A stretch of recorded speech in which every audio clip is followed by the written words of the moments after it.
to the flag of the United States of America and to the republic for which it stands, one nation, under God, indivisible, with liberty and justice for all.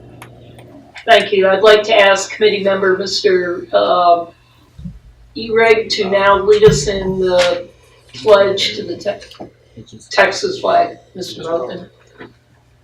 Honor the Texas flag. I pledge allegiance to thee, Texas, one state, under God, one and indivisible. Thank you. Item number 2 is the introduction of committee members. Our committee has 3 new members joining us today, Mr. Dan Ball, Ms. Carrie Scanza, and Mr. Dale Wallace. I'd like to take this time for the benefit of the public and our committee to invite all members to introduce themselves. Tell us what's part of the state you're from and a little bit about yourself. So let's start with you, Mr. Ball, and just go around the table. Okay, my name is Dan Ball. I'm a retired Army aviator, and I live in San Antonio. I currently teach Texas A&M University, College of Engineering. I have a wife, 4 grown sons, one of which is in the military, 3 are married, and 8 grandchildren. I'm Chuck Wright. I'm a Marine aviator. This is the aviation side of the table. I'm from the Dallas area. I'm also a son on 2 sides of my family of the Texas Republic. I'm Joseph Boatman. I was a Navy hospital corpsman in Vietnam, serving with the Marine Corps. I'm from Round Rock. Bobby Eric, 17-year Army veteran, retired from San Antonio. Carrie Reyna, retired U.S. Army, 24 years, 3 years prior service, Marine Corps, San Antonio. Bob O'Reilly, I spent a year in, I volunteered for the draft in an attempt to avoid Vietnam. After I returned from Vietnam, after a year's tour, I was in the mortgage banking business for many, many years, and I've now retired and shifted, changed hats, and I'm a full-time realtor in the Houston market. I've been married to the same person for 49 years. We have 3 grown children married and 9 grandchildren, so that's much. I'm Perry Jeffries. I'm a retired cavalry first sergeant and now retired director of TexVet, which I've handed over to Ms. Scanza right here next to me. And I'm a half-time master's student at Texas State University, and I live out in the country in Gatesville. And I have 3 grandchildren and some kids. Yeah. Carrie Scanza. I live in Wimberley, retired Navy. I worked at the Texas Veterans Commission for 5 years. Now I'm with the director of TexVet. We have the largest, most comprehensive list and database of trusted information and resources for the veteran community. We're a state program. We're not a nonprofit at Texas A&M. I have 4 children, the oldest of which is in the Air Force. Dale Wallace, actually I go by Gene, but Dale's a Christian name. North Fort Worth, semi-retired. I'm currently on a project for a banking contractor, and I do a lot of banking contracting for banks, and I work for the USDA as well as the NRCS, as well as the Forest Service government. 2 children, and Vietnam vet. Thank you very much, committee members. At this time, I will open the floor to any members of the public who wish to provide public comment to the advisory committee members on matters under its purview. Anyone who wishes to speak must have submitted a public comment form.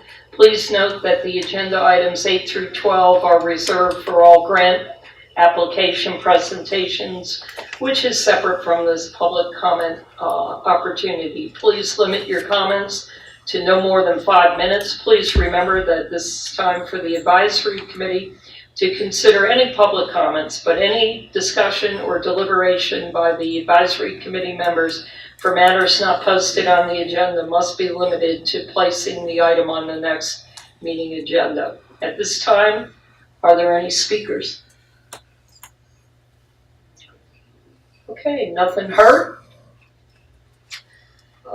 Okay, item number 4 is a review of important policies for committee members. At this point, I'd like to introduce Ms. Madeline Connor, TDC General Counsel, to discuss this item. Ma'am. Good morning. Good morning and welcome. Thank you for all being here and for volunteering your time to serve on the committee. By statute, I, as the General Counsel of the Veterans Commission, am required to provide you with some additional training to the training that you've already taken online. The very good training by the Attorney General that I think is very comprehensive about the Open Meetings Act, the Public Information Act, which is the state corollary to the FOIA, which I'm all sure that you became familiar with in the military.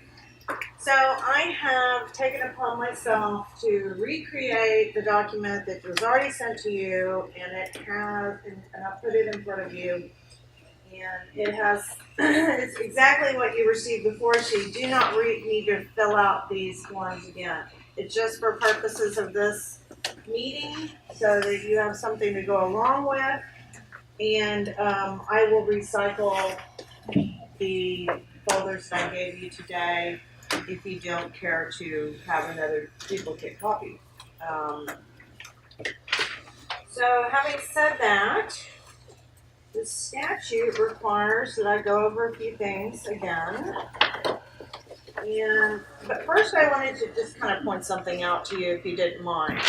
This meeting agenda that you have before you, that we're going to follow today, has been through a process. This was created through the staff of the FDA. It's gone through a couple of reviews, and this has to be posted on the Texas Register with 9 days before this public meeting can start. And so it's very, I don't know, I just always think of this like a sheet of paper, like it's not important. This has very specific requirements before it can be posted and before we can all convene and have this meeting. So I'll go into more of that in a bit when we talk about the Open Meetings Act. I just thought that was kind of interesting. So first, if you open up your binder or your folder, and again, I've provided you with these documents. The statute says that we have to give you additional training on our philosophy and core values, and our mission is to advocate for and provide superior service to veterans that will significantly improve the quality of life for all Texas veterans and families and survivors. I'm also required to kind of go over with you our little org chart. Of course, Governor Greg Abbott is the head of this agency. It's an executive agency that you have been chosen to volunteer for. And it is led by 5 appointed commissioners. And then the executive director is also a member of the commission, Mr. Tom Palladino, but he's a non-voting member. And then you can kind of go over the rest of the organization and see where everybody falls in line. I've also included my card if you have any questions. So you can put that back in your binder unless there's some questions about the agency that hopefully I could answer off the cuff. Okay. So if you grab your other packet, I think that all of you, my records show that all of you have turned in your acceptance for appointment. That you've all acknowledged the non-disclosure policy.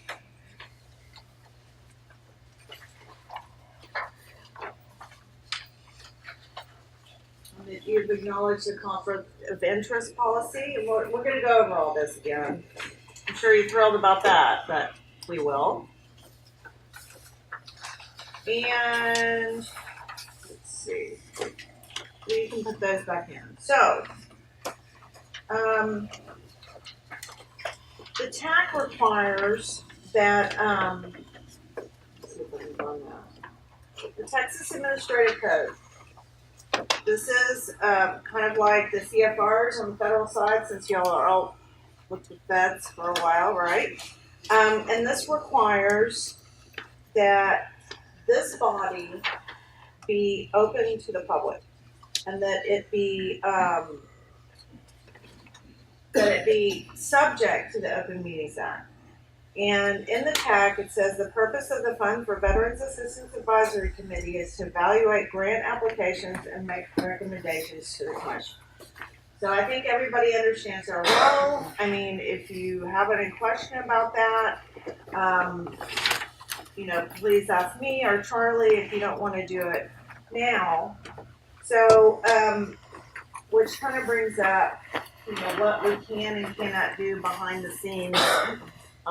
Again, the Texas Administrative Code requires that all of your deliberations on public business be held in the public, in accordance with a agenda that has specific topics and that is posted on the Texas Register ahead of time, 9 days to be exact. So, oops, I lost my notes, but, so I'll just bring up next the Open Meetings Act, since we kind of discussed that a little bit. The Open Meetings Act, again, we're subject to, and we have to follow.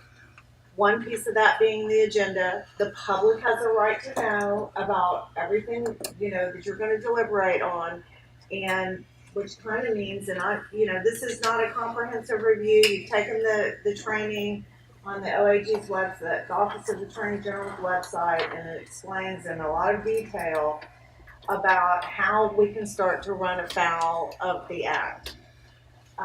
All public business has to be discussed with a quorum and in public. So what does that mean? How can we run afoul of the act? If several of you get a conversation going on by email or phone or whatever about public business, about an application, about a nonprofit that's applying, or anything that involves public business or having to do with the recommendations that you will make to the commission as your role as an advisory committee member, you cannot have discussions in private about it. Technically, you can have, to less than a quorum discuss things. We try to encourage people. This year not the only advisory committee. They're all subject to the Open Meetings Act, and we try to encourage our committee members just not to discuss public business at all when you're not in an open meeting. It's just much cleaner, it's safer, the public has a right to know the deliberations on, the distribution or the recommendations of the awarding of the grants. So, public, having a bunch of conversations via email is kind of dangerous territory. Conversations about what might go on the agenda next time outside of the public with more than a quorum is definitely a violation of the act. And so I've included again my card. Please talk to Charlie. He's pretty much an expert on the Open Meetings Act. So no, he is. He's shaking his head, but it's true. So I cannot stress enough that the commission is very, very serious about not violating the provisions of the Open Meetings Act. So a lot goes into the agenda. The items have to be specific on the agenda and specific enough to let the public know what's going to be discussed. And there really shouldn't be any discussions of public business outside of an open meeting, either by email or phone call or meeting or something like that, about the application process, about awarding grants, about who should or shouldn't get grants, anything like that.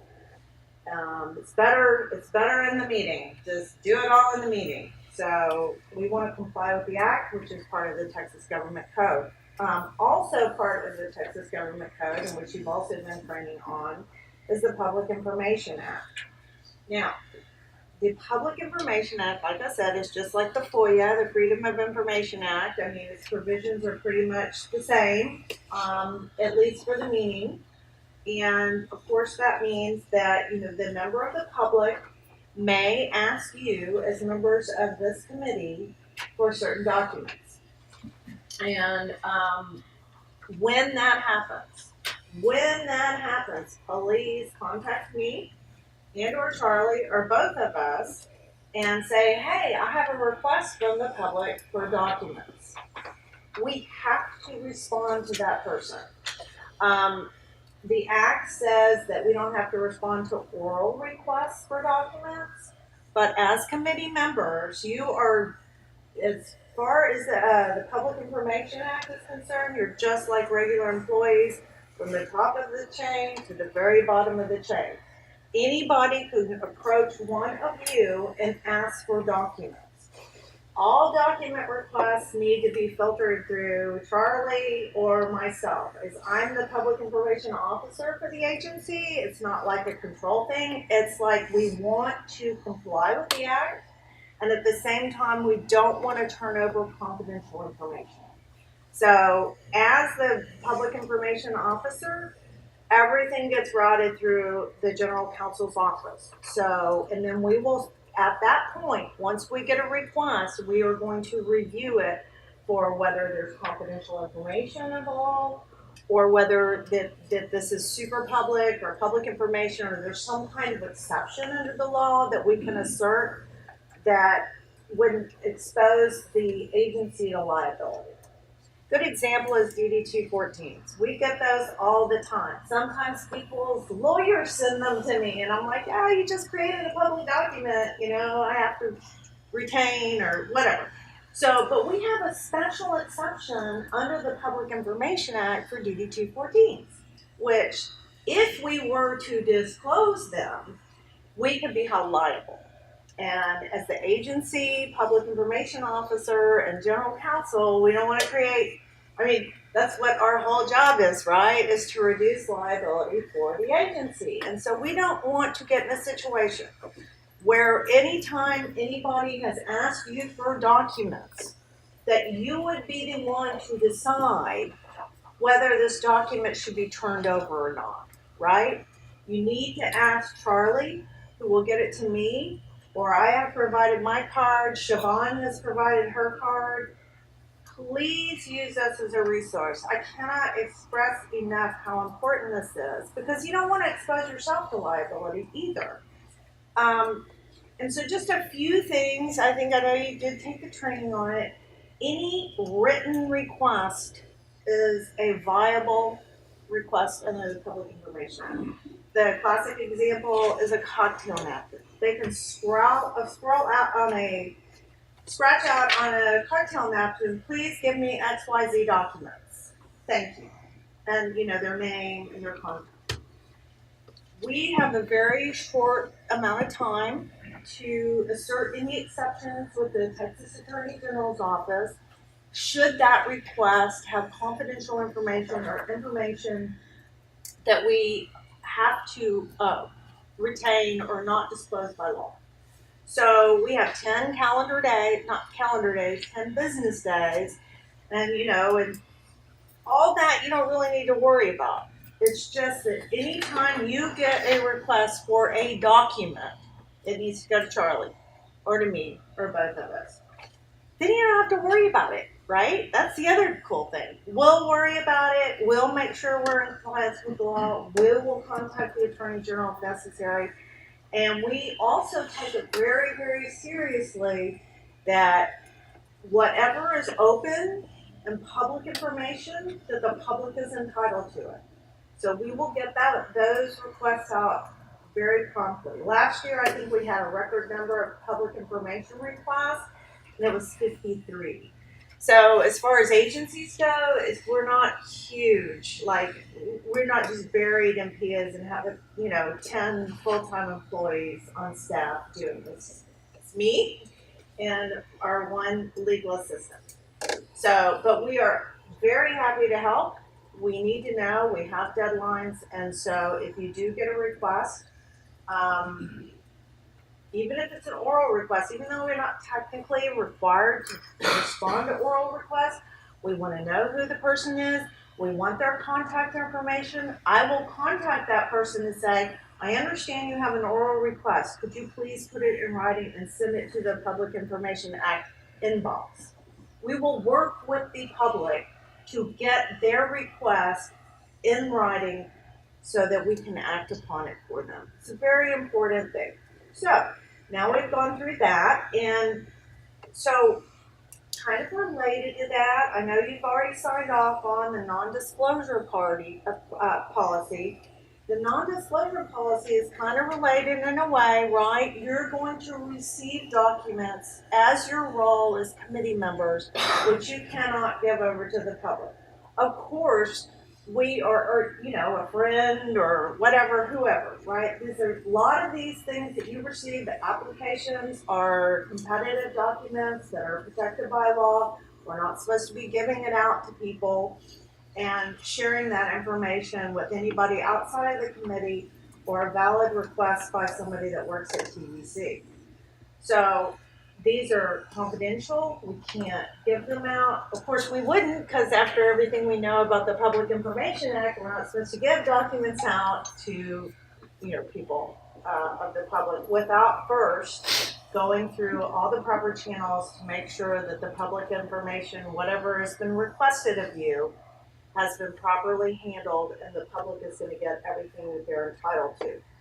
So you've signed off on that, and the other thing is the conflict of interest policy. Now, with the FBA, there's a fair amount of money being, decided upon, and you're making recommendations to the commission about, various organizations that would like a grant to help veterans.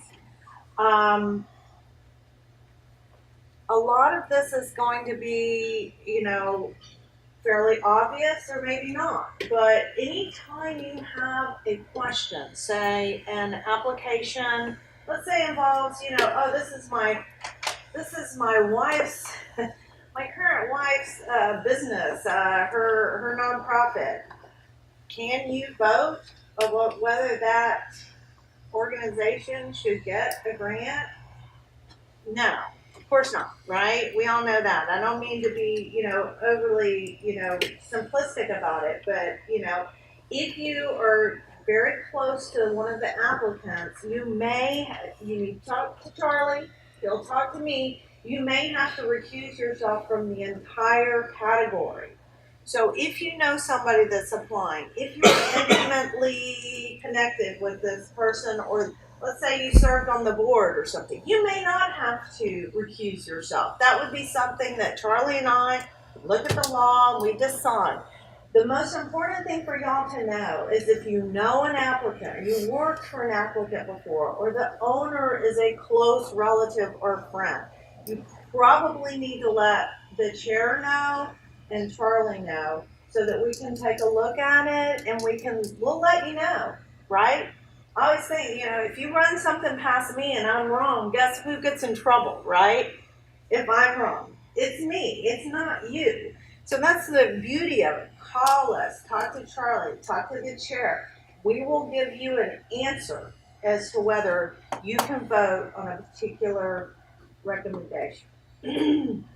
So with that, I think I'm finished, unless anybody has any questions. I know that y'all had already learned most of that, but, it's duplicative. The requirements that, you take the training and you get told the training again. And so I apologize. It's just what we're required to do. I don't think that you didn't understand it or anything the first time, but again, we are required to give you the second training in the open meeting. So if anybody doesn't want their extra copy, I'll take it back, or you can give it to Charlie or the staff and they can recycle it. Madeline, you mind if I add something real quick? Yes. Just so everybody is clear, to talk about all the open meetings and public information and that, the materials that we've provided you, both access in Gov grants and that are in your notebooks now, are competitive materials. They will become public after the commission makes its decision. But right now, they're competitive and they're subject to that non-disclosure. Just want to make sure we got that. That's very good clarification, because I mean, I think I said it, but it was like not as clear. So yeah, so these are things we cannot disclose at this point. And even if, after the recommendations have been made and the grants have been awarded, still, if there's a request for a document, you would want to channel it through the chair and Mr. Cato, who will contact me, and then we will handle the production of the information to the member of the public in accordance with the Public Information Act. So are there any questions? Anybody want to, you can hang on to those if you want. It's like up to you.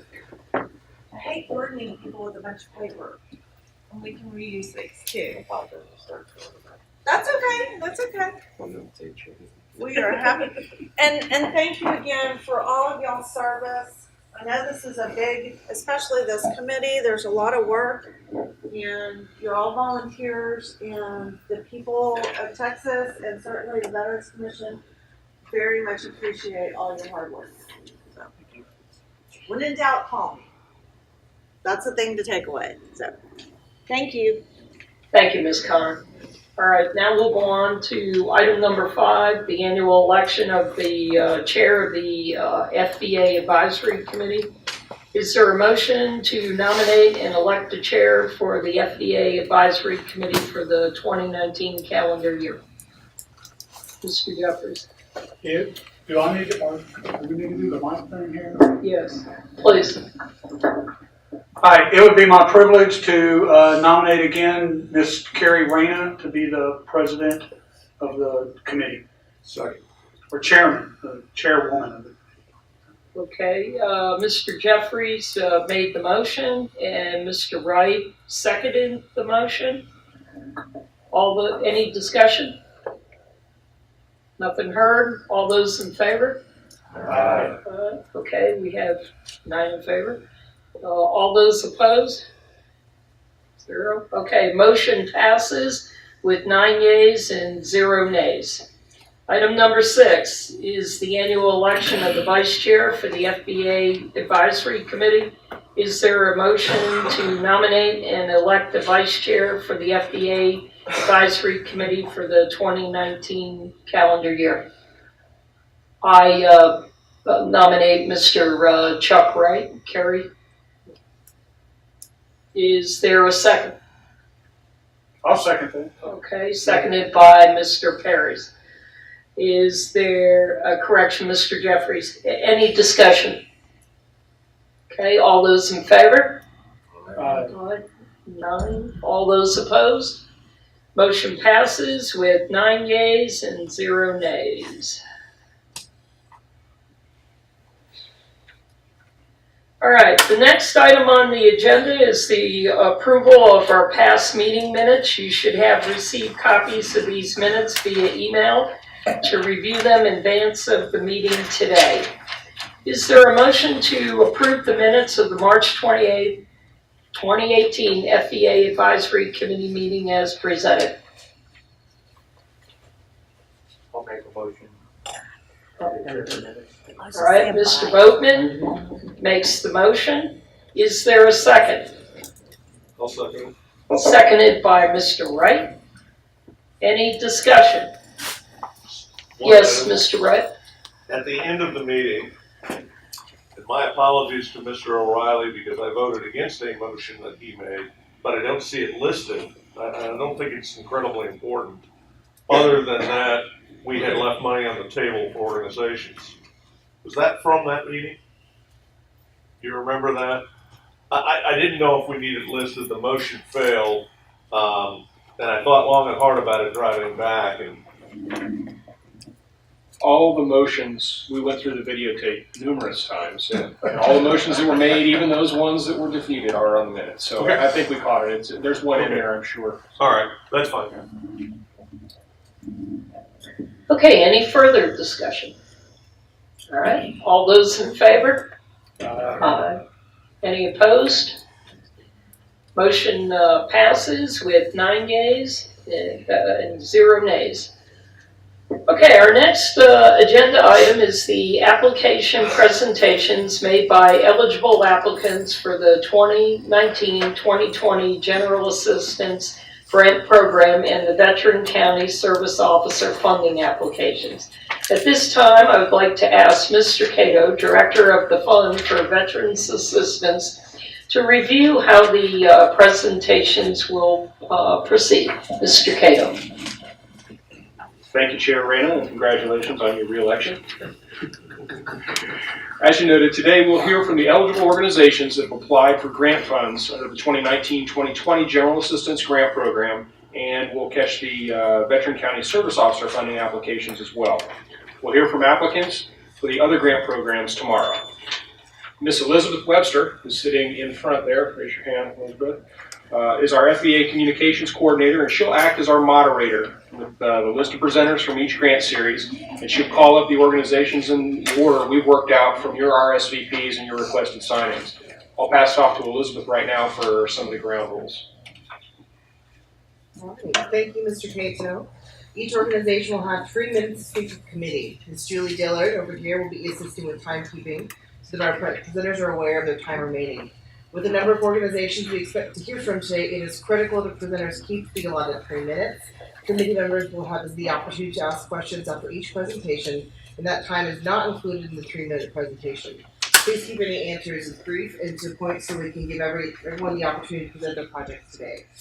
If you brought handouts that you'd like to distribute to the committee members, please pass those to me and I'll pass them to the committee so they are available for your presentations. Organizations had the opportunity to submit media in advance to be included as part of their presentation. Irv Leos over here, our lead grant officer, will be assisting with queuing up those presentations. If you submitted media, please wait for Irv to acknowledge that it is ready before you begin the presentation. And we do have the presentation remote, so Irv will queue up the presentation. You will use the clicker to advance the slides. Before we begin with the first presentation, I'd like to review some items of housekeeping for the audience. As a courtesy to our presenters, please silence your cell phones if you haven't done so already.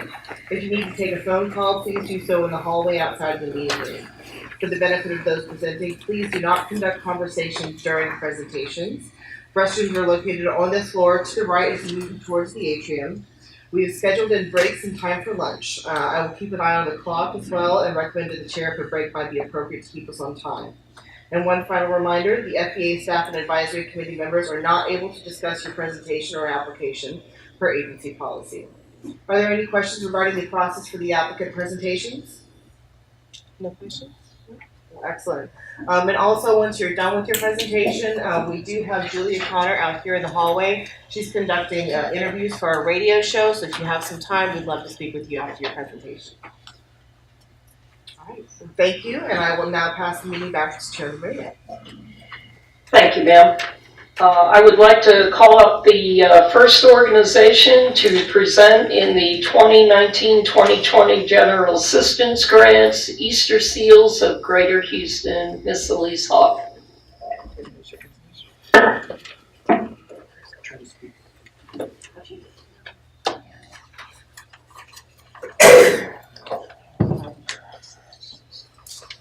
Good morning. I'm taking the burden of being the first of over 100 presentations very seriously, so I'm a little nervous. I'm Elise Hoff, the CEO of Easter Seals Houston. We've been around for 72 years, and I'm going to tell you a little of our history because when I've asked for feedback in prior years on our grant proposal, I heard that people said, "Who's Easter Seals?" We are one of the oldest and most efficient charities in Texas. We have been around for a long time. And during that time, we've had great transparency and we've continued to grow. We serve military families and people of all ages with any type of disability as well as their families. Part of our philosophy is that we don't just work with the veteran or the person with a disability. We want to work with everybody in the family because that holistic view has actually helped us achieve much better outcomes. I'm a recovering CPA and attorney, and so I take the stewardship of funds very seriously. As you'll see in our request for funding, 92 cents of every dollar goes to direct client services. So we're spending 8% of our funds on overhead and fundraising. Better Business Bureau says if you spend more than 66%, you're in good shape. So you can see we take that obligation very seriously. Today I've requested emergency assistance funds. We have provided emergency assistance as a formal program for about 13 years. We started with Hurricane Katrina, and since then we have been a disaster recovery case manager for every catastrophic event. But what has also happened is that we've become a food bank pantry. We get funds from the federal government, a fairly small amount, to help with utilities, housing, and a little bit for another fund that allows us to buy some food through the food bank. Food bank funds, as y'all know, if you're familiar with food banks, Houston Food Bank, for every $1 they get, you receive essentially $100 worth of food, so it's highly leveraged. What we found, we started out providing case management 6 years ago as a veterans program. What we found was that a lot of the families were under financial duress. So we continue to burn through funds really quickly. We had a grant from an anonymous foundation that gave us $10,000 for female veterans. And within the first week, we had a request for a woman who'd been beaten by her husband. She needed money to help her make a deposit. She was living in a shelter with her child, needed money to make a deposit on an apartment. That one-time assistance helped her get back on her feet.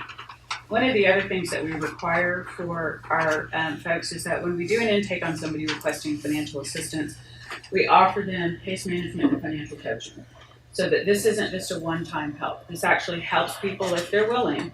This helps them budget and figure out what got them into this circumstance. Sometimes it's obvious, sometimes it's a car broke down and they have no savings and they can't get to work. Thank you, Ms. Appreciate it. Any questions? Okay, thank you, ma'am. Thanks. Correction, ma'am. Mr. Wright has one for you. I didn't make proper notes coming in. My apologies. How large is the grant you're requesting, and how many veterans do you anticipate serving? We're requesting $250,000. $27,500 of that would pay for a part-time case manager / social worker who would connect the veteran to a variety of services, both Easter Seals and with our collaborative partners. $200,000 would be direct assistance. We would anticipate that that would serve between 250 and 300 veterans. Thank you. Any other questions? Thank you, ma'am. All right, next up we have Texas Rural Water Foundation. If you have more questions for you, if you don't want to go up on screen, just let us know which one.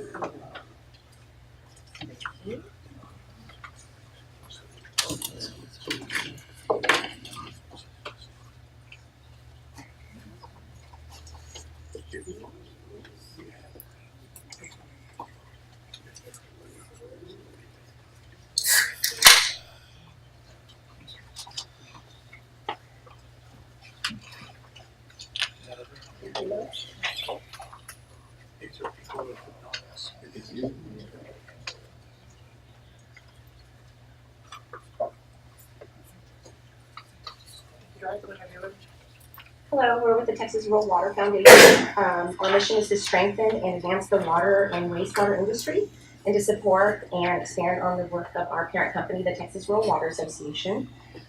We are looking at the water industry as a crisis. In the next 10 years, 37% of that workforce industry will be retiring out due to age. As you recently know, with Hurricane Harvey, the water boil notice that took place in Austin a few months ago, and then most recently right now dealing with the mussels in Austin with the water not being 100%.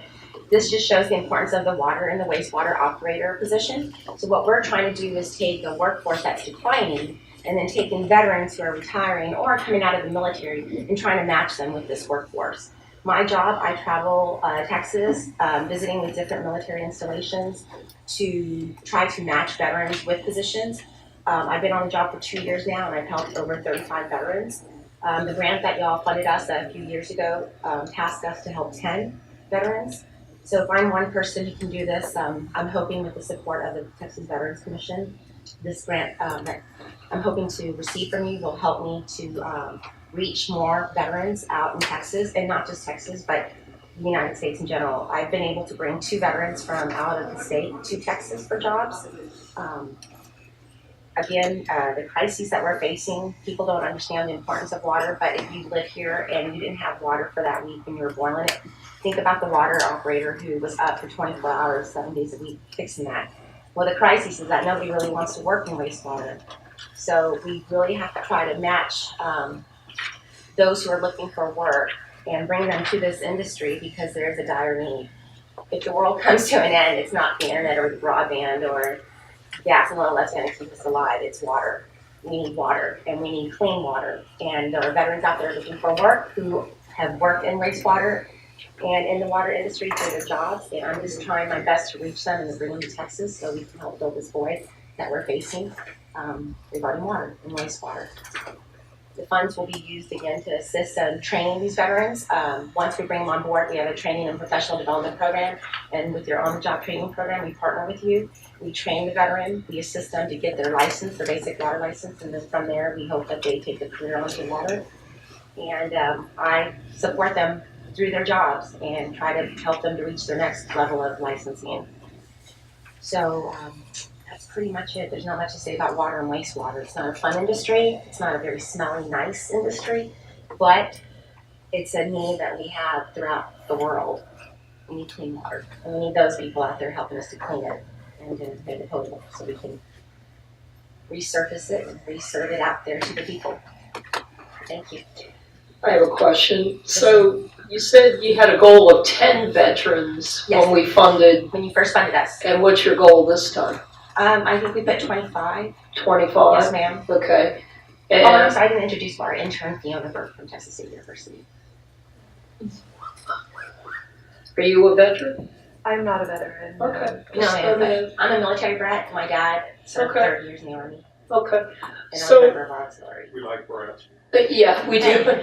I served, I was 18 years overseas. I was the kid who got out and saluted the flag at 5 o'clock. So your method to find these veterans at this point is just to go to installations? Do you have any other methods? I've been attending all of the career fairs. I just recently, 2 weeks ago, attended the American Legion Career Fair. I'm meeting with Transition Assistance Program directors on military installations. I guess they're called TAPs.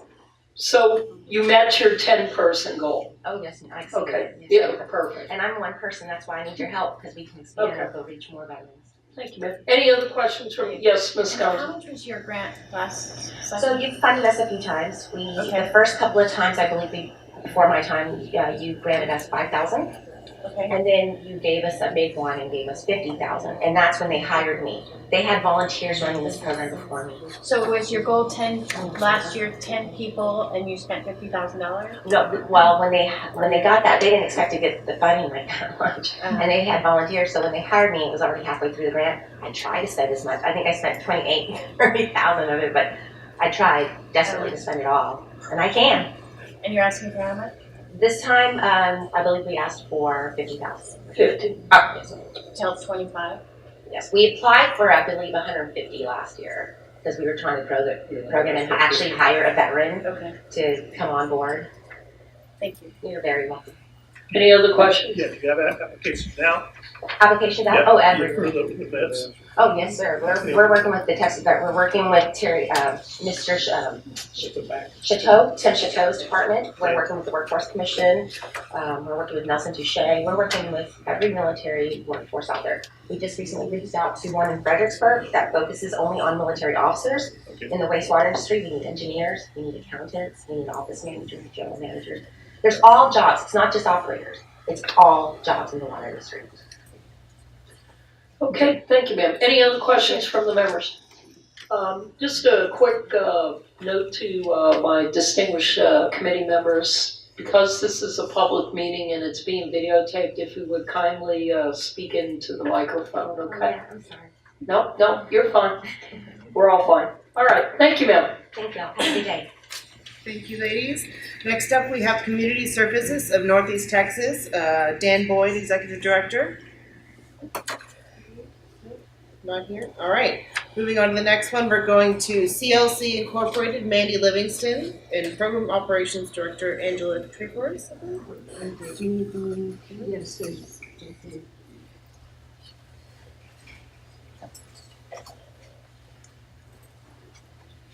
Good morning. My name is Angela Quaquaros, and I'm the project director for the financial assistance TBC program.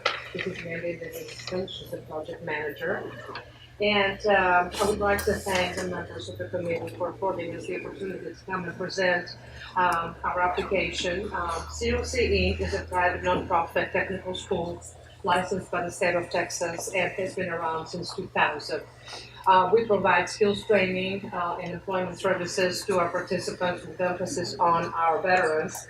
And about 60% of the veterans that we've actually served through other training programs have gone to work for companies such as Lockheed Martin, Bell Helicopter, and other defense companies. So we do provide job skills training in aerospace, manufacturing, and logistics, as well as construction, and also educational and other support services. Since 2016, we have been running the financial assistance program, and since then, we have served 472 veterans and 9 surviving spouses, and we have positively impacted the lives of over 1,000 individuals and veterans. COC is, these are some of the services that we provide, which is housing, mortgage, or rental assistance, and we have provided those types of services to 326 veterans and their family members, utilities to 286, and transportation to 168. Before we get to the video clip, I would like to also say that we respectfully request a grant for the amount of $300,000 to provide services to 115 veterans and their family members. So thus far, we have been able to not only serve that many, but exceeded the goal. And the financial assistance to those veterans will be capped at $1,800 per veteran, with $15,000 per month unless a dire circumstance is identified. I also wanted to, before we show the video clip, I want to say that we work very closely with our partners in the community, both those that serve our veterans, as well as, again, employers and other entities in the community. These are some of our partners: Texas Serve, Metro Care Services, Defenders of Freedom, Catholic Charities, and Hot Baths. These are only a few. Time's up. Time's up. Okay, and we'd like to, if we can, have an opportunity to We share are the out of video. time for the presentation portion.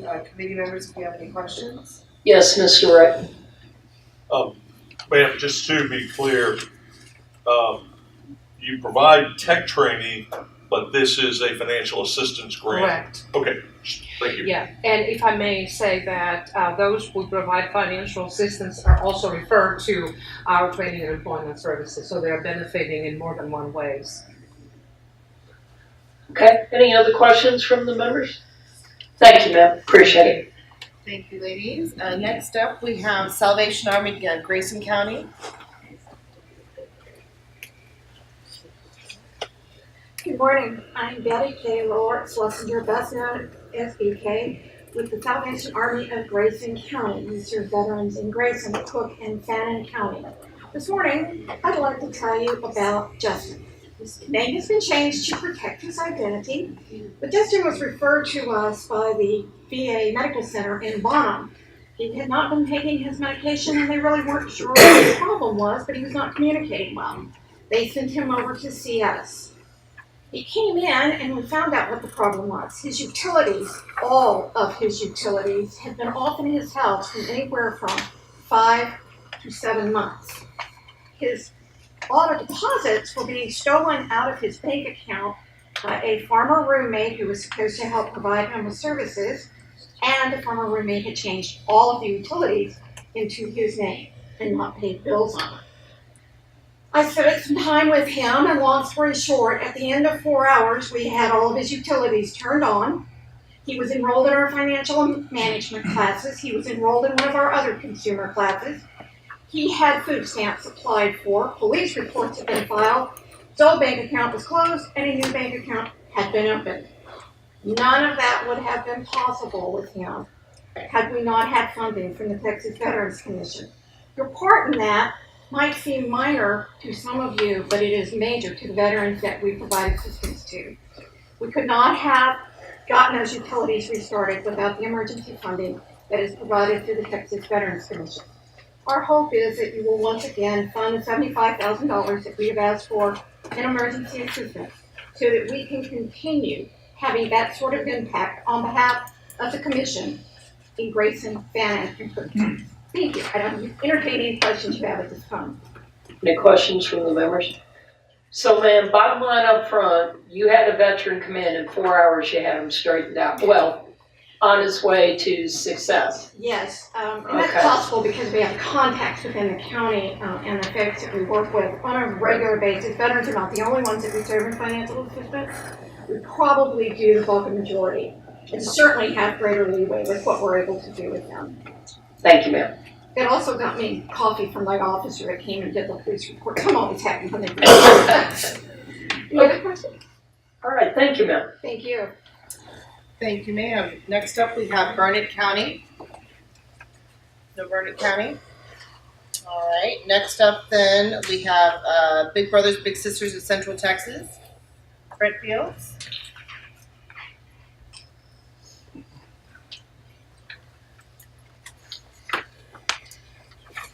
Good morning, I'm Joe Strikalski with Big Brothers Big Sisters of Central Texas.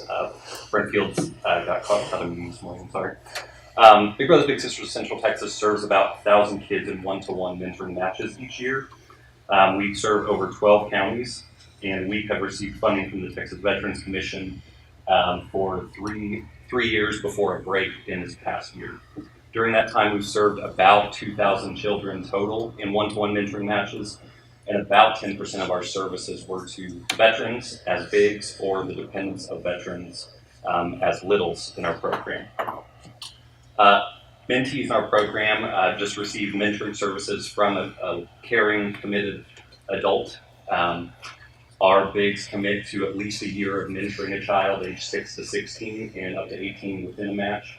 And it's through that consistent commitment of time that we see positive impacts on our kids in academics, in social-emotional learning, and in risk avoidance.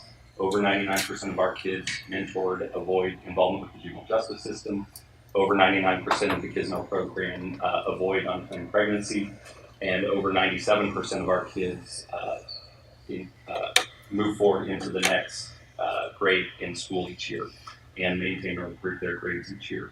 Our request is for this coming year for $200,000 to serve an additional 175 veterans or dependents of veterans in one-to-one matches. And for us to be able to see that positive impact continue in our community. We have currently over 300 kids on our waiting list, meaning those are dependents of veterans, and our lack of ability to serve them comes from our lack of capacity on our staff. So we need additional staffing in order to be able to recruit volunteers, match them with the young people on our waiting list, and put them into positive long-term mentoring matches in which our staff support them each month by providing resources, guidance, and help them strengthen and build their relationships. Any questions? Any questions from the committee members? All right, thank you very much, sir. Thank you very much. At this time, we're going to be calling Community Services of Northeast Texas. I understand Dan Boyd just got here.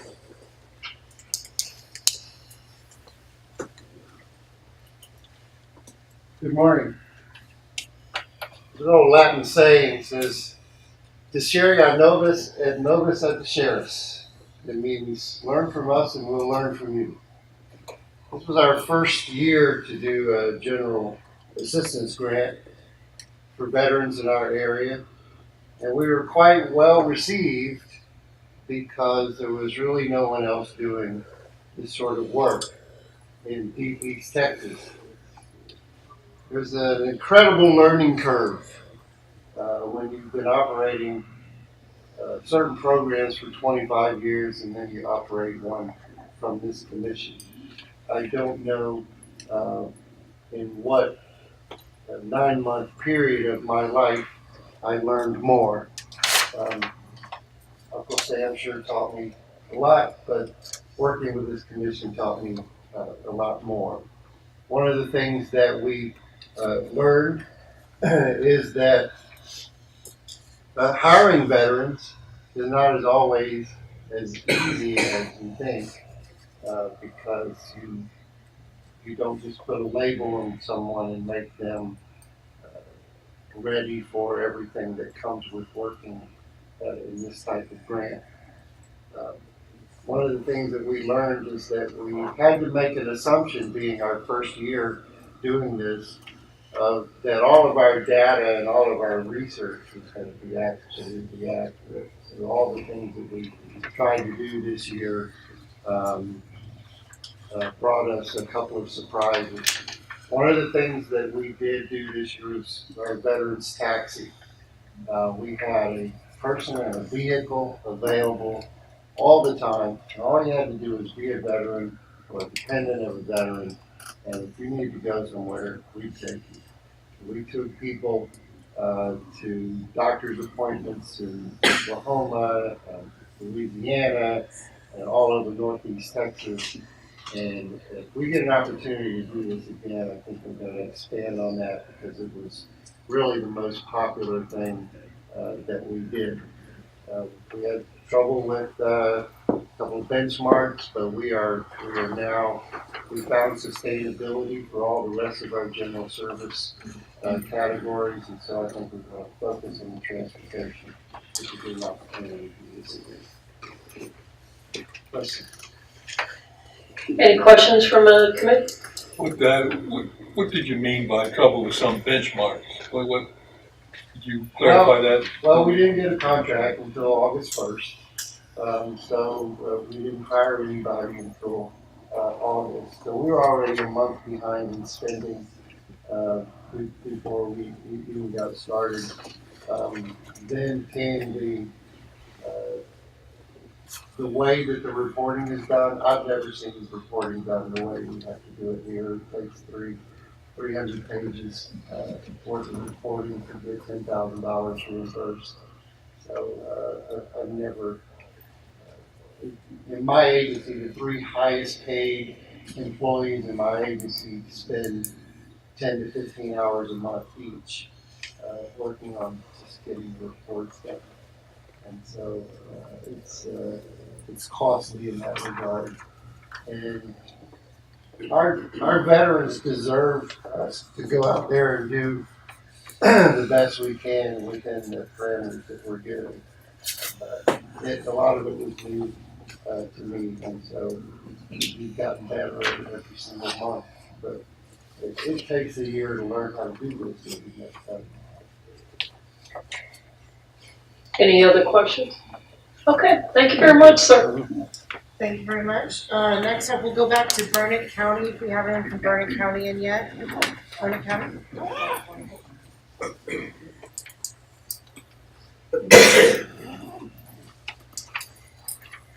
Hi, good morning. My name is Sophie McCoy with Burnett County and Vet Ride Program.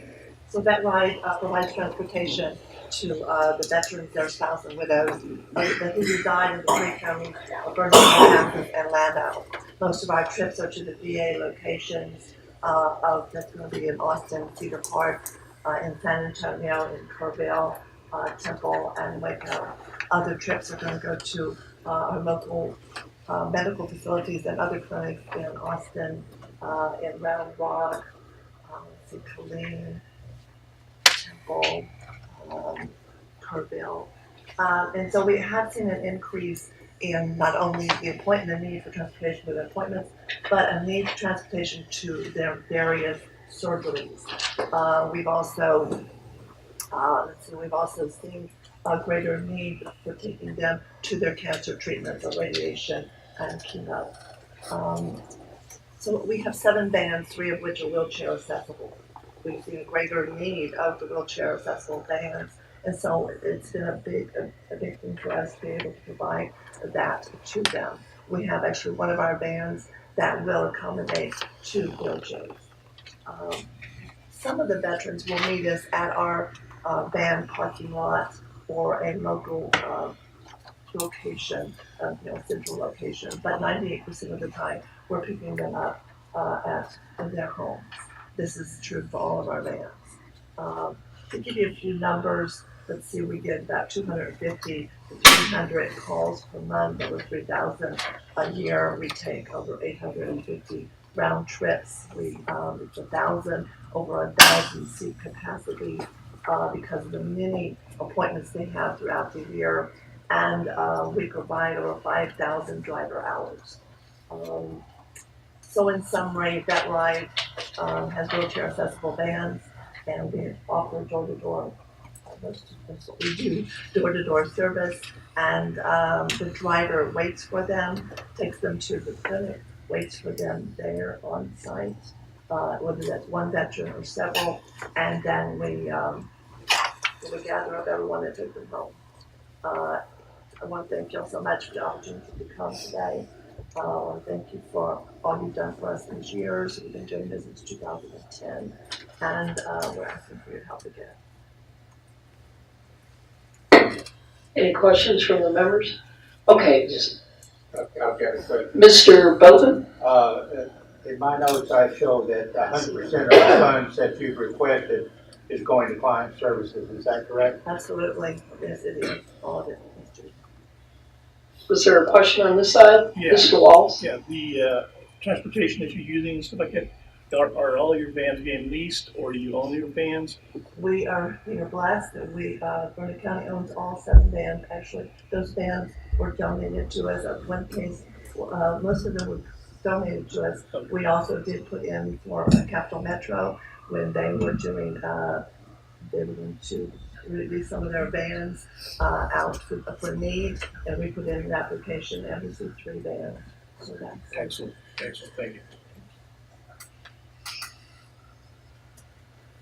Okay, any other questions? Thank you, ma'am. Thank you so much.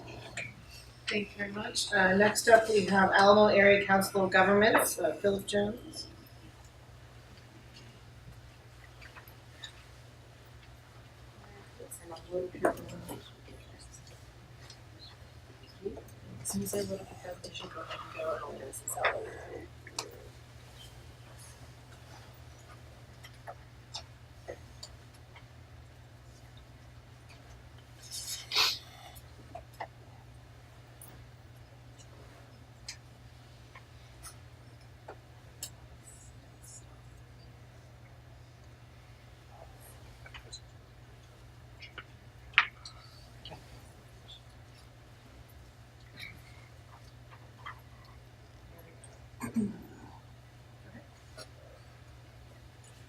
All right, good morning.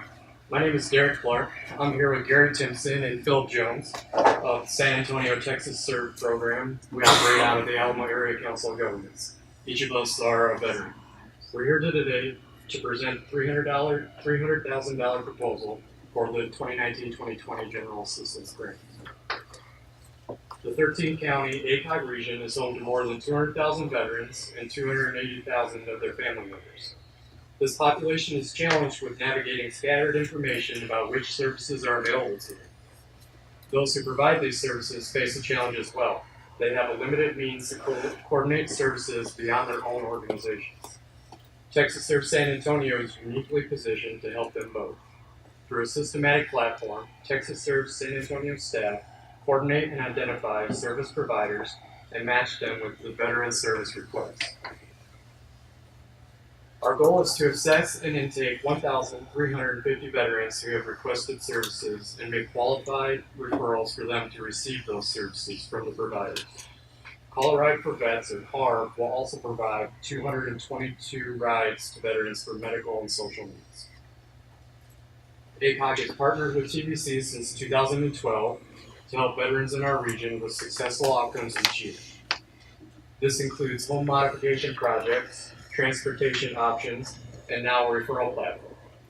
ACOG is a capable partner with TVC to meet the needs of the veterans within the region. A previous client, Theodis Carpenter, said this about the Texas SERVE's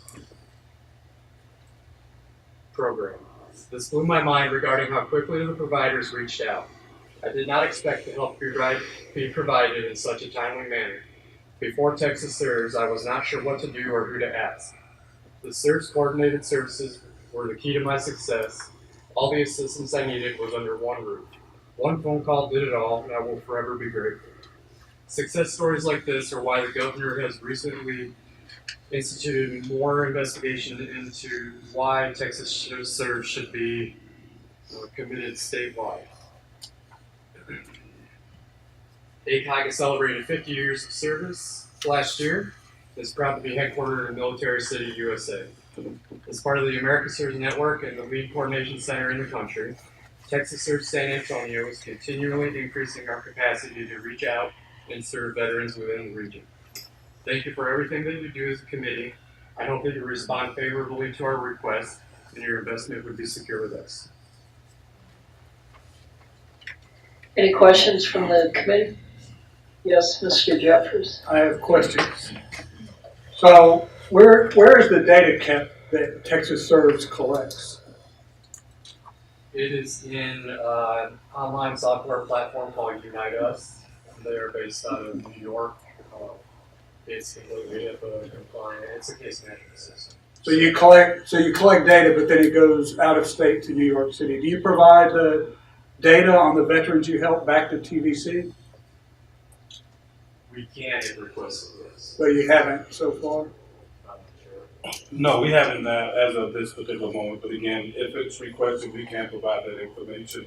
The information is not transferred to New York, it's just where the support team is based out of. But the database, where's the database kept at? It's cloud-based. So it could be Europe, could be wherever the commercial platform finds cheapest. I'm not sure. But it could be. Yeah, Could be, yeah. Yes, sir. And so ACOG has cycled through several of these referral systems, which duplicate other referral systems at the state level. Why? And you think you're going to settle on this one now? I mean, this is about the third or fourth one since we've been doing this.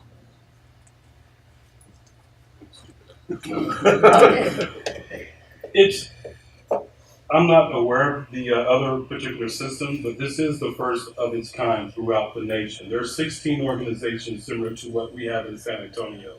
We do have the capability of communicating with each other, but as far as the additional case management system, I'm not aware of. This is the first that I'm aware of where we can actually communicate with each other and also maintain that data. Yeah, well, like you had Network of Care before, and it's in, I think, 200 and something counts. And before that, you had something different that was provided by another organization. Do you ever work with the United Way? Yes, they are one of our community partners. They are part of the platform as well. Can you refer outside of that? If a person is not on your platform or an organization, can you refer outside to it? Yes, we can. We maintain what we call a out-of-network referral system within the same database, but we can actually capture that information as out-of-network referral. Okay, and then when we see the 1,000 people helped or the 1,000 referrals, we're basically talking about web hits, 1,000 web hits during that time. Yes. Okay. So that's, can I ask a question? Sure, So is that 1,000 people coming to the website? Is that what that means? Or a phone call request, or they could walk in. But primarily web-based service requests. And so what do you propose for next year if you are to receive $300,000? What are your benchmarks? And how do you propose to increase that? And what's your benchmark for success? So currently we're at about 2,500 veterans served and family members. So Served or come to your served? Served. Yep. So what does served mean? Means we have completed an intake and done assessments with them to determine which providers would be most appropriate for their service request based on the needs and services provided through them. Our goal is to add 1,350 minimum increase the market share within Military City, USA. And to do that, honestly, we just continue to market a little bit, make connections with our network providers, and continue to promote the one-stop shop of you can call us. We're very similar to United Way, but track the referral after that, follow up with the providers to make sure that the service was provided. So does this Texas Serve, does this cost $200,000 per year? Will this cost more in the future? What is the long-term vision here? And how much does that cost? I'm Philip Jones, I'm the manager, and in terms of the budget, right now, Texas Serve is running at approximately about $225,000 per year. Yes, ma'am. And then I would like to speak to the platform itself, because the ADRC, the Network of Care System, is actually under my direction also. So based on the services, there are two different systems. Network of Care supports our call center, our Alamo Service Connection, and that is for anyone calling in for any type of service. The United Us platform that is attached to our Texas Surge program is specific to the veterans and Military City USA supporting those needs. So there's two different systems to support two different areas. And they do internally, they're handled internally. And so if someone did call and they're calling into our Network of Care system, we do have a standard operating procedure as to if that individual is identified as a veteran to get them over to our veterans system. The other unique thing about the United Us platform is we're not doing, although we have it's a referral system, we're not doing the code handle.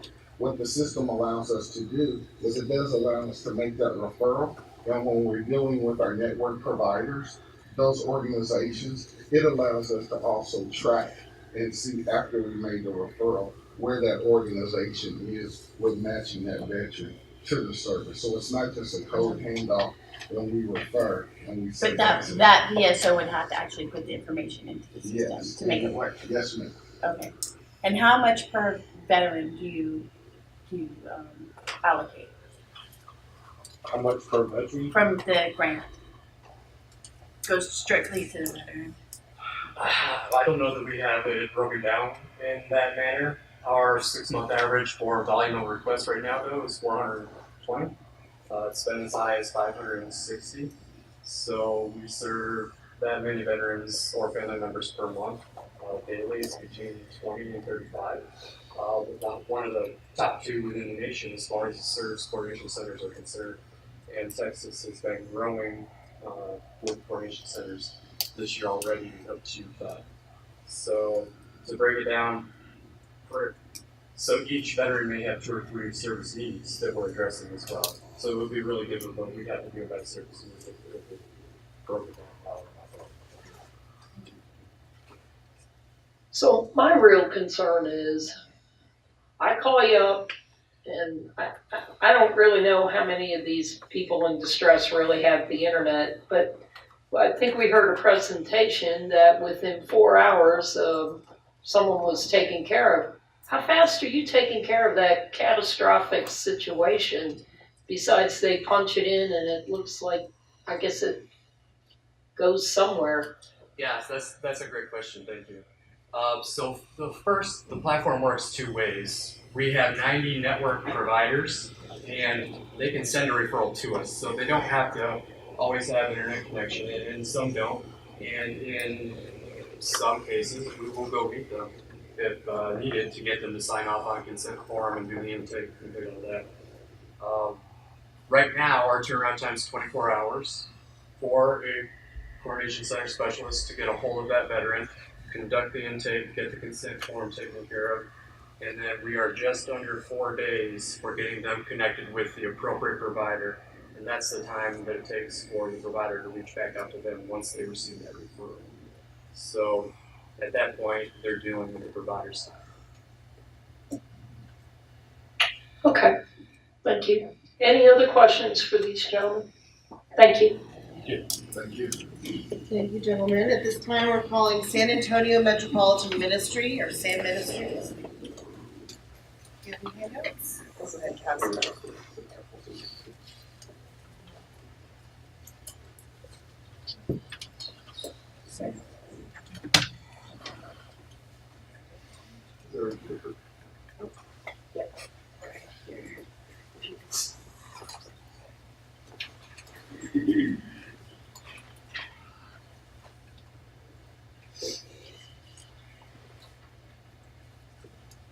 Good morning. My name is Rex Bryan, and I'm with SAM Ministries. We are here to present our Veterans Homeless Prevention Program this morning, and also in attendance is our Vice President of Operations, David. On the screen is our mission statement, but I'd like to say that SAM Ministries just recently celebrated our 35th anniversary of providing comprehensive housing services for those at imminent risk of homelessness, and also for those who are homeless and rehousing for the San Antonio community. Specifically speaking for our request this year, on the board is for last year's grant cycle. We are one of the providers on the Texas Serves Network. So they are our primary referral source. We do receive referrals from other sources, but they're our primary referral source for our veterans program. It's through Texas Serves. And as they mentioned, they provide service coordination, and then we are also able to provide subsequent referrals for veterans that come in to see us. So we're one of the 90 network providers. Specifically last year, for our program here through the Texas Serves Network, we sent out 215 referrals for veterans that we were working with, and we received 660 referrals for housing services and support services. That was over 40% of the total referrals that were submitted through the Texas Serves Network. We accepted 41% of the referrals, or 273, and we provided assistance to those veterans. We rejected 32% of 213. Different reasons for rejection would be if they didn't, they do a soft screening, maybe they didn't meet us by discharge status, or they were over income, they self-resolved. Different situations came up. So when we did a more in-depth, thorough screening, for some reason they may not have met the requirements for our program. For the 2019-20 general assistance application, we're requesting $300,000. We'll offer rent assistance, utility assistance, and food assistance. We have reduced some of the other services we provided in the past because we formed partnerships with other agencies that provide those services through the different veteran networks in San Antonio. And this will allow us to focus on the most requested needs, which was housing through Texas Serves, and other needs that were identified as gaps in services for vet specifically utility assistance and also food.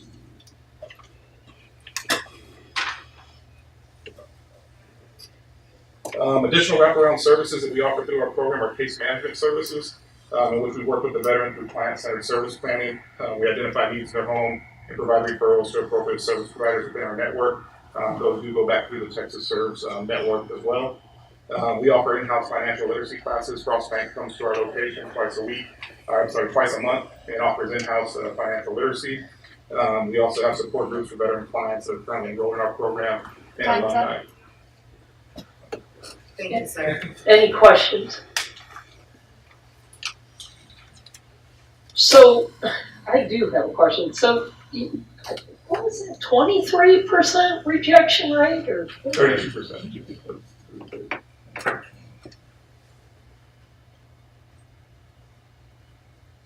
So, with this network, do you refer them on to someone else if it's close, or? If so, a lot of times what we see is there are other agencies that are veteran specific, and so they may receive assistance. They call this network, and they may call the other agencies as well that may not be a part of that network. So by the time they get to us, we call them to a screening, so that it may be self-resolved. They either took care of it themselves, or another agency came in and provided assistance. There may be something with just paperwork if they're over income. Once they do the screening with Texas Serves, then we get in and start requesting financial documentation of their financial status. It may be over the AMI that we have in place, which is 80%, which is pretty high. We don't see a lot of those, but we do see some. So there's different reasons that they may be rejected. Well, how fast are you servicing this distraught veteran? What's your time span? When we get the referral, we try to we get the referral from Texas Serves, and we try to make contact within 48 hours.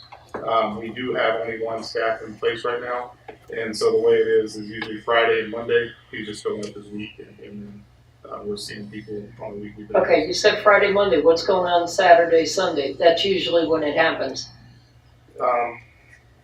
Friday or Monday is when we're pulling in the referrals and doing all the screenings,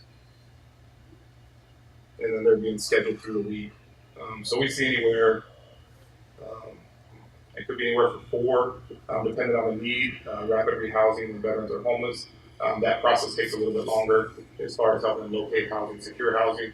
Prevention assistance when there's rent assistance that's needed, or utility assistance that tends to run a little bit quicker. So it sort of depends on the referrals that we receive. Okay, thank you. Oh, I'm sorry, Mr. Avery. Right, so the 300,000, is that all for client services, or are you adding more staff? We will be adding more staff. 195,000 is direct client services. So that's about 2/3. Yes, sir, 65%. I have a question. Did you say, what percentage did you say, Kate, of referrals came from Texas Service? We received 40% of the total referrals for last program year. There were 17 Of their referrals? of their referrals for housing services. What was that percentage? 40. 40%? And how many people did they see? Did you say 1,000? 1,000. So that makes a question. And I realize that some quarters are busier than other quarters as you come towards the end of the year. Sometimes you resolve slowness. But in the first 2 quarters, y'all have only pushed out 23% of the money and at a 27.4% performance rate. So I understand if people don't meet the threshold, you don't want to just shove money out the door. But if they're sending you that many clients and you're turning that many away, I don't see how those. I would think that number would be higher. You're talking for the current program year? Yeah. So last year we lost funding from Texas Service, or from TBC, I'm sorry, for our rapid rehousing project, so the Housing for Texas Heroes. So right now we have this money, prevention services money, and then we also have the program continued with some other funds. So within that, because of the loss of funding, we lost some staff. So that individual sees both. And so right now, the referrals that we're receiving is more of rapid rehousing, homeless veterans, and need housing assistance. And those are the other ones that we're seeing right now. But we do have staff coming on board through that other funding stream that will assist. So all these referrals you get from Texas Service, would you say they're accurate? Are these good referrals that are appropriate to y'all? Or? Yes, sir. And through that, especially with the prevention piece, rent assistance, they're pretty accurate. We've been able to stop a lot of evictions or veterans falling into homelessness, which is more cost effective than rehousing the families. So, but yes, to answer your questions. Okay. Okay, any other questions? All right, thank you, sir. Thank you. Thank you very much. Next up, we have Centerpoint.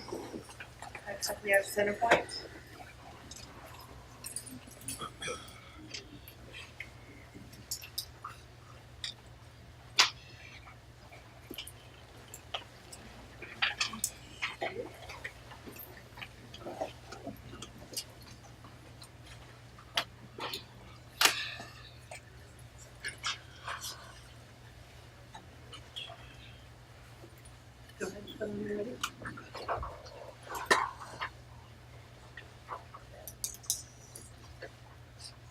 Do you see your presentation? Yes, I do.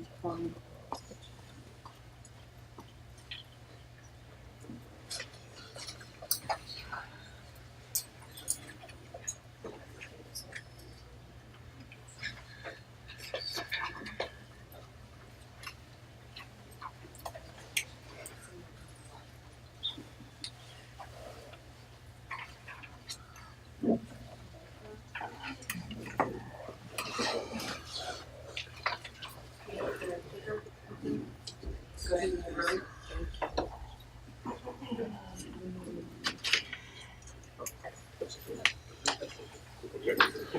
You know exactly where it was going back. Yeah, I knew we were both.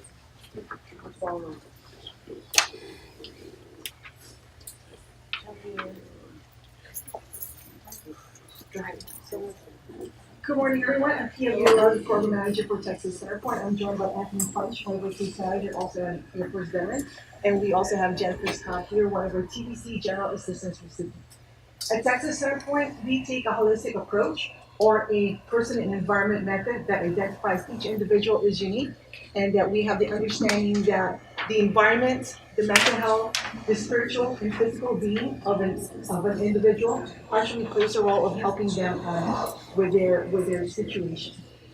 This morning, we are asking for a continuation of our Help for Heroes and Family project for $250,000. As you can see with the following areas that we have up there. The satellite offices that we have actually have been secured for the benefits of our clients that we have to meet in different locations. So with this project, we can continue to offer our wraparound services provided by experienced peer veteran staff to ensure that the assistance requests that we receive, following up here also listed, is that that each individual is going to receive those financial assistance.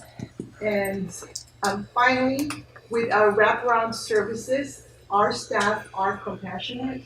They actually utilize the collaboration and resources that we have, and also they understand the importance of the connection between the staff and the client, and able to make a clear communication that the situation at hand is going to be solved. Without further ado, I would like to introduce to you again Jennifer Scott. My name is Jennifer Scott. I'm an Army combat veteran, a single mom. And last November, I was in my last semester of graduate school. I couldn't work full time, and my car broke down. So when my car broke down, it was either pay my rent or fix my car. So I freaked out. I got really depressed, and I was referred to Centerpoint for services. So I fixed my car, and Texas Centerpoint was able to pay my rent. I was 21 days past due. I almost got evicted, but they were able to help me, and it really helped me and my son to not be homeless. So they really mean a lot to me. I was able to finish school, and now I have a full-time job in my field, which is social work.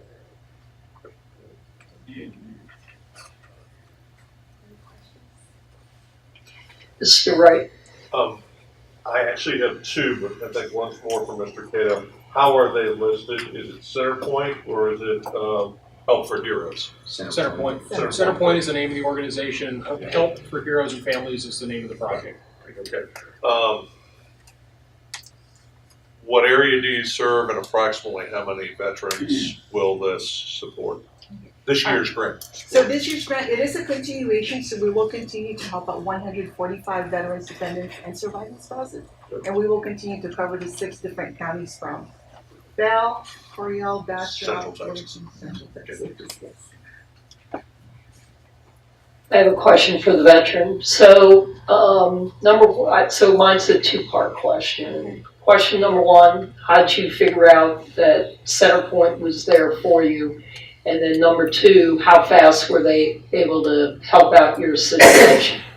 What was the first question? How did I know what? How did you know to go to Centerpoint? You said you were referred. Yeah, okay, so I heard of Centerpoint previously, maybe like a year earlier, because I was in school and we had to do like internships and stuff. But then when I had the issues, I went to the VFW at first, and they referred me out. Okay, and then how fast were they able to, so you were 21 days into it, so it must have happened pretty quick. I was extremely depressed because I didn't even want to move, if that makes sense, because excuse me, I'm getting emotional. They were saying, me and my son are going to be evicted, So it took me a while to even get to them. As soon as I got to them, contacted them, I kind of was like not believing that I could get help, so it was really like an internal thing. But when I got a hold of them, they were very, persistent about helping me. So it was pretty quick. They got the ball moving literally the same day, and I met with Anthony Sunday. Yes, Mr. Jeffers. I'm just curious, are you one of Dr. Selder's social workers? Yeah. Okay, and then when you say Operation Phantom Support, that's Fort Hood. You're helping soldiers and veterans around Fort Hood. Yes. I just wanted to make that clear. Okay. Dr. Selder. Any other questions? Just want to. Yes, Mr. Bowden. So this is going to be funding 2 full-time caseworkers, is that correct? 2 full-time caseworkers, yes. Okay. Any other? Okay, thank you, appreciate it.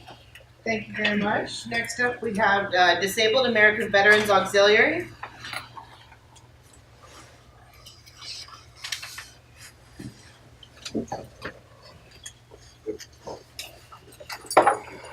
Good morning. My name is Evelyn Cupid. I'm the Senior Vice Commander of the Disabled American Veterans Auxiliary Department of Texas. Unless you are the caregiver of a disabled veteran, it might be hard for you to understand the need for programs which supplement the needs of the veteran's care. Not all needs are met by the VA, and most are not met in a timely manner. Across the United States, there are many service organizations like the Disabled American Veterans Auxiliary Department of Texas and the units that are part of it who try to help fill the shortcomings of the VA and other medical resources through fundraising and donations. Developing this program will give our state the opportunity to educate the caregivers and the public of the needs that are common to caregiver situations and the programs that help meet the needs. We hope that by developing this program, we can bridge the gap that has long been misunderstood and underfunded. Our units being located in different areas of the state allows us to reach out to all areas. Once we complete the program's information database, then we can move forward to reach out to the medical facilities, medical professionals to help distribute the information covering what the need is and who to contact for help with resources. Resources can be as simple as someone to sit while the caregiver does shopping, to equipment and supplies that are not covered by insurance or VA resources. As the caregiver of a PTSD disabled veteran, I understand how isolated you can feel at times when you don't know where you can turn for something that will help your veteran's quality of care and life. The caregiver is the one person that knows what the need is. We can make a list of many needs, but the day-to-day care will always add things that are often crucial to the care of the individual.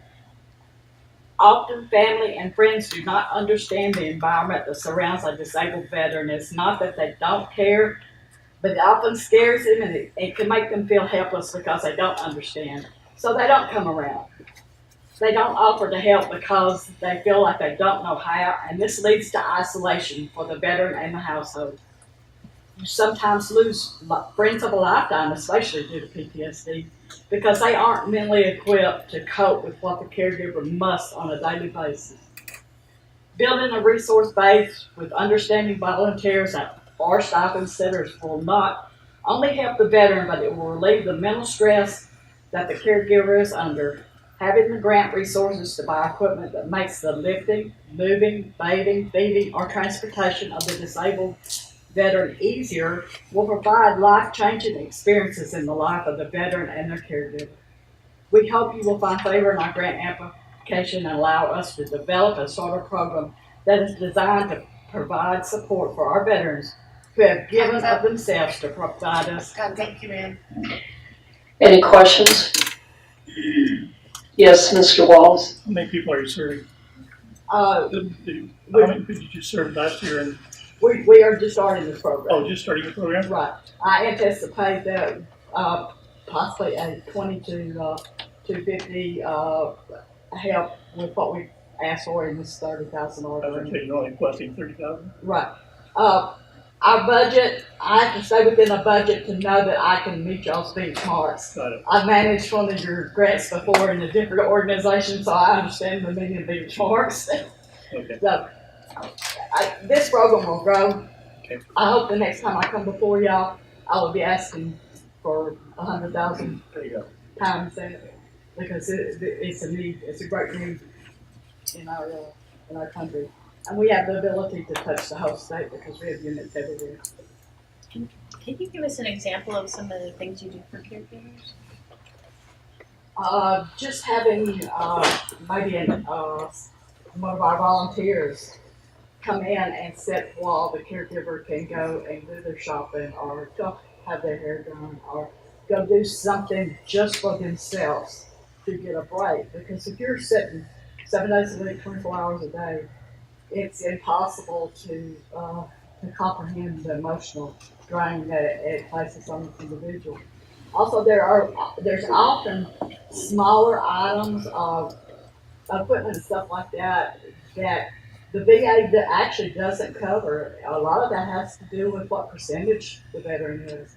If you're not 100% and you need a sling to help move the veteran around, and your finances are very short, and it's impossible. And of course, we can network. We anticipate a huge network with other organizations to help provide what we can't afford to contribute. There will always be other resources there. Do y'all work closely with the VA caregiver program? Right, we'll be working closely with the VA. Thank you. Any other questions? Thank you, ma'am. Thank you, ma'am. Next up, we have YWCA El Paso del Norte region.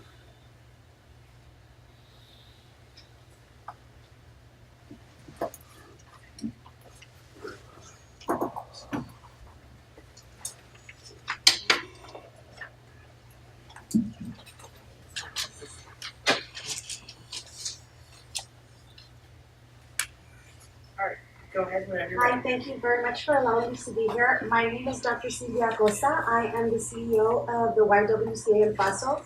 The YWCA El Paso has existed for 110 years. This is Nika Short. She is one of our board members. So I want to start off by thanking you for allowing us to get this grant last year. I will let you know that we met our performance measures the first quarter of our grant, and we are continuing to see numbers. We currently have a waiting list of veterans that we can't allow into the program because we need to make sure that the current dollars that we have will allow the veteran to have child care and after school care for the entire year. So after school and child care doesn't end when school is over because they need summer programs to help them as well. This is the first year we had tried this, so we didn't really anticipate what the need would be. And I will tell you that currently, if we had $300,000, which is our request, we would use it all up by the end of the year. That is how important this grant is to our community. Our early learning academies currently are 4-star accredited and NACI accredited, which means that veterans don't have to sacrifice quality for childcare. Our kids come out of our childcare school ready, which is something we're very proud of. We have several testimonies that you will see throughout our presentation about some of the veterans that we have assisted through our various programs. This is an example of a veteran that we're working paycheck to paycheck, living paycheck to paycheck, and this provided them an opportunity to really go outside of that. We also have an after-school program. The after-school program is math-based. That's very important because we know that if kids fall behind in math and in English, that they are more likely to drop out of school. I will call special attention to the fact that the average math grade of students in our school districts is 77%, or a grade of 77. The kids that go to our after-school program, their grade point average is 87. We believe that has everything to do with the fact that our after-school program is STEM-based and math-based, and the kids may not realize that they are learning these qualities while they're in our after-school program, and we think that will prevent future dropout rates. We have a testimony here of some of our parents, the Levano family that you see how many children they have. So this helps us provide support to their children. Health and wellness, one of the things that we focus on seniors or people that are older adults because we find that oftentimes what happens with seniors and veterans is that either they lose a spouse or their friends move away to be closer to other family members. Oh, sorry. Thank you, ma'am. That was fast. Sorry. 3 minutes doesn't pass quickly. Okay, any questions? Yes, Mr. Wright. I wanted to ask, you said your program is for veterans, you're in El Paso, it's obviously a huge military town. Is this open to active duty military? It's not. We haven't had that. That hasn't been allowed. If there was, that would be great. We probably have a lot of those too. Thank you. Any other questions? Yeah, Yes, yeah. Mr. Wallace. Yeah, after school program, do you have anything for like the summer We Summer. do. Okay. So we provide summer care because we know they run the school year ends in May or June. Right. And so in the summer, we provide STEM-based curriculum as well, so that it supports the parents. So they're able to use the scholarship at that time as well. And our indirect costs are only 7%. So the rest of the money goes to support the veterans. Excellent. Thank you. Thank you. Awesome, thank you. All right, at this time, if you'd like, we can go ahead and take a break. We're scheduled for one. It's up to the chair. Right, so, there's no clock up here, so I guess we're gonna have to use my cell phone. I have 10:12, and we'll go ahead and reconvene, if everybody can be back in the room at 10:34. The Inspiration Center will be up, and I want to, politely tell everyone, remember, we cannot have any discussions out in the hallway or answer any questions from the presenters or ask the presenters any more questions, except when we're back here in this public forum, okay? So it's 10:12 and I'll see everyone back at 10:34. Thank you. And I'll call the meeting back to order. We're still in the general assistance. And I would like to call up the Inspiration Center. Hi, ma'am. Thank you. Good morning to all, and thank you for this opportunity to discuss our grant submission. I am Rosalind Harris, Executive Director and founder of the Inspiration Center, and to my right is our Vice Chairman, retired Lieutenant Colonel Air Force Lionel Harris Jr. We have provided a talking paper for your perusal. However, I would like to highlight a few major points. Our request for $150,000 will continue the value gap services for over 200 veterans and their families who have sacrificed so much. Our 16-hour Strengthening Families Through Resiliency seminars and Family Resiliency Plan Development addresses effective communication skills, anger management, and clear identifying individual roles within the family. We provide Dollars for Scholars college prep for youth of veterans who face the same challenges as their civilian counterparts. We conduct monthly seminars for scholarship research and package submission and volunteer community services. Our additional wraparound services include individual and group counseling, marriage and family therapy, financial planning workshops. The grant funding will cover direct client services for staff, certified workshop facilitators, supplies and transportation, emergency assistance, two biannual graduation retreats, and also indirect services. Why are our services different from any other organization? It's because 95% of our staff, board, and volunteers are military connected. They have either participated in deployments or have family members who did. We are a small organization that can connect one-on-one with our participants in a warm, friendly, and welcoming environment. We have a unique long-term follow-up system up to 180 days in 4 phases as compared to some 30-day programs. During this period, clients are invited to come in, make adjustments to their original resiliency plans, and during this period also, we track the progress, their needs, and concerns. All clients are required to complete a True Lenses personality seminar to enhance the quality of their family or personal resiliency plan. We receive many referrals and requests from larger organizations without funding. While their services are notable, they offer limited time assistance compared to our 6-month time frame to ensure that all needs have been addressed and adequately resolved.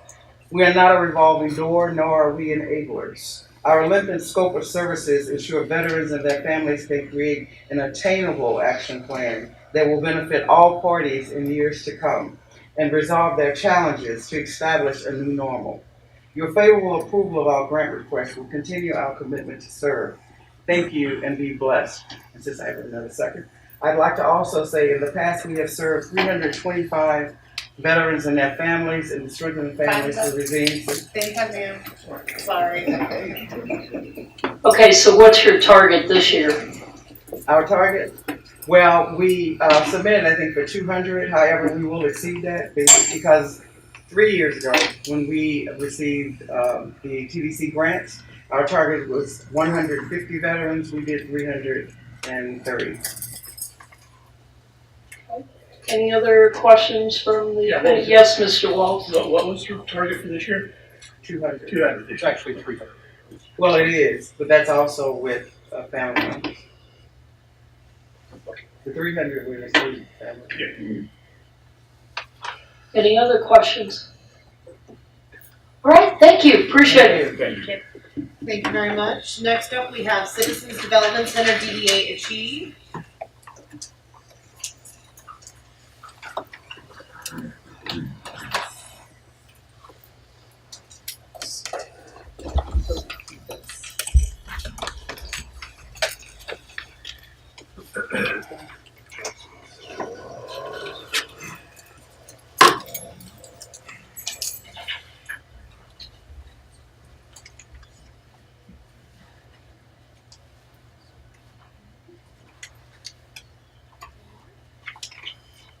Give us a second. Give us a second.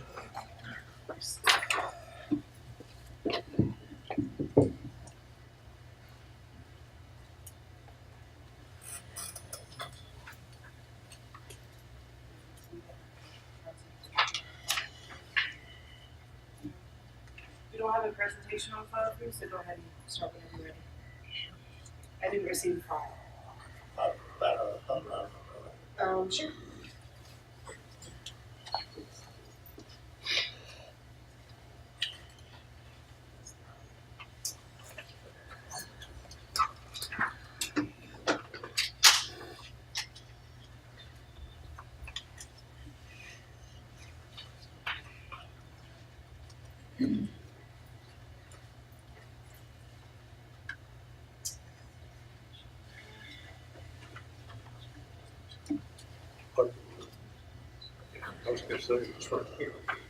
All right.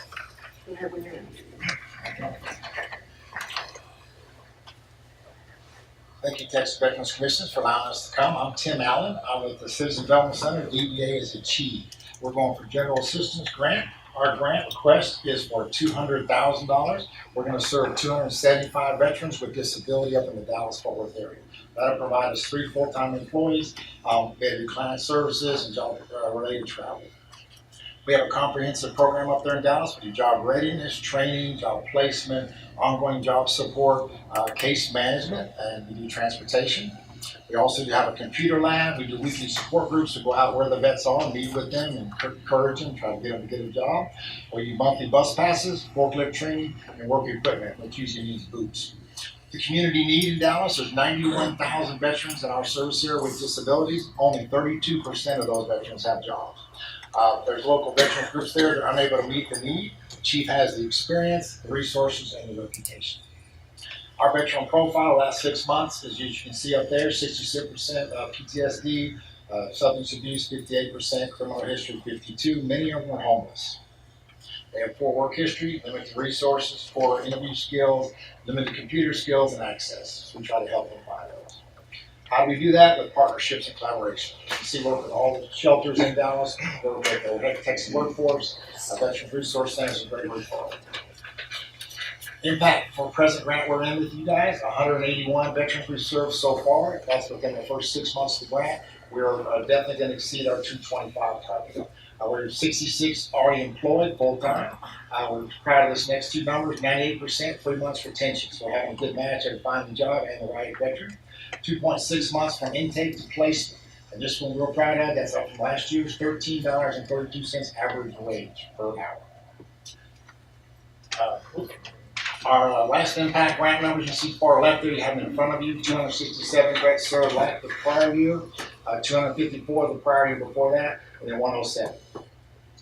We feel your best investment. We've got 36 years of proven employment services. We've exceeded our benchmarks the last few years. We plan on exceeding them this year. We do that through multiple collaborations, partnerships. We do individualized plans for each of our vets. We do comprehensive services. We're impacting lives. There's a couple of our vets up there, one welder. This is Nicole. She just came to us a month ago, and now she got her first apartment here just last weekend, and she wants to be a dental hygienist. So we're impacting lives through you guys' resources and plans. Yeah, can you go back to that third to the last slide, I wanted to see those benchmarks again. Nope, next, there you That go. was the previous grant, this year's grant. There, that's what I was looking for.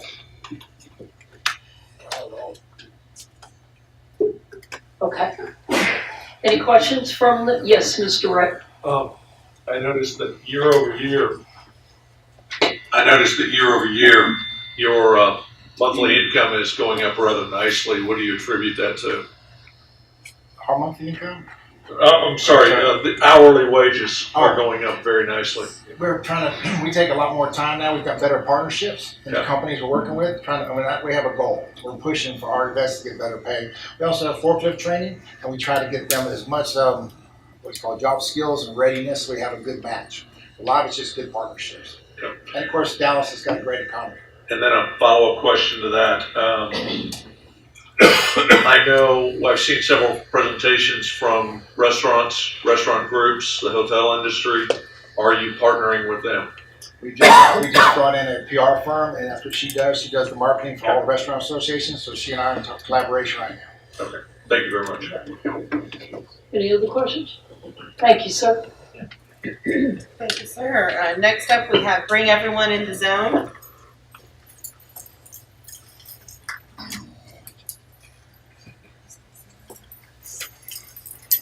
Good morning. My name is Maureen Jewett. You've seen me before, and I want to start out with saying thank you. Let's let her do that real I'm quick. sorry. No, But it's thank you okay. still works. Okay, yep, All you're right. Please and thank you. You bet.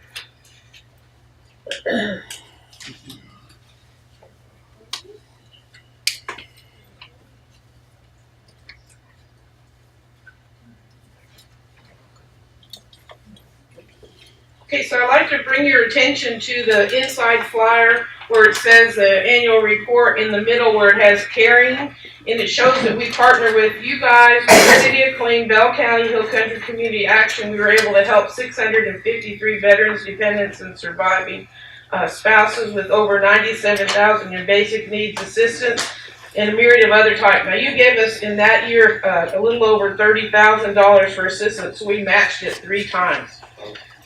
You guys helped us with 2/3 of the salary for our resource manager and some of her general office stuff, and the City of Killeen helped us with the other 1/3. And then Bell County gives us 2 free offices, and they rent us 3, at a reduced rate. Okay, but how do we work it? We have partnerships with everybody in the community. The VA sends us people, TexVet sends us people, and I have one story for you. Judge Cook, who's our county justice of the peace, had someone in his court was being evicted right now, and he was a veteran. He says, go across the street and see these people. I'll give you 1 more day extension. Save that veteran right there on the spot. Another story, I had a veteran that no job. He's in our office trying to get situated, and he started crying. We have a counselor on hand who went in there and gave him some counseling, and we built him up. What you can do is what you've done. You were in the military. You were a hero person. Blah blah blah. And on his way home, walking, he got a job at the car wash that's up the street from us. So we changed lives. People come to us when they're desperate, and we can't do it without you. I'm just going to tell you, we had 10 years of service. In the back, we had our 10-year anniversary. You can see we had a big resource fair. But how do we do it? Because we need you. And we help the veterans that we help. And I just really want to thank you. We've been doing business 10 years, but the last, I think, 4 years we've received grants. We're asking for the same amount. This year's benchmark's 500. At the halftime, we're at 253, I think. And so we're right at the benchmark. Do you have any questions? Any questions? Yes, Mr. Wright. I'll ask one. Very impressed with your 3-to-1 leverage ratio. So when you come back next year, are we going to hear that again? Can I tell you a quick story? Last year, Hill Country allocated us $29,000 in electrical assistance. Okay, they give us their allocation. Then they came back because we were so good at giving it away. Basically, they gave us up to $59,000.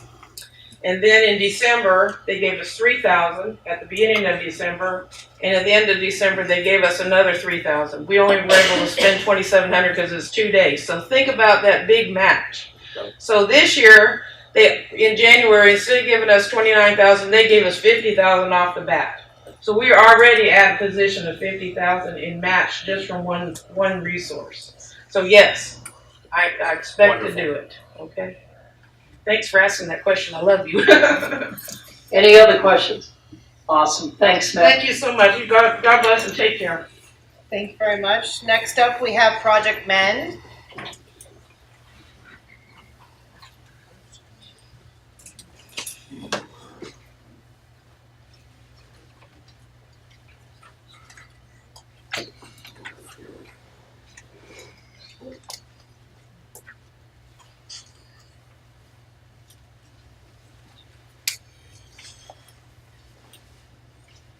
Good morning and thank you for having me today. My name is Stephanie Kotick and I'm the Development Manager for Project Mend, a nonprofit based out of San Antonio that is committed to improving the quality of life for individuals living with disabilities and illness through the refurbishment, reuse, and distribution of medical equipment and other assistive technology. With funding support from the Texas Veterans Commission, we are able to provide our services to Texas veterans and their dependents free of charge. Our first program is our medical equipment reuse that allows us to collect donations of gently used medical equipment, professionally refurbish and sanitize to the state standard, and then distribute back out to individuals in need. Our second program is our assistive technology financial aid that allows us to assist in the purchase of items that may not be available for immediate distribution from our inventory and are often more specialized in nature. Without funding from the Texas Veterans Commission, our ability to serve veterans is severely hindered. We know this because we experienced a gap in funding in fiscal year 2016 that cut our ability to serve veterans by almost 50%. With reinstated funding in fiscal year 2017, we served 434 Texas veterans and their dependents, which amounted to about 1/3 of our annual population served and a 429% increase in the amount of vets served from the previous year. With funding from the Texas Veterans Commission, we expanded our target area in 2018, our current contract, to include regions 5 and 6, which are highlighted in blue.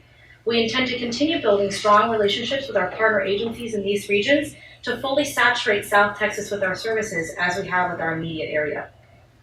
We know that 72% of all veterans in Texas reside within these 4 focal regions.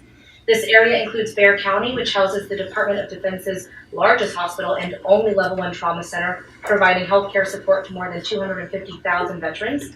Harris County, which is the most heavily concentrated veteran area in Texas, and Travis County, which houses our state's capital and is also very heavily concentrated with vets. Thanks to funders like TVC, Project Mend has served over 2,000 veterans and their family members to date. Meet Amanda, a disabled veteran who was honorably discharged from the Army in 1977.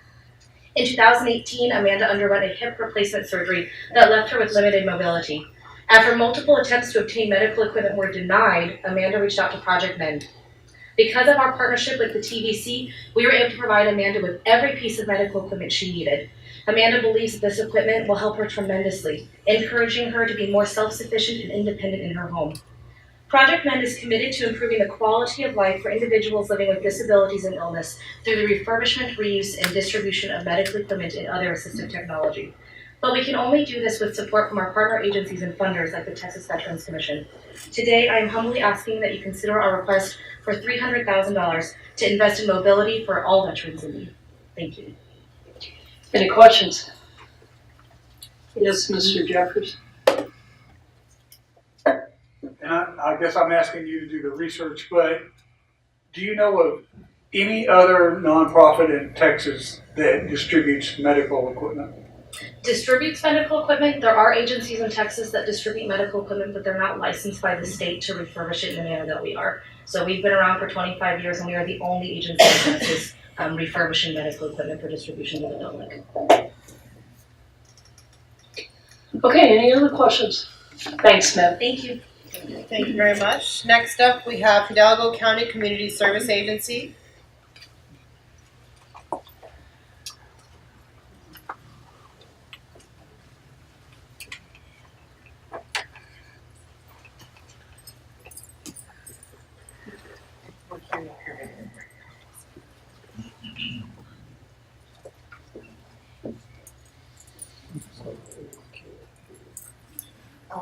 We'll just get the file ready.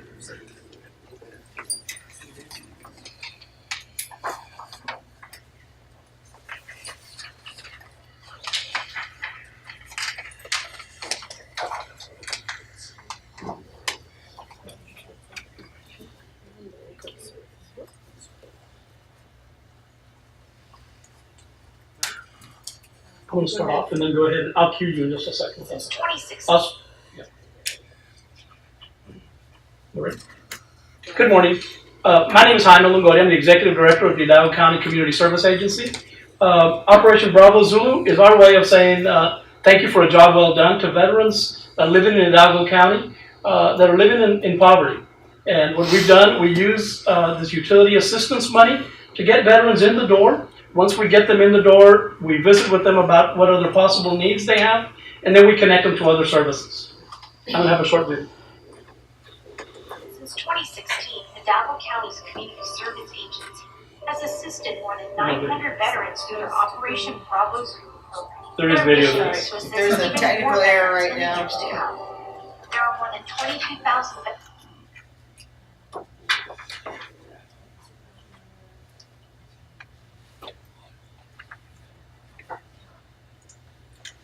Working last week.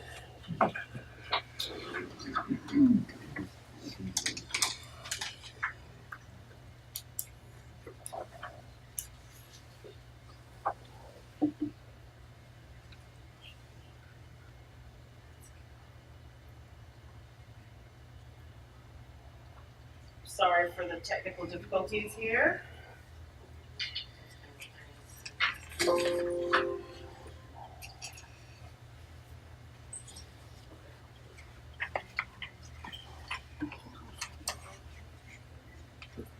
If we can call a 5-minute break, we're gonna get this technical issue sorted out and we'll watch your video. Sorry for the disruption here. I noticed that from 2016 to 2019, the number of household individuals served has fallen almost in half. Does that mean Hidalgo County is doing much better? What do you attribute that to? Well, that's actually about 7 months of the program. 2018, 2019 number. We're about 6 months in. Okay, so that's. And there's a disclaimer actually on the flip side. Okay. All right. Thank you. And where is Hidalgo County? South Texas, McAllen. McAllen. Okay, that's what I was looking for. Yes. Okay. All right, we're good to go again. Okay, sir, so from there, we'll go ahead and continue with your presentation. Well, wait a minute. Since 2016, Hidalgo County's Community Service Agency has assisted more than 900 veterans through their Operation Bravo Zulu program. Their mission is to assist even more veterans in the years to come. There are more than 22,000 veterans in Hidalgo County. 8.1% are living in poverty. Many veterans don't know that there are programs available to assist them. The Community Service Agency is working to fix that one veteran at a time. Funds for Operation Bravo Zulu are used to assist honorably discharged veterans with utility bills. Once the veterans have been assisted, case managers determine if there are other CSA programs and services they may qualify for. The Bravo Zulu grant is used as a bridge to connect veterans with help they didn't even know existed, such as tuition assistance, home repair, and job training. Jenna Segura was a truck driver in the Army, where she did 2 tours in Iraq and Afghanistan. She was honorably discharged in 2010. She heard about Operation Bravo Zulu from another veteran. After she was granted utility assistance, her case manager determined she qualified for tuition and job training help. Today, Jenna is a student at McAllen Career Institute, where she is studying pipe fitting and welding. I chose to do pipe fitting because I've already had exposure in welding, and this school covers 9/11 GI Bill. This thing is helping me with my tuition and with the funds needed to buy my materials, such as the tools I'm going to need and the clothing for class. My long-term goals for pipe fitting and welding is just to be successful, to gather as much knowledge as I can to help the younger girls that want to be part of this industry succeed. Because of grant money CSA receives from the Texans Veterans Commission, Jenna's quality of life has improved drastically. She has discovered a new career for herself and her family. Her future is bright and full of possibilities. Our Commissioners Court Advisory Board and staff stand ready to continue supporting the veterans of Hidalgo County. Thank you very much, appreciate it. Now your 3 minutes is up. Do we have any questions from the? Yeah, any questions from the committee? Okay, Thank you very much, sir.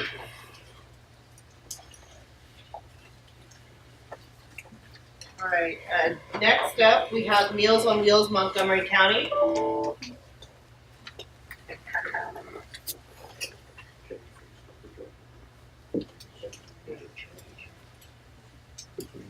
Should just do.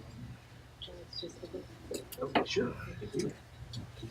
Sorry, we're having more technical difficulties with the. That'll put them away. 2 minutes again. Yeah, okay, so, ma'am, if you just hold up and we'll work this, technological Murphyism. Apparently y'all stare at me and work out my nerves. None of us bite, we promise. It's not very hard.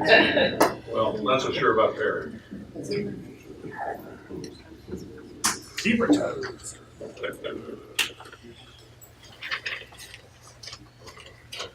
Thank you.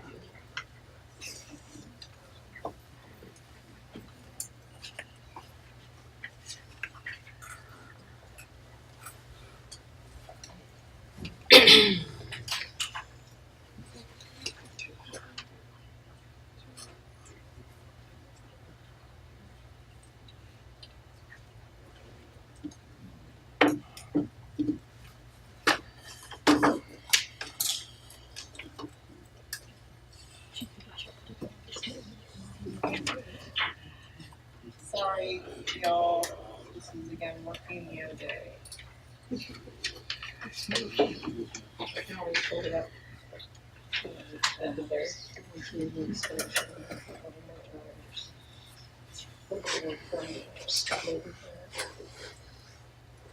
Alright, go when ready. Good? Thank you. Okay. I'm Katie Foster, I'm the Compliance Director at Meals on Wheels, Montgomery County, and thank you so much for letting us present. This is our first time, actually. At Meals on Wheels, Montgomery County, our mission is to foster the independence and dignity of homebound seniors by providing them with nutritious meals, transportation, and caring connections. Through our home delivered meals program, we serve approximately 600 seniors. 312 of those are veterans and or their spouses who depend on our program for their daily meal. There are only 2 nonprofit, no-fee home delivered meal options in Montgomery County at this time.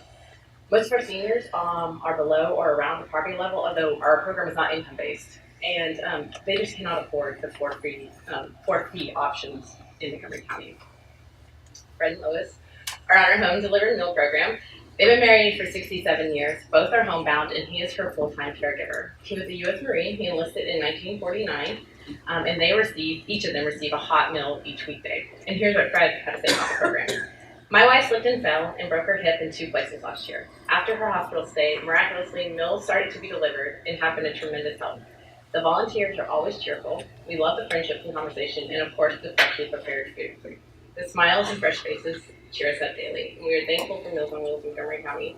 And because of them, we are able to stay together in our home.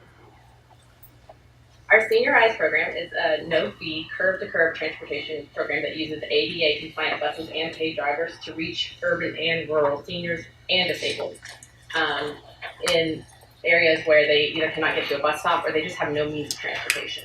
We have about 315, it's actually 350 now, seniors and disabled on this program, and of those, 45 are veterans and or their spouses that depend on this program to get to dialysis, medical appointments, city errands, grocery stores, and a senior progress center where they can get a hot meal daily. Through the General Assistance Grant, our ask of $300,000 will help us to continue to be actually the only organization able to serve all 29 zip codes of Montgomery County with home delivered meals and transportation. There is no one else right now. We will be able to continue and enhance our partnerships with other organizations in the area that serve veterans and their spouses. Our transportation goals are to provide more rides to the already established veterans and spouses. Instead of being able to provide 1 or 2 rides a week, we can provide for them every day. And we hope to add up to 45 more veterans on that program. Our home delivered meal goals are to continue to assist the 312 veterans and our spouses already in service, with 147 being specifically allocated to the General Assistance Grant. While serving those 312 veterans and spouses, we can add at least 45 more this year and then sustain that progress each year through fundraising and staying fiscally responsible. Thank you. Any questions? So is it a hot meal daily, one, or? It it's is a- one hot meal for 5 days. So they Okay. receive 5 days. We also do breakfast bags and senior meal bags. So Okay. our veterans got about 4,400 breakfast bags this year and 2,200 senior meal bags. Okay, so figuratively, it's more than one meal a day. It is, but we're Okay. asking for assistance to feed them for that one meal because it's $1,500 a year to feed a senior. Okay. Any other questions? Thank you. Thank you guys so much. Thank you very much. Next up, we have scheduled Big Brothers Big Sisters Lone Star, but Jaron Elias is sick, so we're gonna skip right over to Honor Veterans now. Loaded up this morning.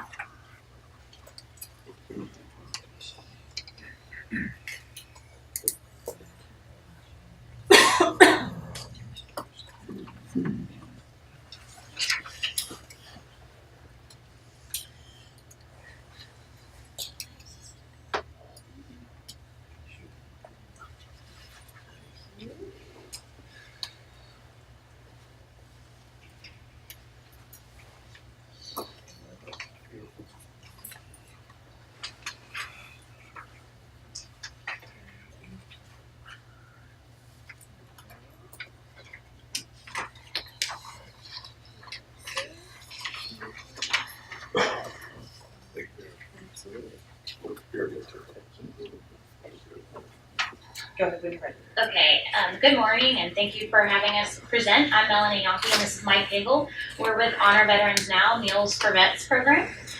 We were founded in 2015 down the road in Fredericksburg and began serving in Gillespie County. In the past year, with the help of the TVC grant, our first grant, we have expanded to 36 counties that we are currently serving. In the red are the counties that we have a veteran or more veteran in that county, and then the gray is the areas that we have a memorandum of agreement ready to serve veterans. So we're serving from El Paso to Beaumont, Amarillo to Brownsville. Meals for Vets is serving veterans that would otherwise fall through the cracks. Most of our veterans are under the age of 60 because if they were to call up Meals on Wheels, because they're under 60, Meals on Wheels does not receive funding, federal funding under the Older Americans Act, and so they'll be turned away. So we are able to take care of those younger veterans. We have veterans that are low income, students, unemployed, suffering from mental or physical disabilities. We serve them all across the lifespan, from right out of the military all the way up to, we have someone on hospice that's 57. We know that the need in Texas is huge because we are second in the nation for the number of veterans on food stamps at 97,000. And we're able to deliver meals anywhere in Texas, even where there's not a meal provider in place. We are able to use a national provider called Mom's Meals, which will deliver a 2-week supply via FedEx to the veteran's door. In 2018, we contacted all 254 county veteran service officers to tell them about our program, and we sent out brochures and flyers. We've also been in contact with social workers at the VA clinics and hospitals, HUD-VASH, Texas Workforce Commission, leadership team, and we are able to get the word out about Meals for Vets that way. Mike went down to the Valley after we talked to Sesha Colby with the TVC because we learned that there's out of the 78,000 Texas veterans that are going to school on the GI Bill, many are hungry and unable to afford meals in their school cafeteria. So after we heard that from her, he went down to the Valley and talked to 5 different campuses. So you see the cap and gown there. Those are campuses that we already have agreements with. He's also reached out to 36 more, and we're working with them to set up a memorandum of agreement in order to be able to provide students with a meal a day in their cafeteria. So that's why we've asked for an expanded grant this year of $500,000 so that we can reach more students. After he went down and made contact with them, just in the past couple of weeks, we've already signed up 8 new students. So our goal for this grant was 150. We're at 145 veterans that we're serving a meal a day, and with the new grant, we want to expand that to 200. Time's up. Any questions? Go ahead, Ms. Gonzo. With that increase, where would you find your match? So we are working on grants. We have several grants that we have gotten in the past couple years that we continue to apply for, and they've been really good about extending that to us. And then we also have donations. We are working really hard on, Facebook.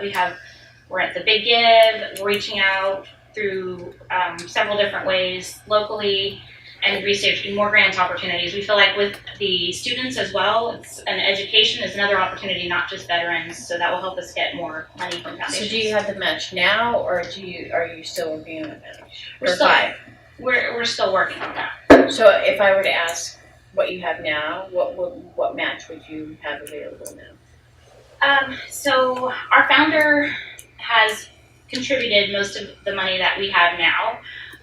He is a Korea War veteran that invented a mine detection system, and with the money that he made from that, he put down the seed money for this foundation. So that money is, being depleted, and we're constantly looking for more opportunities to grow the program.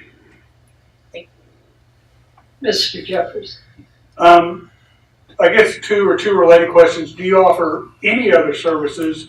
And when you identify like a working age veteran that's not working, do you connect them to other services to do case management or diagnose their issues? Absolutely. So everyone on our staff knows how to talk to veterans and do the intakes. I'm a social worker, and everybody else has worked in mental health. And we have a lot of connections. Like I was mentioning earlier, the Texas Workforce Commission has a leadership team, and they are covering 22 areas of Texas. So I can call them. We had a veteran who was in Dallas and was a single mom with no job, and I connected her to him, and then he helped her find a job. So we have those connections, and if they don't have a way to store the food, we have been able to purchase small refrigerators for people, things like that. I think just the support, some of them are able to go to congregate meals at the Meals on Wheels, and that's gotten them out of the house. So some people that are dealing with PTSD and depression are reaching out and meeting other veterans and being exposed to more resources that way. So so we like to say that we're more than meals, we're help to heal lives. Just having that daily contact, and the person before from Meals on Wheels, expressed that as well. Having that daily contact from the person delivering their meals really helps them, get past the isolation that they sometimes feel. Mr. Walls. Yeah, Mike, on those people that you contacted with the colleges for the students for food, is the university or the college, are they providing the funds for that, or are you guys supplying money for that? We supply the money for it. They supply the dining facility and the food. Okay. What happens is we have a memorandum of agreement with them. They turn around and we fill out the memorandum of agreement saying, yes, we're going to take care of your veterans while they're there. They do that a meal a day, whether it's breakfast or lunch. Their choice, and then they invoice us at the end of the month, and we reimburse them. You get a discount? We have a limit. I wouldn't call it a discount, but we have an agreement with some of them. It varies per campus. Yeah. So depending, we could have the one for $7 on one campus, $7.89 for another campus. But and the breakfast versus lunch varies also. But we try to limit it right now at $8 and under, and it's worked out pretty good. Okay. Thank you. Any more questions? All right, thank you. Thank you. Thank you very much. Next up, we have Comfort Crew for Military Kids.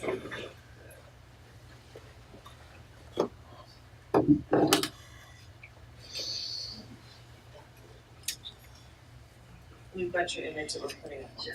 Thanks.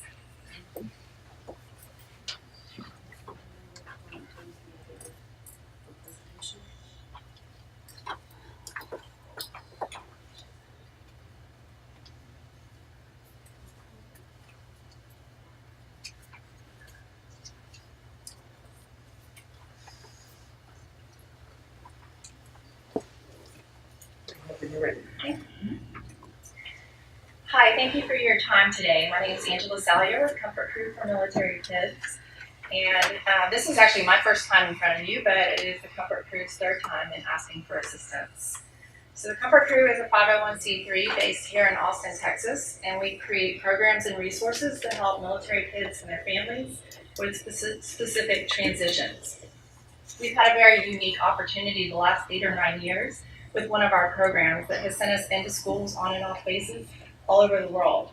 We've talked to over 250,000 military kids the last few years, and so we've learned a lot from them. I guess more than talked to them, we've listened to them and learned a lot about what challenges that they're facing and what kind of support that they need. We've also been able to interview hundreds of military kids and their families about what kind of challenges they're facing. With all that information, we've been able to create some strong resources to help military kids and their families. We have 4 what we call comfort kits, which house our resources. We have one to help families through deployment, one to help them through reconnecting with a family member when they return from deployment, one to help kids have a parent return with an injury, visible or invisible, and one that's our grief kit to help kids who have lost a parent.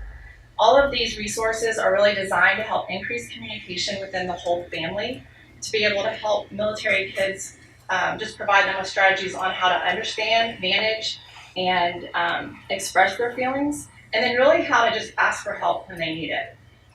So families visit our web portal daily. They request the type of kit that they need. We ship it out directly to them at no cost. We also work with points of contact. We've found out, we've learned a lot from this year's grant cycle that this is a good strategy for us to work with points of contact for large deployments or returning from deployment. Many of you have probably seen the 2018 Blue Star Family Military Lifestyle Survey has just been released. Notably, 2 of the 5 top issues that they reported that impact their life, 2 of the 5, one is time away from family, and the other one is the impact that deployment has on children. We believe these resources can help decrease those negative effects. So I don't know how I'm doing on time, but Got 37 seconds. thank you. So we are asking for $100,000. Again, this time that will serve 750 veterans, helping the whole family, like I said, increase communication, be able to work together, stay connected. Our resources include things like an animated DVD that talk to kids in their own language, really let them know they're not alone, a journal to help kids express their feelings, and again, know how to ask for help, some items to help the family stay connected, such as postcards and dog tags during that time of deployment, and a family guidebook for the parent. Any questions? Thanks, ma'am. Oh, I'm sorry. I do have one. Yes, sir. I wanted to ask, because you are statewide, are you going through base PAO officers and things like that? I'm trying to figure out how you reach the kids. Absolutely. So, like I said, a lot of families come individually to our web portal, but in addition to that, we'll work with, we have military leadership reach out, chaplains, a lot of family readiness group leaders, yellow ribbon coordinators, a lot of key spouses, and they're able, like I said, typically when we started out, kind of a slow start with a lot of relying on individual families, we've moved over to more of a strategy of working with that point of contact, because they can help us to gather the information we need for those families. And that helps us to be able to provide support for the whole entire unit, all the kids that are affected. Sure, thank you. Yes. I have a question. The statewide, how do you feel you're doing statewide, or are you concentrating on certain areas in Texas? Yeah, and I will share that. So we're a national organization, but probably about 35% of our requests come from here in Texas. Okay. So there have been times in the past where we had hundreds of families on our wait list. Now, thanks to funding like from this grant, we're able to be able to provide these resources here in Texas when they're needed. Okay, thank you. Thank you. Thank you very much. All right, next up, we have the Austin Bar Foundation. Hello, my name is Doug Lawrence. I'm the managing attorney of the Austin Bar Foundation Veterans Legal Assistance Program. The executive director of the Austin Bar Foundation, Delaney Ward, came with me today. We were asking for funds to help us enhance and expand our already existing legal services program. We see over 750 veterans, unique veterans, each year through our intake procedures. We have an intake clinic the second Monday of each month out at the VA outpatient clinic down on 183. We get people, in the last 3 months, we've had people from 16 counties show up at that clinic. So we got a lot of people driving a long way to see us. What we want to do is create more clinics in various areas. We've already done clinics in Gillespie, Hayes, and Williamson County outside of our Travis County. We've created phone and online intake procedures for people who can't make it to us. We're averaging 7 phone calls a day and about 5 online intakes a week. We currently are staffed by 2 part-time people, myself and an administrative assistant. If we can get more people into the program in terms of staffing to go full-time or add another part-time person, we can increase the response time. Someone goes to an intake clinic, we want to get back to them as soon as we can, but due to the lack of numbers and the vast number of veterans we get seeking assistance, there's a lag time between intake and actually getting to the next step. We do a lot of counsel and advice at the clinics, where basically that's all the veteran is going to need, to figure out how to do something. But we want to expand that into more extensive services where we're representing people in contested matters in courts. We do that now, but not nearly on the level that we could. We want to expand our assisted pro se, especially in the family law area. If someone's having a divorce without children or property, there's no reason to pay $5,000 for an attorney when we can walk them through the process with the forms and what they need to do and help them with every step of the way. We accept various types of legal issues. We're not shoehorned into one area. We're seeing mostly family law, real estate home ownership issues, a lot of estate questions, and some consumer law issues.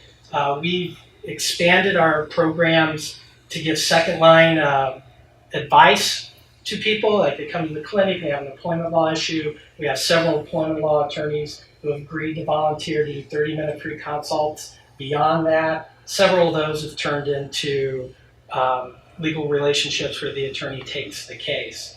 So our goal is to keep growing and give better services to the people that are already showing up.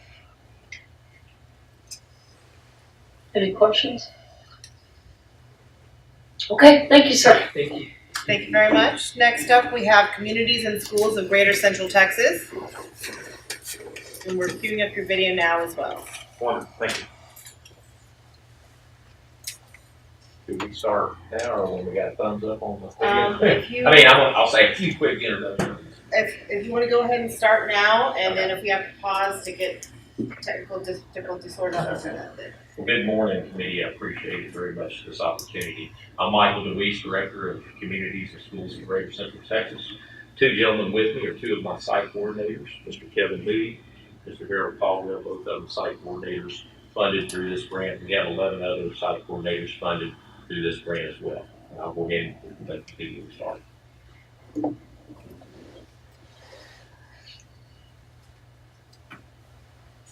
The Texas Veterans Commission has been really instrumental. We're having some issues getting the video on the correct screen.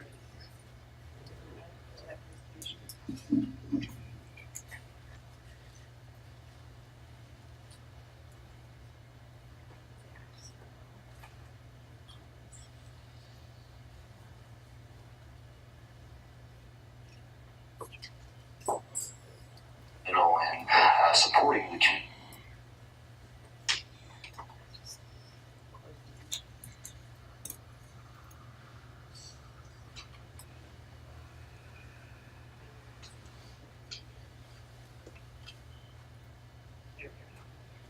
Communities and Schools program is our CIS program. It currently serves approximately 2,200 students, of which a good portion are military family members.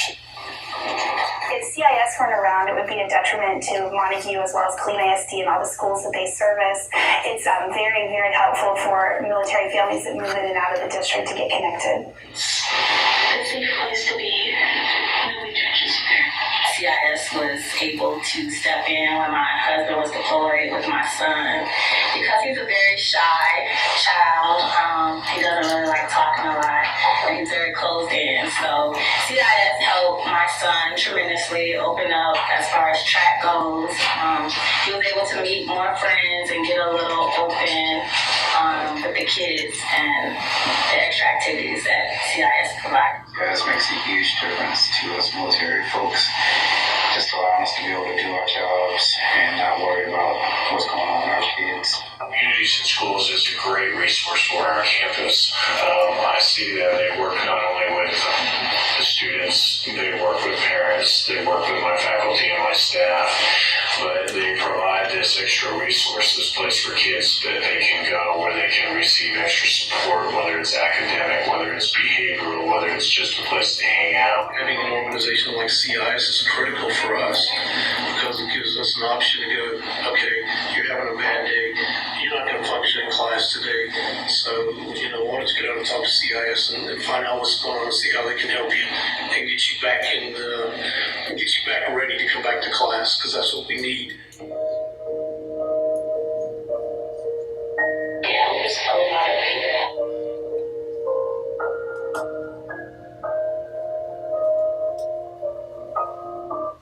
That hated part of being a military kid. You're the new one, everybody else knows each other, you're kind of like, who's this? And then judged, like you're judged, and that makes it difficult sometimes. I never want to see communities in schools leave my campus as long as I'm the president.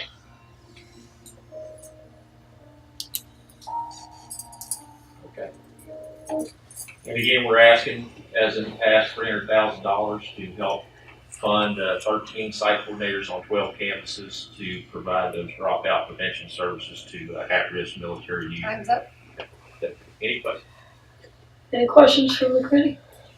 Yes, Mr. Wright. Yes. Just one question. I noticed you specified Colleen ISD.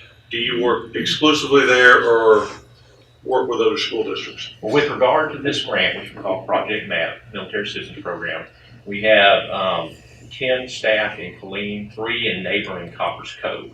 Now, our program in general also serves Temple and Belton and Salado, but we don't utilize this project, this funding for those programs. Thank you, sir. Thank you for the question. Any other? All right, thank you, sir. Appreciate it. Thank you for what you do for Texas Veterans. We appreciate it. Thank you very much. Next up, we have Tri-County Behavioral Health Care. Ashley Taylor.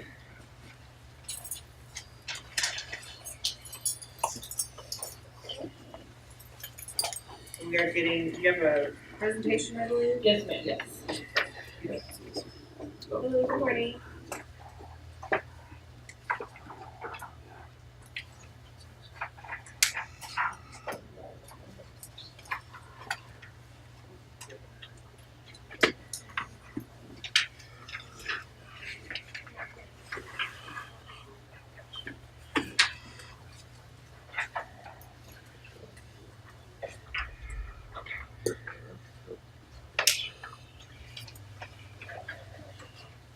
You're right. Okay, well, good morning. My name is Ashley Taylor, and I'm the Veteran Services Liaison at Tri-County Behavioral Health Care. You'll see some handouts, and you'll see my bio, so I don't take up all the 3 minutes, right, talking about Tri-County and me. So you'll also see the handout with Tri-County Behavioral Health Care. The focus I want to draw your attention to is that we're a long-established community center that's been around since 1983, and we have an established leadership team and a financial management team that will handle any funds that are given to us. We also have a guide of locations with our collaborative partners that you'll see we have established relationships with other veteran service organizations in the community. We are one of the 37 centers operating the Health and Human Services Commission's contract that facilitates the Military Veteran Peer Network, which is managed by the Texas Veterans Commission's Veteran Mental Health Department. So our project proposal is to ask for $200,000 that will provide 4 staff and a financial assistance pot of money to serve 500 veterans, 250 dependents, and 10 surviving spouses. It will basically be person-centered resource navigation for customized case management that will create long-term goal plans to include follow-up to possibly identify any further needs. So why do we want this project? Over the 4.5 years that I've been in this position and in this area, we've seen tremendous growth in the veteran service world. We've seen the growth of a Veterans Treatment Court in Montgomery County and a Veterans Treatment Court in Liberty County and a Veterans Pod dedicated in the county jail. So we're really excited to be a part of those projects. And there are minimal collaborative efforts to raise awareness and improve access we're really one of the main entities that are doing that. And as we know, it's common in the veteran service world to not know about those resources. And since building our partnerships over the years, we have become the go-to for questions and resource access. And unfortunately, the 1.5 of me are tapped out. So we need help. This grant will give dedicated staff to each area, the 3 counties, and will focus on their given communities. Here's a visual layout of the staff. So the 3 county area, there'll be a lead in Montgomery County, which will be a full-time position. And then we'll have 3 part-time positions, 2 in Liberty County, which if you know Liberty County, it needs 2. Because there's like North and South Liberty County. And then you have 1 in Walker County. So bringing it all together. Currently there are 1.5 staff working tirelessly to serve the 50,000 veterans in our coverage area, which we have in FY 16, 17, and 18. Myself, my part-time staff, and our volunteers have had 30,000 interactions with the veterans and the service members and the families that we serve. And we've also given 17,000 referrals to other veteran service organizations that we partner with. So this project will provide coverage for the existing gaps, which is just to better serve the SMVF, the service member veterans and family members that we serve. Any questions? No questions? Thank you. Thank you. Thank you very much. Next up, we have Nueces County. Nueces County on here. We are running a couple minutes ahead of time here. Next up, then we have Fort Bend Senior Meals on Wheels and much, much more. No. What about Central Texas Opportunities? Well, not much more, but I'm here. So you are Fort Bend Seniors Meals on Wheels? Central Texas Opportunities. Okay, okay, perfect. Thank you very much. I was ready. Do we have a presentation from you? Or just No, ma'am, it's just me. Okay, perfect. Alright, so go ahead when you're ready. Good morning. I'm Hannah Adams. I'm with the Executive Director at Central Texas Opportunities. Central Texas Opportunities covers 8 counties in the geographical center of Texas, which are Brown, Callahan, Coleman, Comanche, Eastland, McCullough, Reynolds, and Taylor County. 7 of those counties are rural. When I say rural, some of those towns are 3,000 people or less. So we're talking very rural. Of the 8 counties, we cover a 7,000 square mile geographical area. If you're in rural Texas, trying to get somewhere, it takes me 20 minutes to get to town, and that's if I don't have a traffic jam of cattle and horses and skunks. And that's what our veterans are facing in rural America, is getting somewhere to get the services that they need, because they're not there in the counties that we're serving. The population of veterans that we're serving there is over 21,000 veterans, and many of them don't understand what they're eligible for or know where to get the services. I'm blessed to have a program director that's a veteran and a veteran specialist that's also a veteran. So these 2 men know what they're doing, and they're able to meet the veterans of the needs that they have in the counties that we're serving. Serving in rural America, there's a lot of need there, but they don't have a lot of the services that they need. So the transportation assistance to get them to the other areas for medical, dental, childcare while they're looking for a job, and then childcare after they've gotten a job until they get some stabilization. In the last 6 months, we've assisted 11 homeless veterans that were on the streets get housed. As we speak right now, my veteran specialist case manager is meeting with Mr. Chittum. His wife died of cancer last year. He was diagnosed a couple months ago with cancer, and Friday, his house burns down. He's also raising 6 grandchildren. And how fast the services gets out there, I got a call Saturday. As soon as I got the call, he got an intake, and the application process started immediately. So we might be rural, but we are out there serving the where they're needed. And I would love to entertain any questions if you have a minute. Are there any questions from the committee? Did you say you provided transportation? Yes, ma'am. It's utility, rent, mortgage, transportation, and utility assistance, elder care and child care. Do you have a van or? No, we either put fuel in their vehicle, pay for the transportation, or we fix their vehicle, because sometimes they have a vehicle, it just doesn't run. Okay. So transportation in rural America looks way different. You can't go hop on a bus. So it's usually you have to have a vehicle to get you where you're going. Okay, thank you. You're so welcome. Thank you for the question. Does your group travel? Yes, we all have brooms. Well, maybe we'll buy them a broom. Yes, sir, we travel within the 8 counties, and if a veteran can't come to one of the areas that, because we have an office in all of our counties, but if they can't come to us, we go to them. Thank you. Anything else? Awesome. Thanks, Mel. Thank you. And then I believe I'd like to recognize Mr. Cato. We have some guests. Or, Sure. So today we have Mr. Palladino, who's the director of the Texas Veterans Commission, and then the commissioner of the Texas Veterans Commission, Mr. Ron Lozano. And both gentlemen would like to extend their greetings. Sirs. Thank you very much, Carrie. I appreciate it, and I want to welcome the new members to the to the committee, as well as the old. And you know, what you do is very important to the state of Texas. And you know, so you know, Carrie especially used to work with us in the agency, and so I welcome you to the committee, as well as everyone. So Dale, I think you're new as well as right. Okay, Dan, right? Somewhat new. Yeah, somewhat. He served before, took a little break. So anyway, so I'm going to turn it over to our chairman, Al Cantu, in a second. But I just want to thank you for serving on the committee, number one, because it's a volunteer, you know, assignment, and what you do is it's a lot of work, a ton of work, and you know, trying to figure out, you know, the whole funding plan and the scheme, and so for processing and listening to all the organizations that present, and all the people in the audience. There's a few out here. Thank you for what you do to help veterans as well.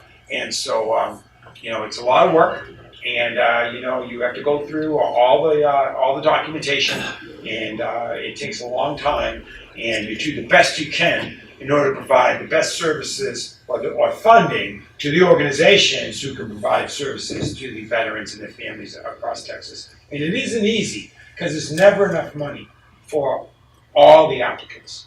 You try to do the best job you can and try to you know, to have services throughout the state to different organizations that can, you know, serve veterans, you know, in the different parts of the state in the different services. So thank you so much.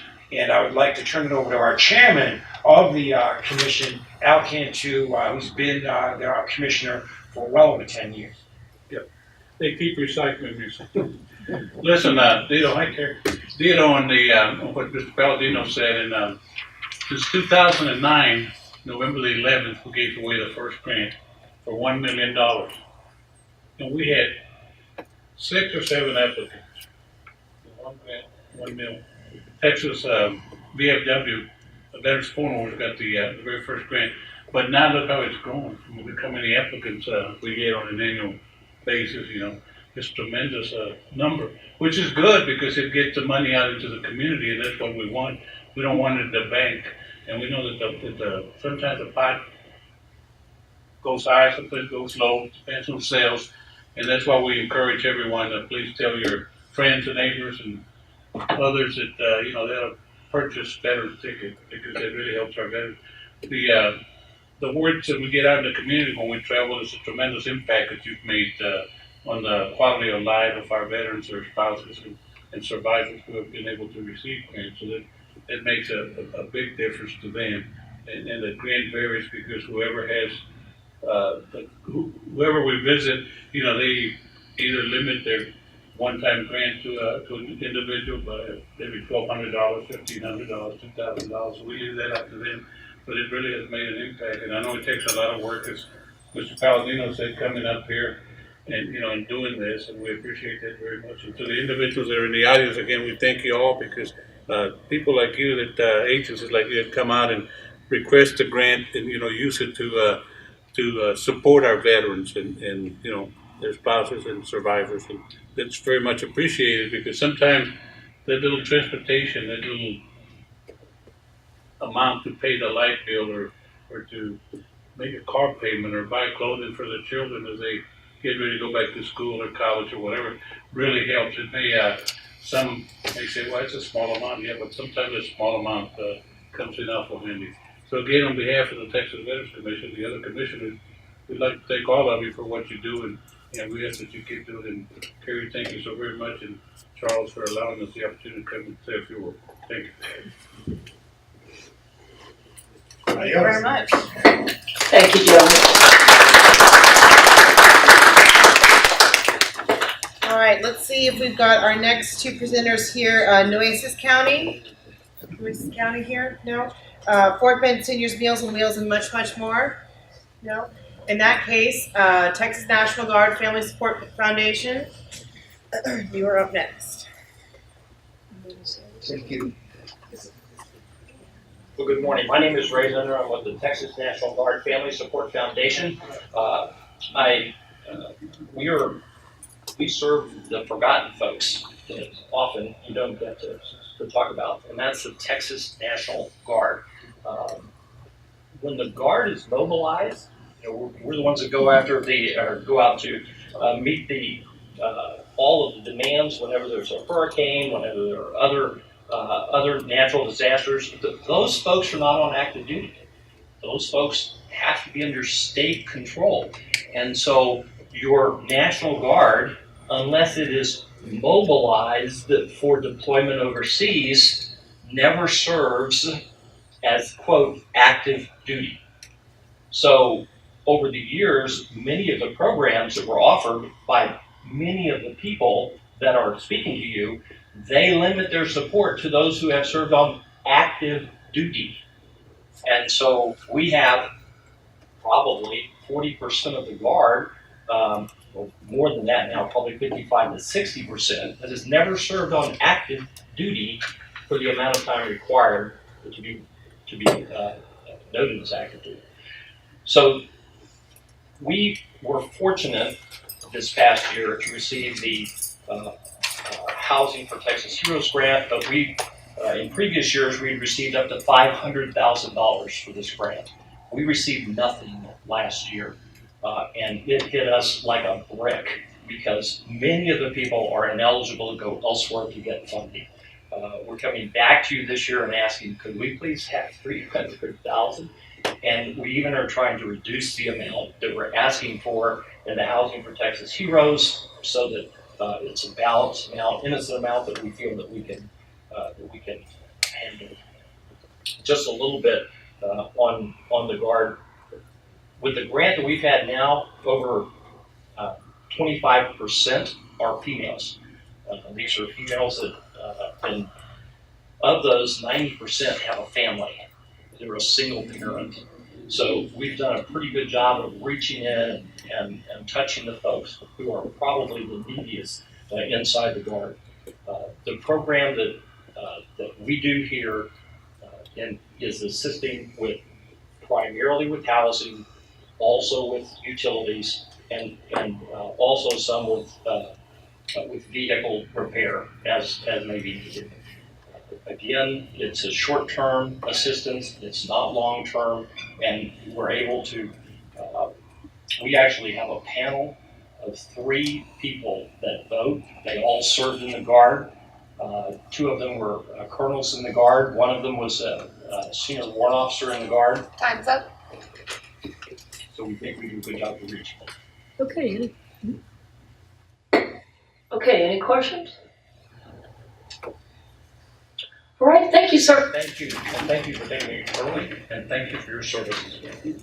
All right, so our next 2 folks are not here yet, so I would recommend that we go to a break, lunch break. It's at your discretion. Okay, so my cell phone says 11:43, and the next presentation would be 1:05. So if we could have everyone assembled back in here at 1:03, and then we'll start at 1:05 for the Harris County Sheriff's Office. Okay? Okay, one other quick admin note. Remember, we cannot have any discussions. We've now officially broke. Any questioning of, you guys asking us questions or us asking you cannot happen. Will be in violation of the Texas Open Meetings Act. So please refrain from those discussions. With that said, I'll see y'all at 103. Thank you. Should Explain to the committee members, the next presentation that we have is from the Harris County Sheriff's Office, and this is a Veterans Mental Health Grant. We usually try to make sure we keep them all grouped together, but through a scheduling snafu on our part, with all the Harris County applications, we had our wires crossed of which one was general assistance and which one was mental health. They're scheduled, we scheduled them, it's not their fault, and they're here today, so we wanted to just slip them in if they're here at the very beginning. So, Thank that, you. you're very welcome. Thank you.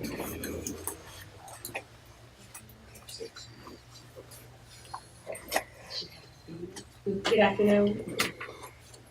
Give it a second until she gets presented. So, can you tap the mic? See if the switch is on. There you go. Testing. Thank you very much.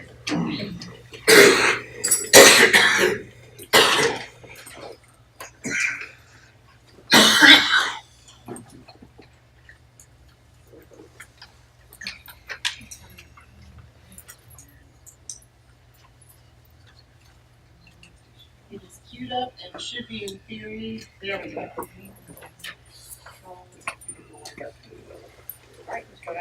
Good afternoon, I'm Jennifer Herring, the Director of Reentry Services at the Harris County Sheriff's Office, and I am over the program called Stars and Stripes.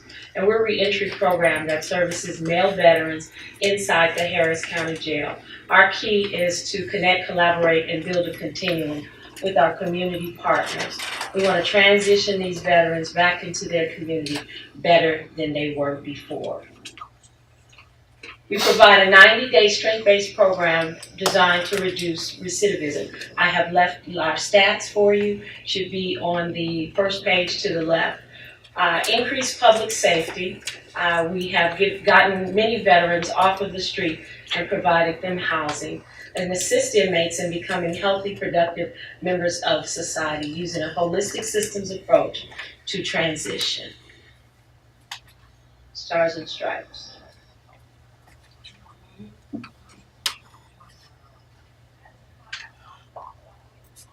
Sorry, if you could, we're gonna turn the volume here.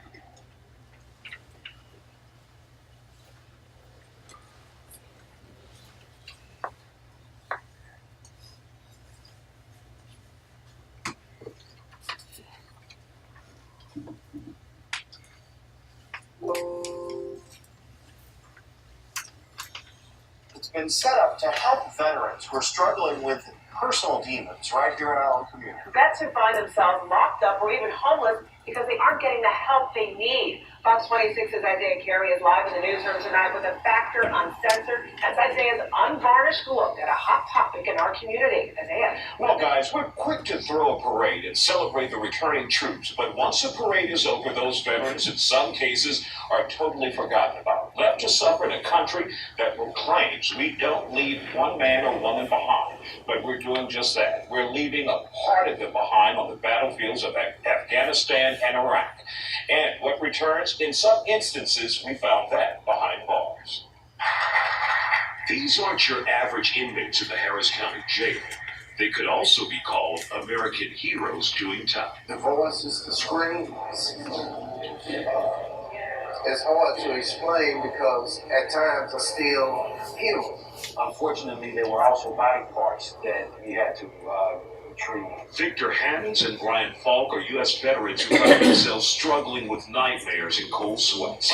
They also found themselves the victims of post-traumatic stress disorder, PTSD, after serving in the military. Because I knew something wasn't right with me because my mind was racing, my thoughts was racing about things that I had no control over. Those racing thoughts led to, in some cases, self-medicating and criminal behavior, which landed all 23 of these men with PTSD behind bars. It was difficult for me as a man to admit something wrong with me psychologically, and particularly since you've been raised by a family, your mind is strong.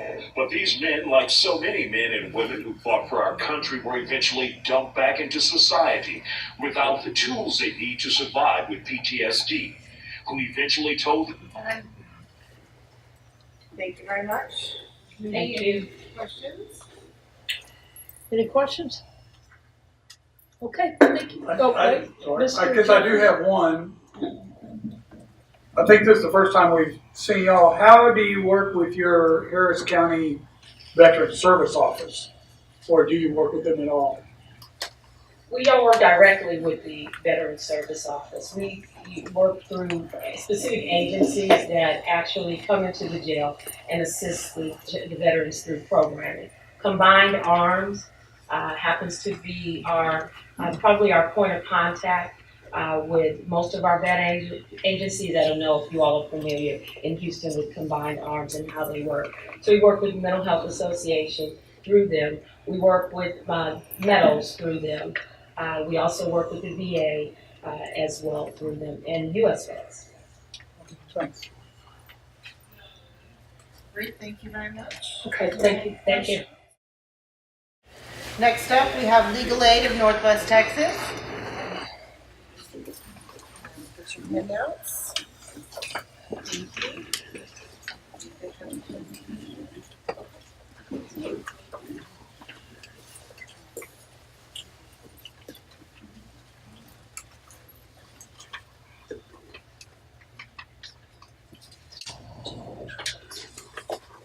As an administrative note, now we're going back to general assistance presentations, okay?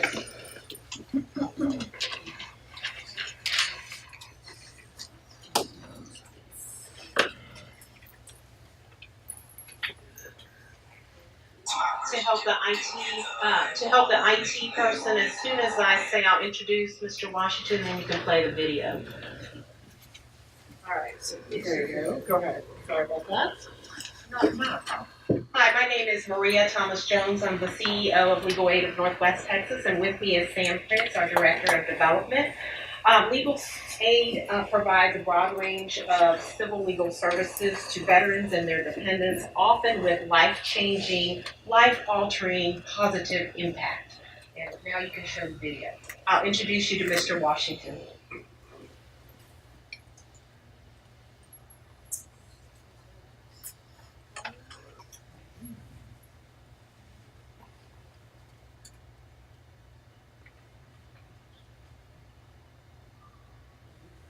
Just played it.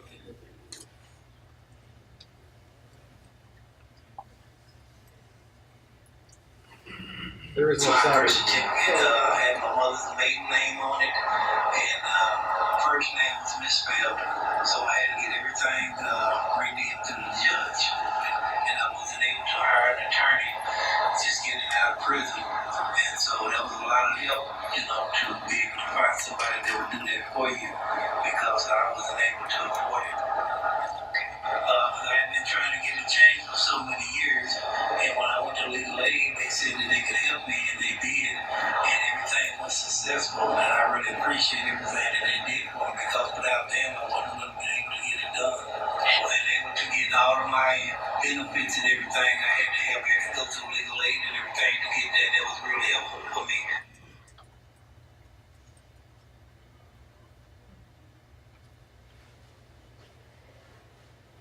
As Mr. Washington said, he needed access to a driver's license in order to gain access to VA and Social Security benefits. He had been trying for many years to get that, and without that ID, he was not able to access that. So he needed court intervention because of the faulty birth certificate, and Legal Aid was there to assist, and now he has greater financial security, allowing him to have benefits, housing, food, and medications that are necessary. Landwood has dramatically improved the timely hiring of staff for new projects and its supervision of attorneys that bill multiple grant sources at the same time to ensure compliance with the grant requirements and to effectively deliver quality services. DFW is the focus of our grant project funded by this application. Approximately 75% of all veterans in the 114 county service area that we cover reside in DFW. Many are within the city of those cities, but many are in the rural counties that surround those metropolitan areas. More outreach will increase access to more low-income veterans needing this help. The budgeted paralegal position is critical to this outreach. Instead of spreading the funding partially to multiple staff, this project will feature 2 staff attorneys and 1 paralegal working full-time as a team, covering the designated DFW county. Thank you, ma'am. Any questions for the committee? Any questions? Okay, thank you. Thank you very much. Next up, we have Family Service Association of San Antonio. And do we have a presentation? We do. We do, so go ahead and pull that up. Sir?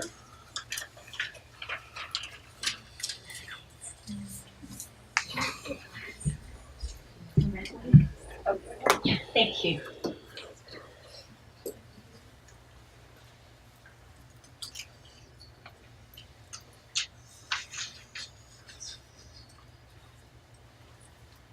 All right, whenever you're ready, I'll turn this finish passing out the handouts.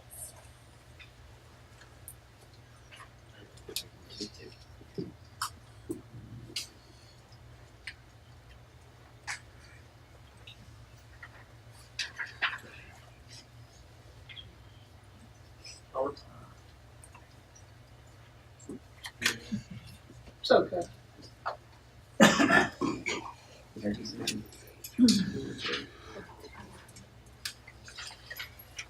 Yes, sir.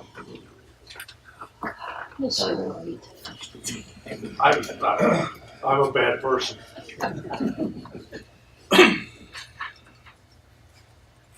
Good afternoon. I'm Mary Gar, CEO of Family Service of San Antonio, and with me is Kim Arispe, who oversees our Financial Empowerment Center and our workforce development programs.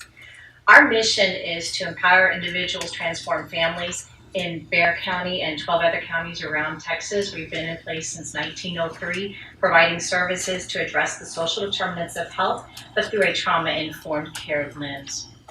So we are currently, as I noted, in San Antonio, but we work in people's homes, we work in schools, we work in our specific offices, and number of different community settings. Everything that we do assumes that we have individuals who have gone through some sort of trauma. And we know that our veterans and their families, when they're in the military, we wrap our arms around them and ensure that they've got the support that they need to be successful in the military. But when they leave the military, they're out there on their own, and a number of them start to struggle to be able to adjust back to that setting. And so we work to address those social determinants of health. If you look at where they are born, where they live, where they work, go to school, etc., and the adverse challenges that might affect their ability to be successful. And so those 5 social determinants of health that I mentioned, as noted by Healthy People 2020, we work in each one of those domains. And the specific one we want to talk about for us is with the economic stability, to be able to help veterans and their families get back on their feet and be able to become productive members back in their communities. Our economic stability programs are focused in a way that we wrap our services in a holistic manner for the veterans and their families, providing financial counseling to help them manage their finances in a way that creates sustainability. Our workforce programs are focused on access to college, job training, so that they can move into high demand, high wage occupations. We have multiple programs, support services that we provide that help pay rent assistance, transportation, and we really try to provide them everything they need to stay in that educational program and be successful and move into a career. Our training is integrated, individualized support, coaching, wraparound case management. The financial counseling and coaching piece is a key part of that.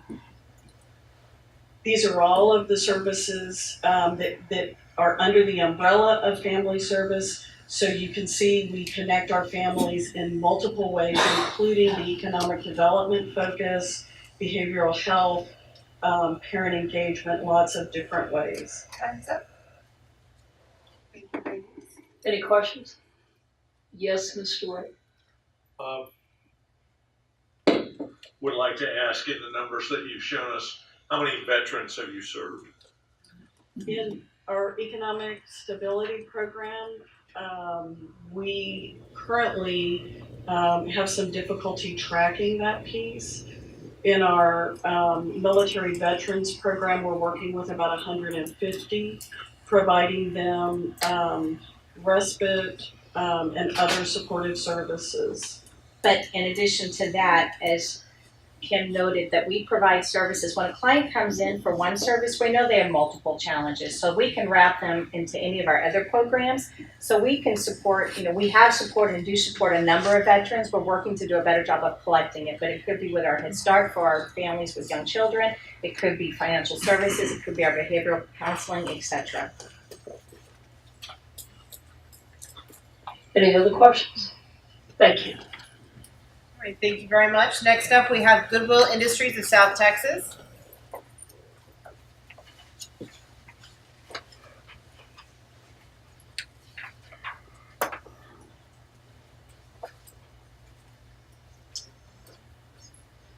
you have a presentation? Yes, ma'am.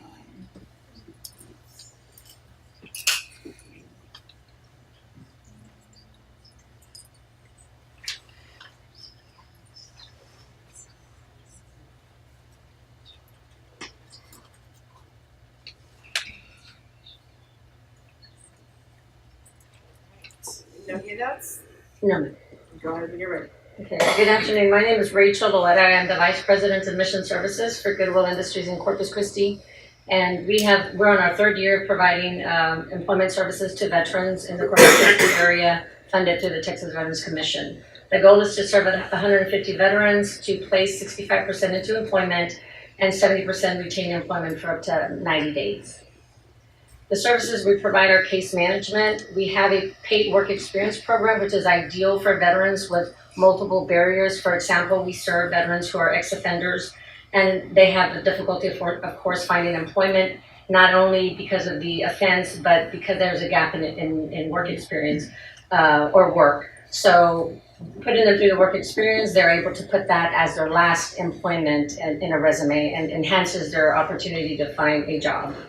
We have been providing social life skills and job readiness training. And the job readiness training, we help individuals develop resumes, cover letters, application training, and also interviewing skills. In the past year, more and more because of technology, a lot of companies are accepting applications online. They have to go through a job search engine to apply for jobs. So in November of last year, actually August of last year, we purchased more computers, converted our classroom into a learning center, and are now teaching basic computer skills to our veterans. And the excitement in their faces to be able to upload their own application is priceless. So we are definitely teaching and going teaching more technology to our veterans. Once they complete the training, they will go into placement services, where they are assigned to an employment consultant who helps them, works with them on a weekly basis. Once they're placed, we follow up on the job with the employer and also the veteran for up to 90 days of employment. If they lose their job within those 90 days, we help them find another job. We also provide support services where we help with interview clothes, work clothes, short-term training, and also transportation. I did want to share, we definitely wanted to do something for veterans this Christmas, and my staff got together along with some of the other agencies in Corpus to start an angel tree for our veterans. We asked them to provide a list of their Christmas wishes, and the community was invited to adopt a veteran, and they bought them gift cards ranging from, the minimum was $30, but it actually ended up from $30 to $90 that people contributed. The veterans were very excited and appreciative, and the community was, again, like I said, very receptive. Here's a couple of pictures. Of course, we had Santa giving the veterans the gift card. There's our tree, and we're looking forward to providing it again next year. Thank you. Any questions? Okay, thank you. All right, thank you very much. Next up, we have Foundation Communities.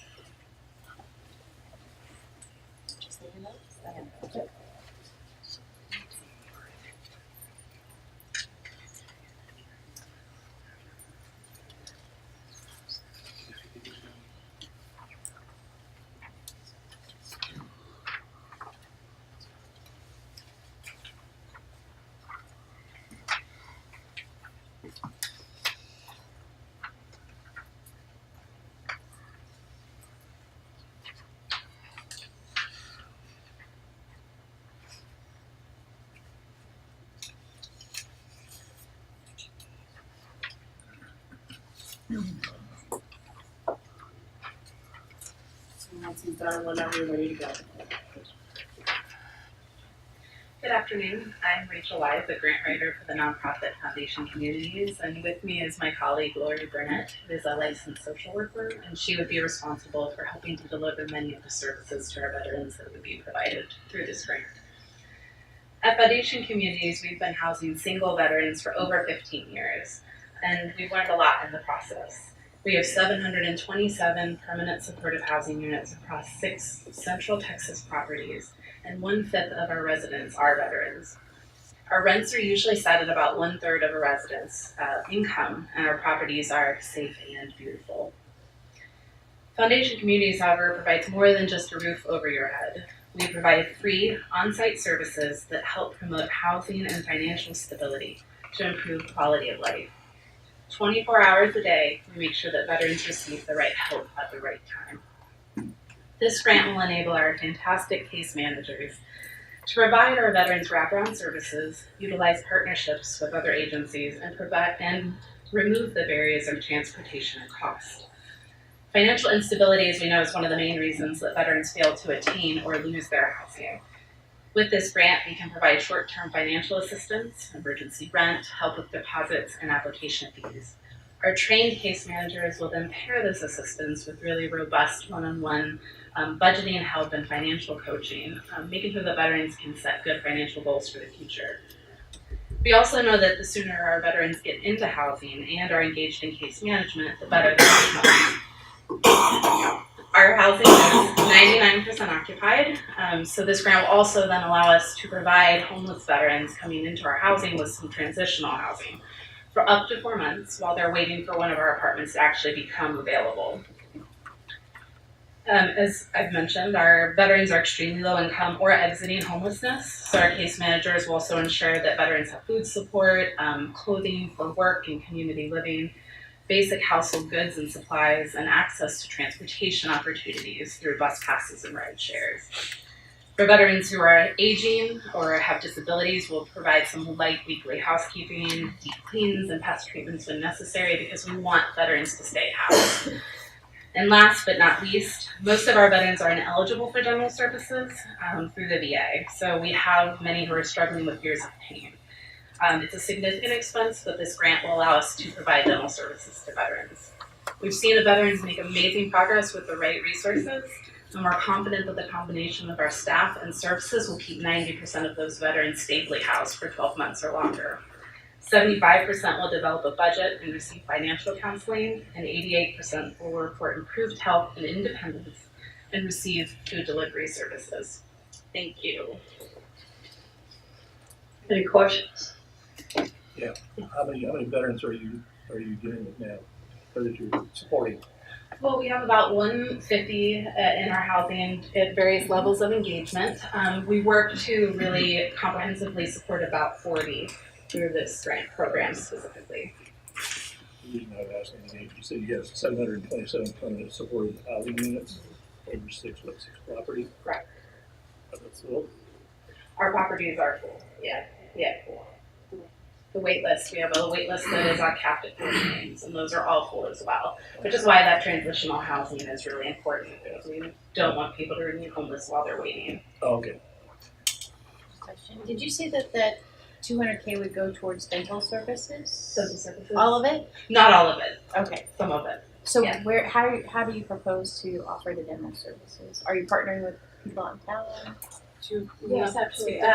So the case managers work directly with the residents trying to find appropriate dental care that works for them. We also couple with community care in town that offer Credit. Community care. They provide dental care to individuals who do not have the insurance for that, but there is a cost as well. Right. But also really that intensive case management to find the appropriate dentist and the appropriate care for for the veterans. So does the money actually go to the work or go to finding the dentist that will work for them? It goes to the actual dental care itself, the dental work. And is it 100% or based on income or need? How is that? It's really what the dentist actually, what their cost is, so it goes straight to those costs. But we do try and find dentists that will work with, appropriate plans, payment plans. And so we have actually worked with some veterans who have received the service, and it's been life-changing for them, for their self-image, for trying to find employment. What is the criteria, and has anyone ever been denied? No. What we have found is that dental services are so incredibly expensive. I know across properties, each veteran that we have worked with has really been needing dental care for years. I think 10 years is kind of the average that folks have really been needing care. And so really, we have been thinking about trying to find a partnership with, a few dentists in the south and in the north areas of town. But really, we have found that they've just working with them as regular dental care patients and trying to get the root canals that they've needed or the teeth extractions that they've needed for many years. Yes, Mr. Wright. What, you mentioned town, what town are you in? The Austin area, Central Texas, yeah. Okay. And then I'm just gonna throw this out as a suggestion, but I don't know if you have talked to any of the dental schools. I know that the homeless center in Dallas partners with Baylor Dental School, which is located in Dallas, to get service. So just a thought. That's a great one. There's also free clinics. I have one more question on that, on the dental part. Have they been rejected from the VA prior to them coming to you? A lot of veterans, unfortunately, are not eligible for dental services because of their service-connected percentage. Right. So we have found that most of the veterans actually that we're working with are in need because they are not eligible to the VA. Right. Yeah, I've run into that. So, yeah. Thank you. One more thing, sorry. Did you receive, is this your first time applying, or did you receive the grant last year? We did last year for the first time. And you served 40 veterans for how much money did you receive? Same level. This year, what we're at 200,000. So this year, what we're doing is expanding the dental, expanding the financial, budgeting, and just things that we've learned. The veterans are utilizing them at a much higher rate than we had initially anticipated. And did you meet the goal, the match? Yes, we are. Yep, we have For 40 veterans? Yes, right now we are currently at 38, and we're continuing to look to enroll more. We have actually some who are enrolled to go, just working on eligibility paperwork. Okay, great, thanks. Just real quick, that there is no match requirement. That term keeps flying out. I know, I just want to make sure everybody understands. TDC grants, FEA grants don't require a match. I want to make sure that's clear. Okay, thank you, ladies. All right, next up we have Metroplex Military Charitable Trust. Do you have a video or presentation? Just the concur.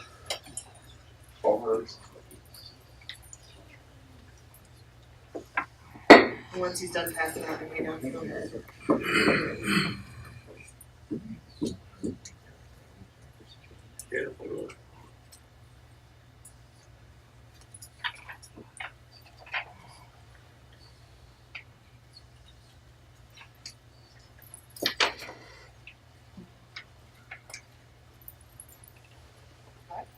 Good afternoon. I'm Joan Gillum. I'm the Program Director of Metroplex Veterans Legal Services. We're a project of Metroplex Military Charitable Trust.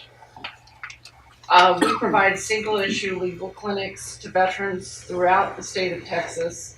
Single issues include expunction, child support modification, combat-related special compensation, and other clinics.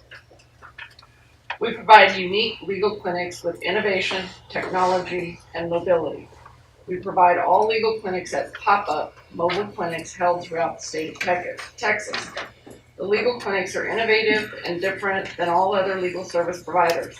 for example, the one single legal issue. We extensively utilize technology, including online registration and social media for marketing. We are the only veterans legal clinic program offering clinics statewide. We serve veterans that reside in all Texas counties. We serve veterans that have been denied legal services from other legal providers because the other legal providers said they live in the wrong county or are over income. We are the only Texas legal provider that does not include VA disability benefits, VA pension, combat-related special compensation, or non-taxable Social Security benefits in income calculations. We only count IRS taxable income in our income calculations.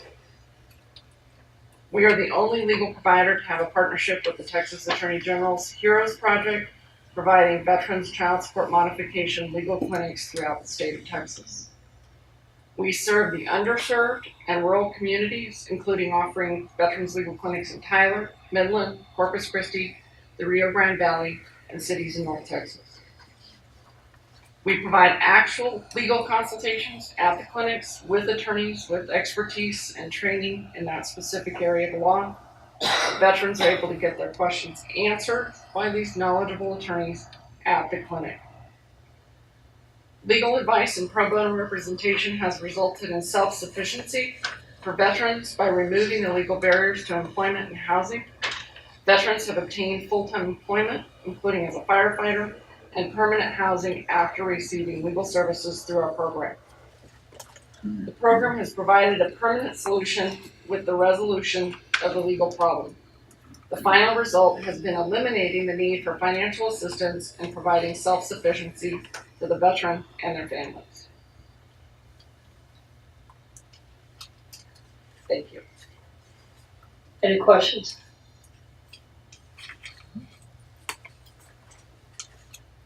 Okay, thank you very much. Thank you. Next up, we have Goodwill Industries of Houston. Do you have a presentation or handouts?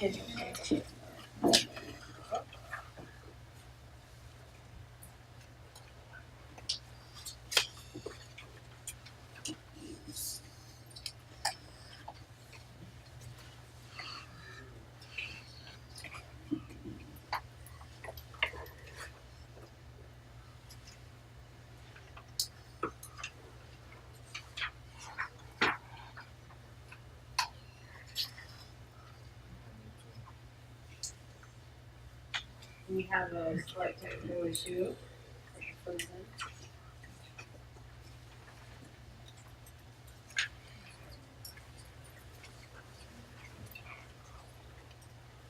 All right, whenever he's done passing out the handouts, you can adjourn. Thank you. Good afternoon, and thank you so much for your time and your support. My name is Almazotla Ibarra. I'm the Vice President of Workforce Development at Goodwill Houston, and I'm also a daughter of a Vietnam veteran and a wife of a Desert Storm veteran. We are here today to propose to you our Goodwill Houston Workforce Development Career Assistance Program, and Goodwill has been serving the community with workforce and training programs for over 70 years. Today, I stand with the veteran and our board member, Alexa Orange Allen, who is a constant advocate for our veteran services. Since 2009, we have we've created a job connection specifically for veterans services. And every year we've been serving at least 1,800 veterans each year. And it's a very comprehensive, holistic job connection that has been recognized by the George W. Bush Center for Military Institute Services. And we have several veteran programs there where we have invested our own money from our stores, and we have our veterans program that is a catch-all for all veterans that we can service. We also have a location in Galveston. Also in the rural areas, we also work with post 9/11 veterans and our homeless veteran reintegration program. The proposal set before you will be operating in 3 counties, one in Harris County, and then the other one's in 2 major rural counties. That is in Montgomery in the northwest area of Houston, as well as in the south in Galveston.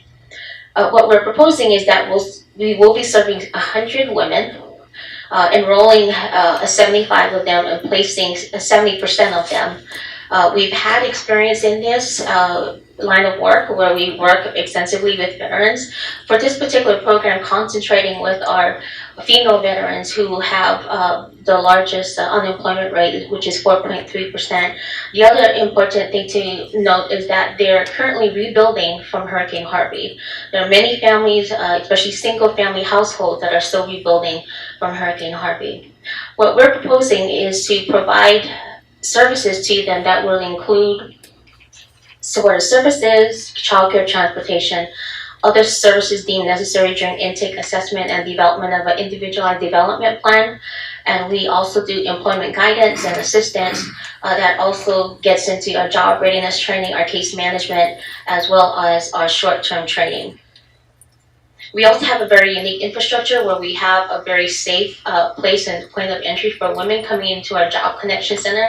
We have one area that's designated for them so that they feel safe, and it's very notable to have because our female veterans experienced trauma during their military service, and we wanted to ensure that that practice is there. Time's up. Any questions from the committee? Okay, so I have a question. So I see your demographics here, 12% are females, but it's probably the one demographic group that's the hardest to get in. So how are you finding them, or who's referring them to you? And then how are you actually, your plan here, I think, shows 52 placements. How are you gonna find them? Who's gonna send them to you? Sure. We work very closely with Combined Arms, especially the VA hospitals. We have a collaborative, coordinated network with our veteran service organizations, and they've been referring them on a weekly basis. We have orientation, which is known in the community for Orientation Monday, and we have individuals and organizations dropping them off if they don't have transportation, and so that has not been a major issue, but we've been in the different military bases to recruit them, and it is an ongoing, constant issue. Do you have a comment about that? Yes, because I think it's a great question because many veteran women don't seek services. And so I think Goodwill Houston has done a phenomenal job in building partnerships with other veteran organizations. We're the second largest provider to veterans outside the VA. So we already have the structure in place to have the women come to a safe place where they can receive really comprehensive services. So I'm a volunteer, and I just love the work that we do with the veterans and specifically the women at Goodwill. Okay, thank you for your comments. Anyone else? Yes, Bobby. So I know what Goodwill does, but reading this and listening to you, I still can't narrow down what you're going to use the money to pay for. Since I know all the programs you have listed on the back and what they actually qualify for, right? So tell us very specifically, what is the $217,000 going to pay for? The $300,000 will be paying for our Women's Veteran Career Assistance Program. So specifically serving those that are transitioning from homeless or those that are literally homeless and helping serve that population there. We've had demonstrated experience and a track record in serving the female homeless veterans through our FHVRP program with Department of Labor. That 6-year cycle has timed out, and so there's that big gap it's still in the community, especially in Houston. And so we're hoping that with the support from TVC, this would help provide that or bridge that gap that we have in our community. So what you're telling me is the money's going to supplement what you lost from HVRP in the same types of services? Yes and no. We don't have the female homeless veterans integration grant anymore, and so this would help provide that gap that is no longer there's no funding for at this time. Thank you. Yeah, I do have a question. You were talking to the volunteers, I said, but where are you seeing the female applicants? Where do you see that coming from? And what, Wow, great question. They come from all over actually because we have a partnership. There's so many, Combined Arms is a big organization in the Houston community that does work. And so with the partnerships, I see a lot of references for different services that the nonprofits provide. And so I'm seeing them from different. but Cross the Arms is the one that's giving That's you a big one. That's a big one. That's a big one. Okay. All right. Thank you. I have a question. When you say you helped, so you saw 100 women, you had 75 enrollments. Is that correct? Last year. But when we had the female homeless reintegration grant, we actually served 120. This is a new proposal. We've never had any Texas Veterans Commission funding. So this is a new proposal, yes ma'am. And what we're proposing here is 100 and then place at least 70%. When we did the FHVRP, we actually served close to 200 people. We had a placement rate of 75%, and then we had a retention rate. We follow up not only just 90 days, we do 6 months and a year follow up, and we're at 70% for retention. Okay, thank you very much, ladies. Thank you, appreciate it. Thank you. Next up, we have Rolling Plains Management Corporation. And do you have a video or handouts? No? Whenever you're ready, just go ahead and go. Good afternoon. My name is Mark Halsell. I'd first like to thank you for allowing me to be here today representing Rolling Plains Management Corporation. We're a nonprofit community action agency providing services to people in North Texas. I currently hold the position of Deputy Director at Rolling Plains along with directing the activities of our housing and weatherization programs. Rolling Plains is here today to ask you to extend our current Texas Veteran Commission General Assistance Grant, which provides supportive services to veterans in our area in order that veterans may live independently. With our current grant, we originally opposed to serve at least 130 veterans with transportation to medical appointments and veterans activities. Beginning in early 2018, based on interviews with the DAV, census data and information provided by veterans receiving other services from Rolling Plains, we estimated that we would need $200,000 to meet the transportation needs of our local veterans. But the number of trips and the cost of the trips will be considerably less than that original forecast. So at this time, what we've become aware of is not only do they need transportation, but to also address crisis intervention for housing, including paying bills, supplementing rent and mortgage payments, and assisting with deposits for those who have been disconnected. In order to use 100% of the 2018 funds, Rolling Plains asked for an amendment to its TVC grant to include housing and utility assistance for veterans across our entire service area, which is 14 North Texas counties. This funding was released to our caseworkers on January 22nd, 4 weeks ago, and we have already processed and committed to paying rent, mortgage, and utility bills for 25 veterans. Based on the tremendous response, we estimate that Rolling Plains will have no problem expending the remaining funds for the contract period. Having already established a network of clients and contacts, Rolling Plains anticipated a smooth transition into the new contract utilizing the current client base already being transported and the energy database currently being created by the caseworkers. Rolling Plains strives to develop a comprehensive plan which supports the ongoing needs of our local veterans. This means providing quality services by highly trained staff, ensuring reliable and safe transportation, as well as short-term housing and utility assistance to our veteran community. In conclusion, we ask this committee to reauthorize the General Assistance Grant request for the coming year to allow Rolling Plains to continue to serve our local veterans. Any questions? Thank you. Thank you. All right, next up is Empower Incorporated. Empower. Right here. Okay. And I have some handouts. And I submitted the Hold on a second. 15 copies. While he's handing it out, thank you very much. I am Russ Medina, Executive Director for Empower. Sir, let's just give you your total time due Okay. with a distraction-free place.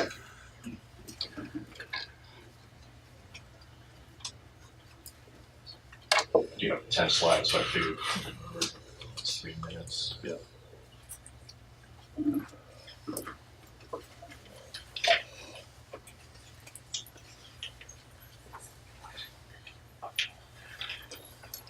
Thanks, I appreciate it.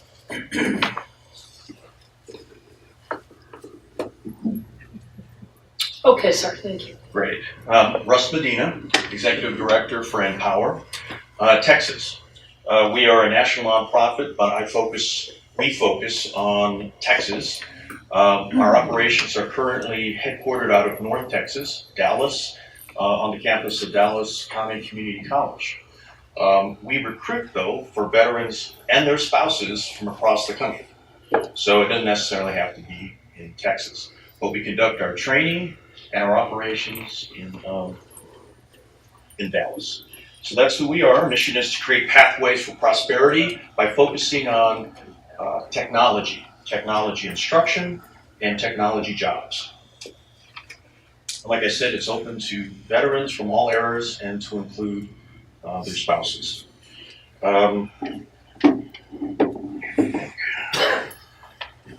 This model here, the Empower Effect, should kind of grasp the 3 areas that I'd like to talk about, from an admissions and recruiting and holistic services that begin with onboarding. And then in the Empower Effect, consider that where we do our instruction. We, in this particular model here, we are focused on 120 veterans, 100 in technology, fundamentals, and 20 in cybersecurity. That is the ask for our grant. Upon exiting our instruction phase and internship, we're looking to place them with corporations. Currently, we are at about 80.3%. From last year's grant, which was our first year, we had 80.3% in either internships or employment. We currently enrolled in this next class about 102 total. So at the culmination of all of this, we have about 77 that will graduate from program. This is a depiction of cybersecurity and tech fundamentals, showing it's stackable. 22 weeks for the program for instruction and 7-week internship with our corporate partners. The next step is employment. In the cybersecurity area, it's a little bit longer. We have a 20-week instructional period and a 12-week internship with corporations and in employment. These are our corporate partners. The representation for what we're getting with the grant is about 19.8%, which is $300,000 awarded to us last year, and we're literally at the 50% mark. I'd like to point out that it would not, I guess it's a little self-serving, but Texas Veterans Commission and I, we work together. We put hiring fairs, I would say probably an A+ rated hiring fair and corporate event, which we brought in. Thank you, sir. Any questions from the committee? Yes, Mr. Jeffers. Go ahead. So you're a school? We are not a school. We're not a college. We are nonprofit. Our accreditation, we don't have accreditations like college. Is that the question you're asking me? Well, so the money you'd be granted would be to pay for education of veterans? That's correct. Holistic services that we provide, wraparound services, plus the instruction, including testing with a CompTIA A+ certification. Have you ever worked with the VA to try to see if you could accept the GI Bill? We do not take the GI Bill. So this is to pay for education that the GI Bill won't pay for? That's correct. A lot of our veterans, we have a number of Vietnam era veterans that have already used their GI Bill, and we provide them another, either they're unemployed or underemployed. Do you have any kind of yellow ribbon program for veterans that maybe fall outside the scope of the grant but want to get the same education? Yes, we're just starting to look at the Yellow Ribbon program. Okay, thank you. So, how does this $300,000 break down, salaries, etc.?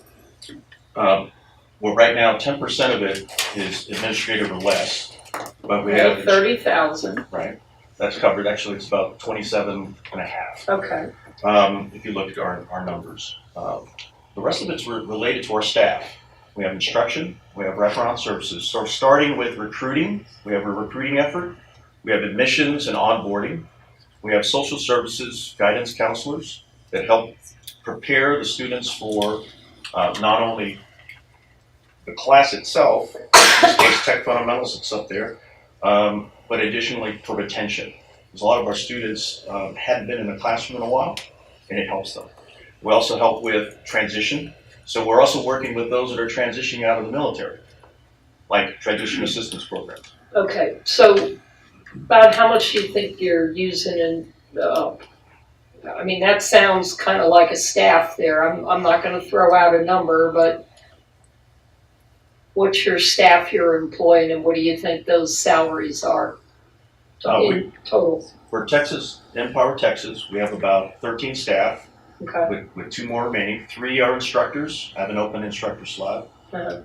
Our average instructor cost is about $65,000. Okay.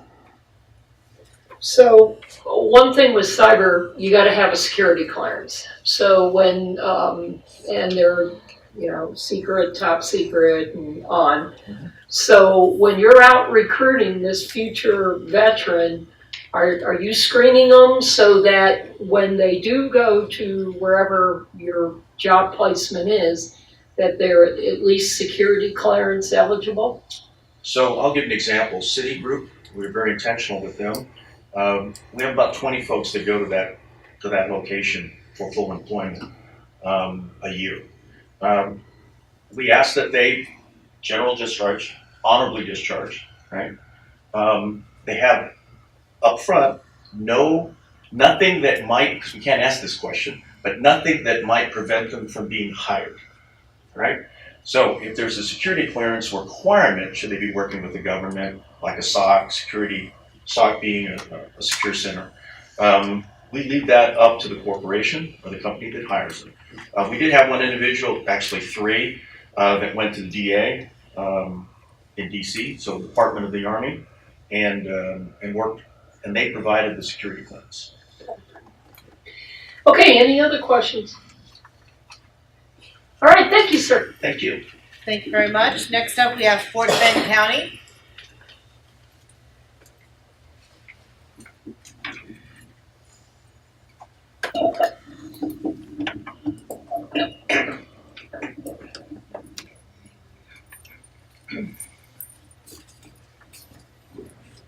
Good afternoon. My name is Ana Gonzalez. I'm the Director of Social Services for Fort Bend County. I'm here to represent the 28,000 plus veterans that live in Fort Bend County. We began to provide veteran services as a part of Fort Bend County Social Services in 2014. And at that time identified about 80 veterans at that time who needed our assistance. In that time, we continued to ask the question, are you a veteran? And in the last 4 years now, we've actually had 856 veterans come and request for services. So with the assistance of the Texas Veterans Commission, we got our first grant from you all in 2016, and we certainly appreciate that. And the number of veterans who have come in and requested for services has increased over the years. To date, in this fiscal year that we're in now, we've already served 137 veterans, and our goal is to serve 173. So as you can see, the demand for service continues to increase. We work very closely with our Veteran Services Officer, Dwight Marshall, where he's actually co-located with us in our social services office. So whenever a veteran goes into his office, he refers and makes sure that the veteran has been to our office, and vice versa. Whenever a veteran comes to our office, we ensure that he has received his benefits and he is referred to the Veteran Service Office. With this grant, we do hire one full-time case manager who provides case management services to the veterans and make sure that veterans are receiving the services that they need We really do a lot of hand-holding to ensure that veterans are getting to where they're supposed to be and applications are complete. In the last, of the 856 veterans that we served in the last 4 years, 63% of them live at 50% of the area median income, which is $35,000 a year. So this particular grant really assists our veterans in Fort Bend County, and well over 50% of the $200,000 that we're requesting goes directly to serve veterans. Thank you very much. Any questions? Okay, thank you, ma'am. Thank you. Thank you very much. Next up, we have Houston Volunteer Lawyers Program. Just a handout.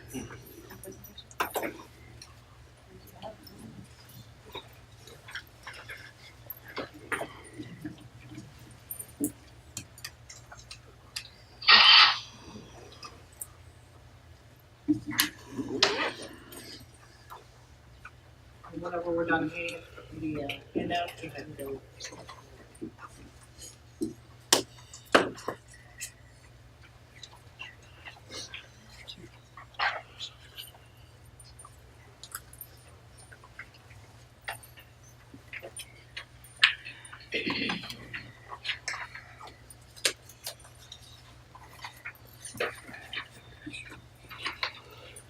Hello, my name is Rob Morales. I'm here on behalf of the Houston Volunteer Lawyers Program. We're a nonprofit 501c3 corporation dedicated to providing legal services to low-income people in Harris County and surrounding counties and to promote volunteerism among lawyers. And don't be surprised by the sound. I just figured, keep things interesting. More specifically, we're part of the Veterans Legal Initiative, which is a project administered through the Houston Volunteer Lawyers Program that is used to assist low-income veterans in Harris and contiguous counties in obtaining legal services and or legal representation. So who qualifies for our services? Any veteran or their spouse in the geographical area that makes up to 300% of the federal poverty guidelines is eligible for our assistance. So that can range anywhere from a little over $37,000 a year for a household of 1 to about $77,000 for a household of 4. So what do we do? Our program is designed to encourage and assist external pro bono volunteer attorneys to assist our applicants through the giving of free legal advice at one of our many clinics and or provide direct legal representation to them. Last year in 2018, we provided services to almost 2,300 veterans. So how do we do it? The process begins with an applicant arriving at one of our weekly Friday legal clinics or bi-weekly Saturday legal clinics where they complete an application and then they're seen by a volunteer attorney who not only provides legal advice but also completes an intake form for further legal representation. So our clinics are essentially a consultation and an intake combined.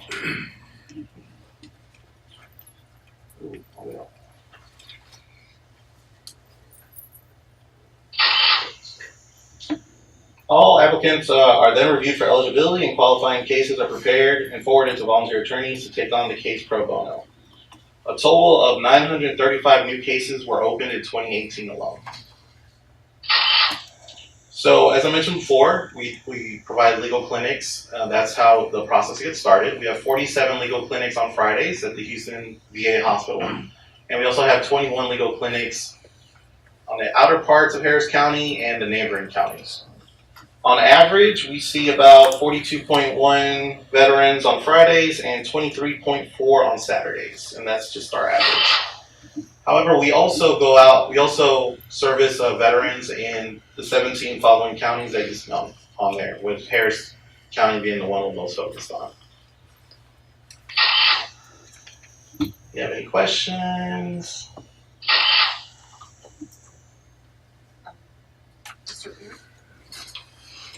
Yes, sir. That's him? Yes, that's him. Okay, so I got 2 questions for you. What are the 3 most common issues you guys get, and what's your throughput rate? Okay. First question, most common issues are actually going to be estate planning. That's going to be drafting of wills, power of attorneys, that sort of thing. Next common one is going to be family law cases, mostly divorces, child support, modifications, that sort of thing. And then I think numerically it's not our next highest one, but we also assist with VA benefits, especially VA appeals and military discharge upgrades. And then what was your second question? What's your throughput on it? Our what? What's your throughput, like, how many you finish? Okay. I don't have that number in front of me. Most of them will finish before the end of the year. However, there are some that go. I guess that's what I should be asking. You do finish your cases, right? Yes, yes. So like if you're doing a family law issue and they need 100 billable hours, yes, you're gonna finish it though. Yes, we not just gonna get them 70% of the way because the grant's over and then. No. That's part of the way our program works. Is the attorneys that agree to take the case, they agree to finish it. So it doesn't matter if it takes them 100 hours, 5 hours. It really doesn't matter. They'll tell us at the end when they close out the case how many hours it took and their billable rate. But they close the case. Yes, they do. So if they want a divorce, it's up until the final judgment is signed. Any other questions? Thank you, sir. All right, thank you. Next up, we have the Salvation Army Houston.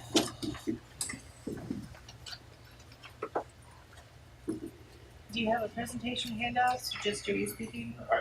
No, I did not a presentation. Oh, let me double check here. Yes, that is. Okay.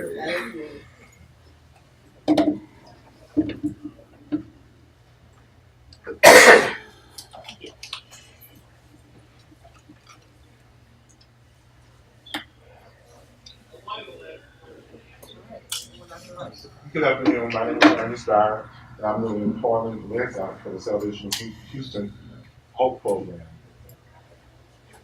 The purpose of the program is to assist low-income veterans and their dependents who are homeless or at risk of being homeless or maybe had a previous history of homelessness to develop employment skills, connect them to training opportunities, and to obtain employment which will improve their overall well-being and promote housing stability. The program targets and prioritizes the most vulnerable vets households in the greater Houston area. And last year in 2017, Salvation Army served 1,100 veteran households who were homeless or at risk of being homeless. The program and what we do, when we meet a vet, initially, we trauma informed, we all been trained, so we don't want to cause any trauma. So what we do is we have an engaging conversation using motivational interviewing skills, and we do a career assessment inventory. And with that inventory, that's how we start engaging and kind of discuss kind of like some of the past military experience and what their future goals. And with that, we create what I call a blueprint of job readiness. We look at their soft skills and we look at their abilities. And what we in-house, what we do is work on their soft skills such as presentations, attitude, being dependable, the motivation, and also talk to them about the importance about networking. Networking within their social groups and in the community. And last year we had the grant, it was the first year, we connect them to vocational training. Welding, it was very successful. The average pay of the graduate who completed the welding class was about $18. We did connect a vet who was employed with a major company who got terminated. He went through the welding program, went back and developed a relationship, and he's making $30 an hour. He's been employed about 6 months now. We also do job searching and job placement assistance, and what's really important and what I like is we do job coaching, job retention. When a vet maybe find that they maybe reach a bump in the road, we encourage them to come and talk to us before they terminate their employment. We also want to talk about job retention and how to work for advancement. Also in Houston, transportation is an issue, so we do assist with transportation in the means of natural passes.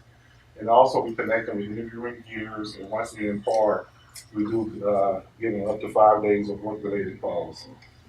Every quarter, we usually have an on-site job fair And then we do have a job clerk called an employment. Thank you, sir. Time's up.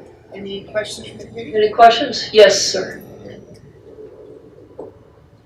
Are y'all keeping longitudinal data on the success rates?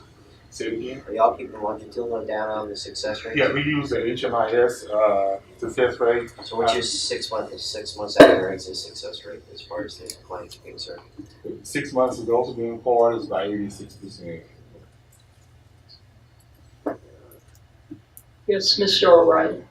Could you tell me if there's any, we talked to a number of Salvation Army organizations. Is there any coordination between the various groups on programs that you run? In Houston, it is coordinated. We have 2 facilities. One is mainly for males, and the other one is for families. So the females are males with children, or married couples with kids. And we coordinate. What we try to do is make sure we don't duplicate services, and we have a holistic approach. Do you communicate with San Antonio Salvation Army? I can't answer it. I don't know. Okay. Any other questions? Thank you. All right, thank you very much. Next up, we have Houston Area Urban League.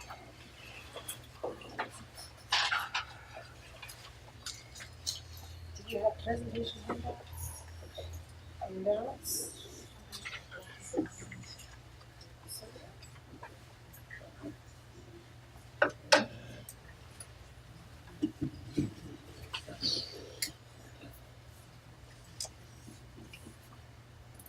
As soon as he's done handing out the packets, we're ready to go. We're ready.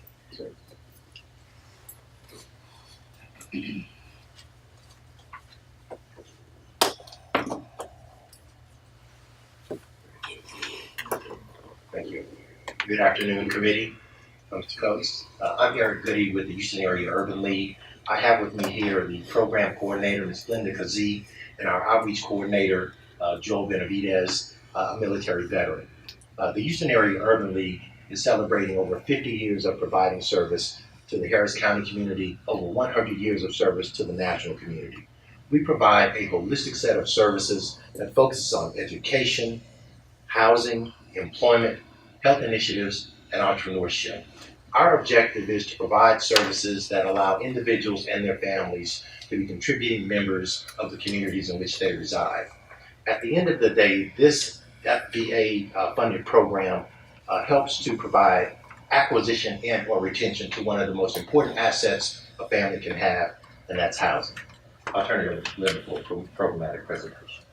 My name is Glenda Kazee, and our program is specifically set up to assist homeless veterans acquiring HUD-VASH vouchers, but need help in filling that gap for the deposit to get housing.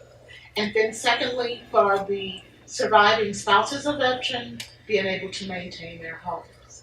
So we provide this service by providing case management, supportive services, financial budgeting, establishing a financial recovery plan so that they can maintain the housing that they require.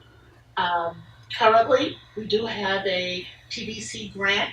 Our goal was to service 125 veteran and families. To date, we've served 132. So we'd be asking for a continuation of expansion of serving 25 due to the disasters. There's a new emergence of homeless population in the city. Joelle now will tell you about our success stories that we've provided for you. Good afternoon, Joel Benavidez, the Houston Area Urban League. Just as a United States Navy veteran, I'm thankful for the opportunity to be able to help fellow veterans in this program. The veterans that I see are struggling still with the transition between their past military lives and adjusting to the new civilian life. As you may know, this program takes that extra pressure off of them and it gives them a sense of hope. Many veterans have stated to me, if it were not for this program, I would be homeless. I would not have a roof over my head. But thanks to this program, the Texas Veterans Commission is giving them that hope. And we're looking forward to continued partnership with the Texas Veterans Commission and your continued support as we at the Houston Area Urban League work to expand support for our veterans. Thank you. Any questions? Yes, sir. With the veterans, say, okay, the veterans, they passed, stuff like that, and you get the spouses. Do you get in contact with the spouses? I mean, how does that work to help support the spouses of, a veteran that's passed? Is that type of, do they come to you, or do you actually reach out to them? We reach out to them. Currently, we're embedded in a community that is actually most of the residents are former veterans. The two communities, additions of homes that adjacent us. We also reach out to different sectors of the community where we know they're heavily embedded, and to support groups for surviving spouses of veterans. So I was reading very quickly through some of these, testimonials. Is the Hurricane Harvey thing still an issue in Houston? Absolutely. We anticipate the recovery to last an additional 36 to 48 months. When you have a disaster that hit Houston and contiguous counties in the manner that it did, housing recovery, job acquisition, families, frankly, just recalibrating is going to take several years. We, as I mentioned, are able to leverage other programmatic services as well as funding to address the holistic need of the individual, inclusive of our veteran program participants. So I'm assuming this is some of your holistic funding here, or That's donation? correct. That represents most of the corporations that support the Urban League locally and nationally through, again, education, housing, workforce development, and entrepreneurship. Any other questions? Thank you, appreciate it. Thank you very much. Next up, we have Texas Rio Grande Legal Aid. Good afternoon. Your presentation is yes.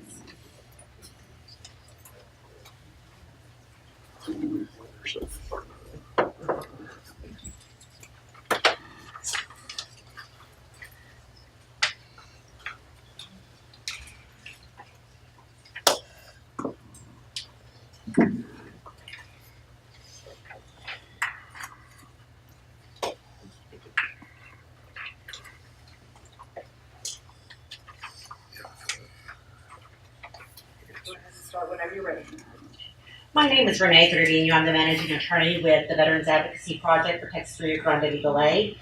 I thank you for the opportunity to present to you today. TRLA, first of all, is a private nonprofit law firm. We are responsible for providing free legal representation to the 68 counties of the southwest part of Texas, start at Victoria on the east coast of Texas, go up to Williamson County, over to El Paso, everything south of that line to the Rio Grande. That's our area. Those are our 68 counties. Many areas are very rural, and we strive to provide services specifically in the rural counties as well as our urban areas. What we do as far as legal representation includes housing, real property problems such as foreclosures, of course, assistance with benefits, all the safety net programs, food stamp, Medicaid, Canada, Social Security, as well as VA benefits, and assisting in obtaining those. Civil rights representation, employment discrimination for veterans, for example. We have several examples of that. Consumer protection, wills, power of attorneys, probate, all those state planning issues, family law, as well as employment law. Currently, where we are at, we have monthly Ask a Lawyer sessions where we have attorneys present at VA facilities, 2 in El Paso, 1 in San Antonio, and then there's 3 in the Valley where we do remote intakes at VA facilities, where we're there for the veterans to come to us when they're getting their health services, or if they just want to drop by. We also have frequent presence at veteran events throughout our 68 county service area. I heard a question earlier about that. We are at every employment fair, veterans fairs, service fairs, stand downs, you name it, we're there. We also have working relationships with many different organizations that provide services directly to veterans. We also have 6 telephone hotlines throughout Texas. Those 6 hotlines that I mentioned are on one of the slides.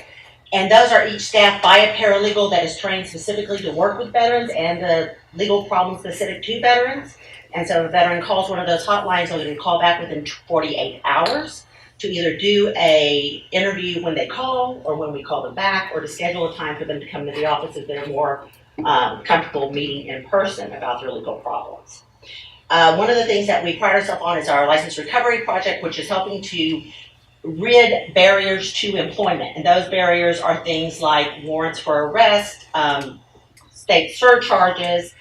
And so we use civil legal remedies to cure the problem that prevent a veteran from getting a driver's license, so they can't get to work. So it all is a chain reaction. If you can't get an ID, you can't get a job. If you can't get a job, you can't get transportation to your job. It all is interrelated, so we work very hard on those, as well as the other civil legal issues. I've got good questions. Any questions? Okay, thank you, ma'am. Thank you. Thank you very much. Next up, we have Easter Seals, Central Texas.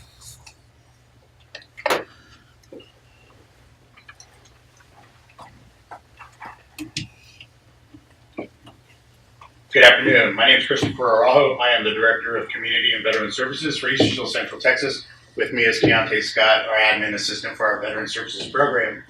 We currently hold a TVC FEA General Assistance Grant for emergency financial assistance. One of the key points we wanted to address in our grant was the time it took for veterans risking being evicted or having their utility shut off to access the funds that they needed.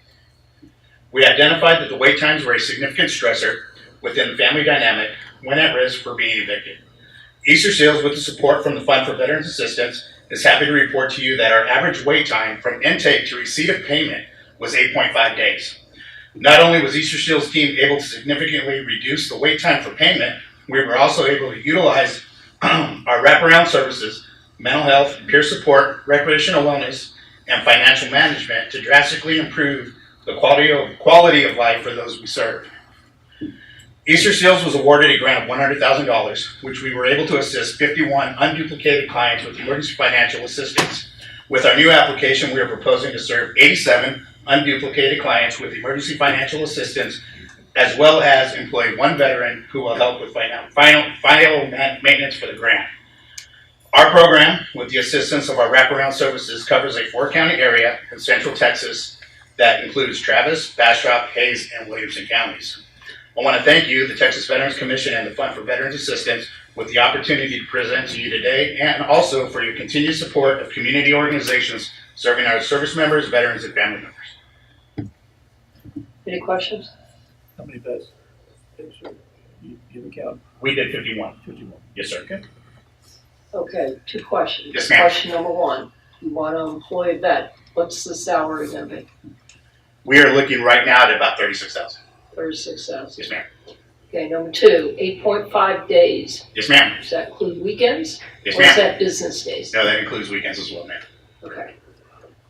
So if I come in on a Monday, hopefully if everything goes right, about Wednesday afternoon, Roger that. Yes, ma'am. my math's right.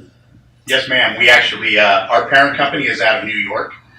We've worked with their finance department to get checks overnighted as soon as, and our checks, our financial assistance, especially emergency, are prioritized. Okay. Any other questions? All right, thank you. Yes, ma'am. Thank you very much. Next up, we have Family Elder Care.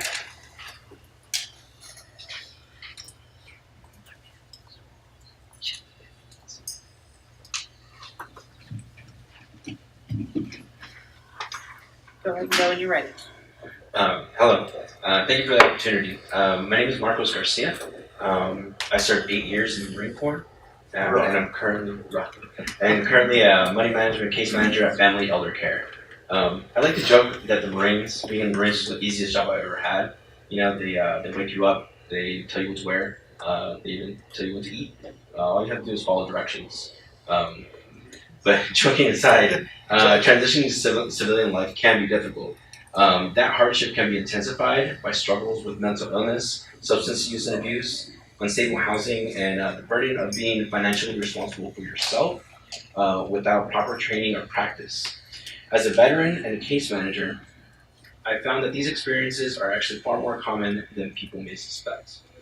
Fortunately, Family Elder Care puts people who are struggling first. So our money management services for veterans team is the best battle buddy you could ask for.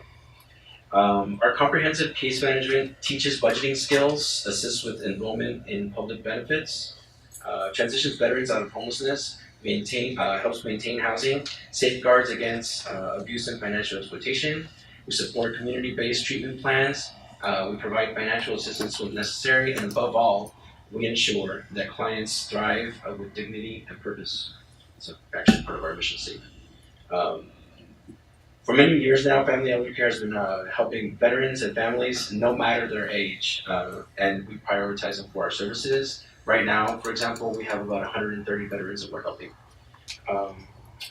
In closing, the Texas Veteran Commission has identified supportive services and financial assistance as priorities for this funding cycle. Our money management services for veterans team at Family Elder Care has established a reputation in the community for providing all of that and more. As a matter of fact, a lot of times when agencies, like some of them that have come and spoken today, refer to services directly for veterans, they're actually talking about our services. So even though Austin has effectively ended veteran homelessness, we know that the mission isn't over yet. We're not going to build on that momentum to keep veterans' experience with homelessness brief and infrequent as possible. And with this grant, we are going to try to help 100 more veterans than what we already have on our caseload. So please consider us for the funding. Thank you very much. Any questions? Yes, Mr. Wright. I wanted to ask you,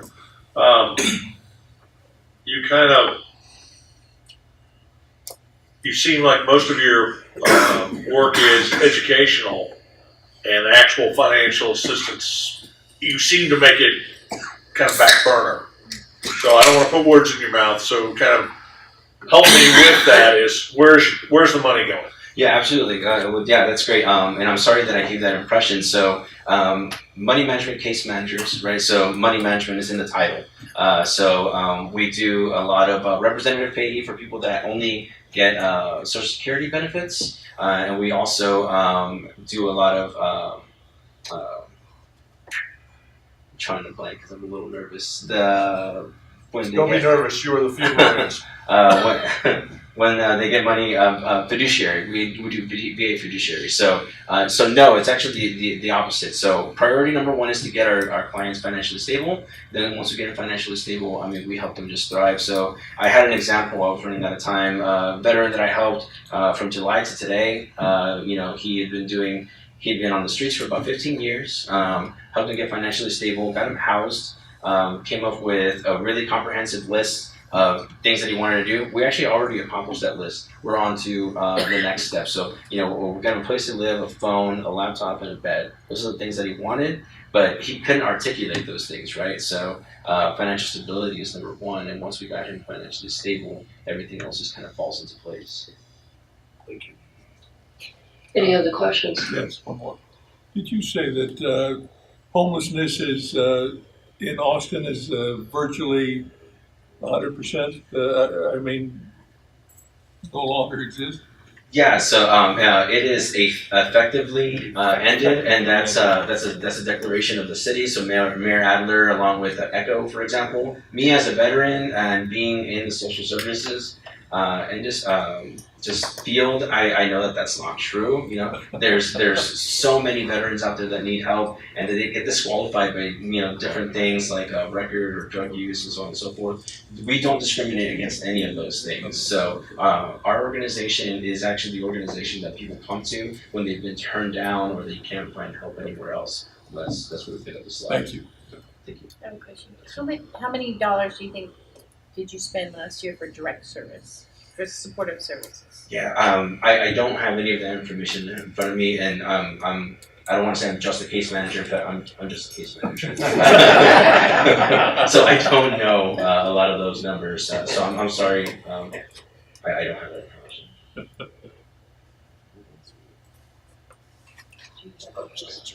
I'll take it. All right, if there are no other questions, thank you, sir. Thank you. All right, thank you. Next up, we have the Center for Life Resources. We have Just a quick clarification, the whole functional zero for homelessness, I'm sure some of you understand that, but basically, there's always more veterans becoming homeless. It's just a case of what the city has defined, how quickly they can discover them, how quickly they can rapidly rehouse them and get them off the street. So yeah, it's an ongoing problem, but they've got, and I don't know the exact number of days their definition is, but if they can get them housed within that number of days, they basically they call it functional. Right, and I see the quotation marks around functional. And it's veterans, not the entire population. Right. Thanks.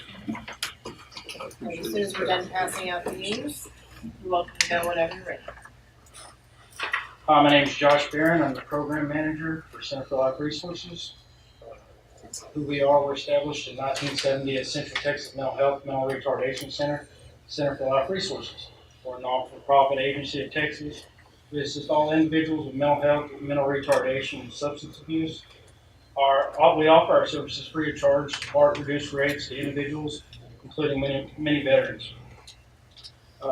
Services that are offered is adult behavioral health services, veteran services through our MVPN program, Military Veteran Peer Network, outpatient substance abuse services, home and community-based services, intermediate care facilities, and child and adolescent services. Why this FVA grant is needed. Our local area is in an economic depression. We have an average of 1,050 veterans in our 7-county catchment area. Our median household income in 2016 dollars is as low as $34,434 compared to Travis County, which is at $64,422. Why this FVA grant is needed? There's only 2 organizations excluding us in our catchment area to assist veterans, and it's Central Texas Opportunities and Veteran Service Officers. CTO oversees Taylor County, which is a highly populated area, which takes away resources from veterans in our catchment areas. VSO is also limited on funds and cannot help veterans out where needed. The proposed project services, who will be served through this grant, which will be veterans who have been honorably discharged or general under honorable, surviving spouses and dependents. We propose to serve 60 unduplicated clients, 45 veterans, 5 dependents, and 15 spouses. Proposed project services that continued is the services provided will be utility assistance. One-time assistance cannot exceed $460. Rent or mortgage assistance is a one-time assistance that cannot cover more than 3 months and not to exceed $1,990. We also will offer vehicle repair, routine maintenance such as oil changes, tune-ups, safety items included. Power windows, locks, seats, bodywork will be prohibited. Vehicle payments will offer one-time assistance not to exceed $1,300. How will the services be provided? Veterans can be seen by appointment or walk-in. All documentation will be required and approved before granting assistance. Payments are made directly to the business office, which directly to the vendor. Payments will never be made to the beneficiaries. And retention of all financial documents will follow UGMS rules. In conclusion, we are one of the top local mental health authorities in Texas. Our military veteran peer network, in conjunction with this FVA grant, fills the gap. Sorry, sir. Time's up. Any questions from the committee? Okay, so I do. So doing the math, if you said, if I'm correct in following you, 1990, not to exceed, 60 unduplicated clients, that winds up being 119,400. And so what's happening with the other 31,000? So, because you're asking for 150K. yes, ma'am. So part of that, I'll be the program manager. I'll be the only participant in the program, which my salary and benefits will also come out of that. And then the other monies will go towards supplies, clients, and other direct costs, administrative costs, and such.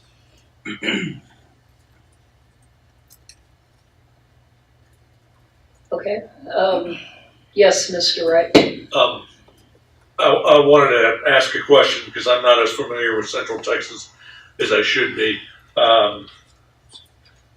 I take it you are west and somewhat north of Killeen, Austin, etc. Yes, sir. We are. Okay, so you're covering rural areas. Yes, sir. And, Okay. and I'm located in Brown County, and we service 7 counties, including Brown, which is. What cities in Brown? How would I know Brown? Brownwood is the county Brownwood. city. Okay, gotcha. Now I know where you are. And we service 7 counties around Okay. Brown County. Terrific. Thank you. Yes, sir. Anyone else? Okay, thank you very much, sir. Thank y'all for having me. All right, thank you very much. Next up, we have the City of Fort Worth.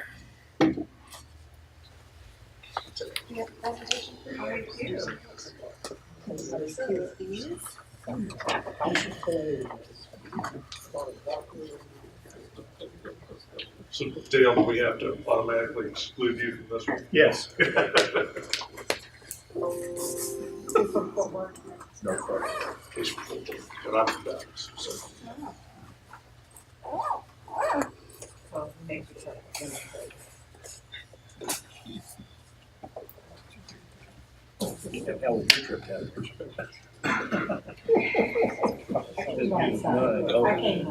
Oh, did you? Yeah. Yeah, yeah. Thank you.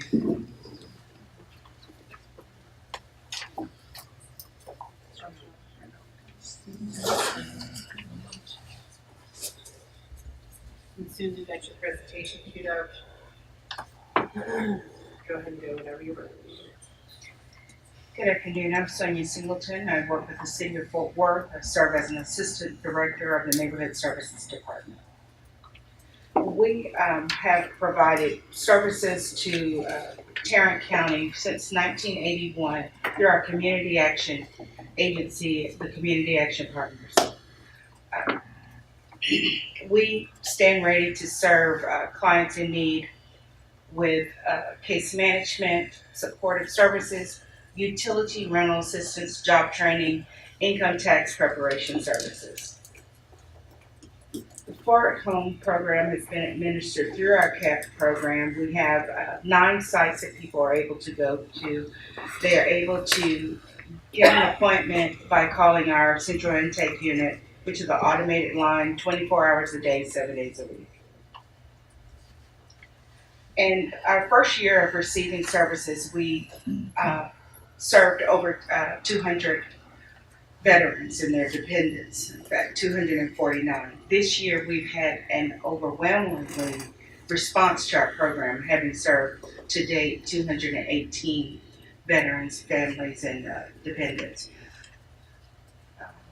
For people to qualify for our program, of course they have to be a veteran. They have to have an income limit below 80% of the area median income, live within Tarrant County limits, be a veteran, dependent, or surviving spouse. We anticipate for serving in the program year 2019-2020, total of 145 veterans, 30 dependents, and 5 surviving spouses through rental assistance, mortgage assistance, utility assistance, and security deposit assistance. Our impact will prevent evictions and foreclosures, will prevent service disruptions through forced utility needs. We also plan to provide energy cost education, and effectively we will be able to end homelessness by assisting clients with security deposits assistance. Our budget is frugal. We're asking for $300,000. The bulk of that money will be for direct participant costs. I'm prepared to respond to any questions or comments that you may have. Any questions? Thank you, ma'am. Thank you. Thank you very much. Next up, we have Catholic Charities of Central Texas.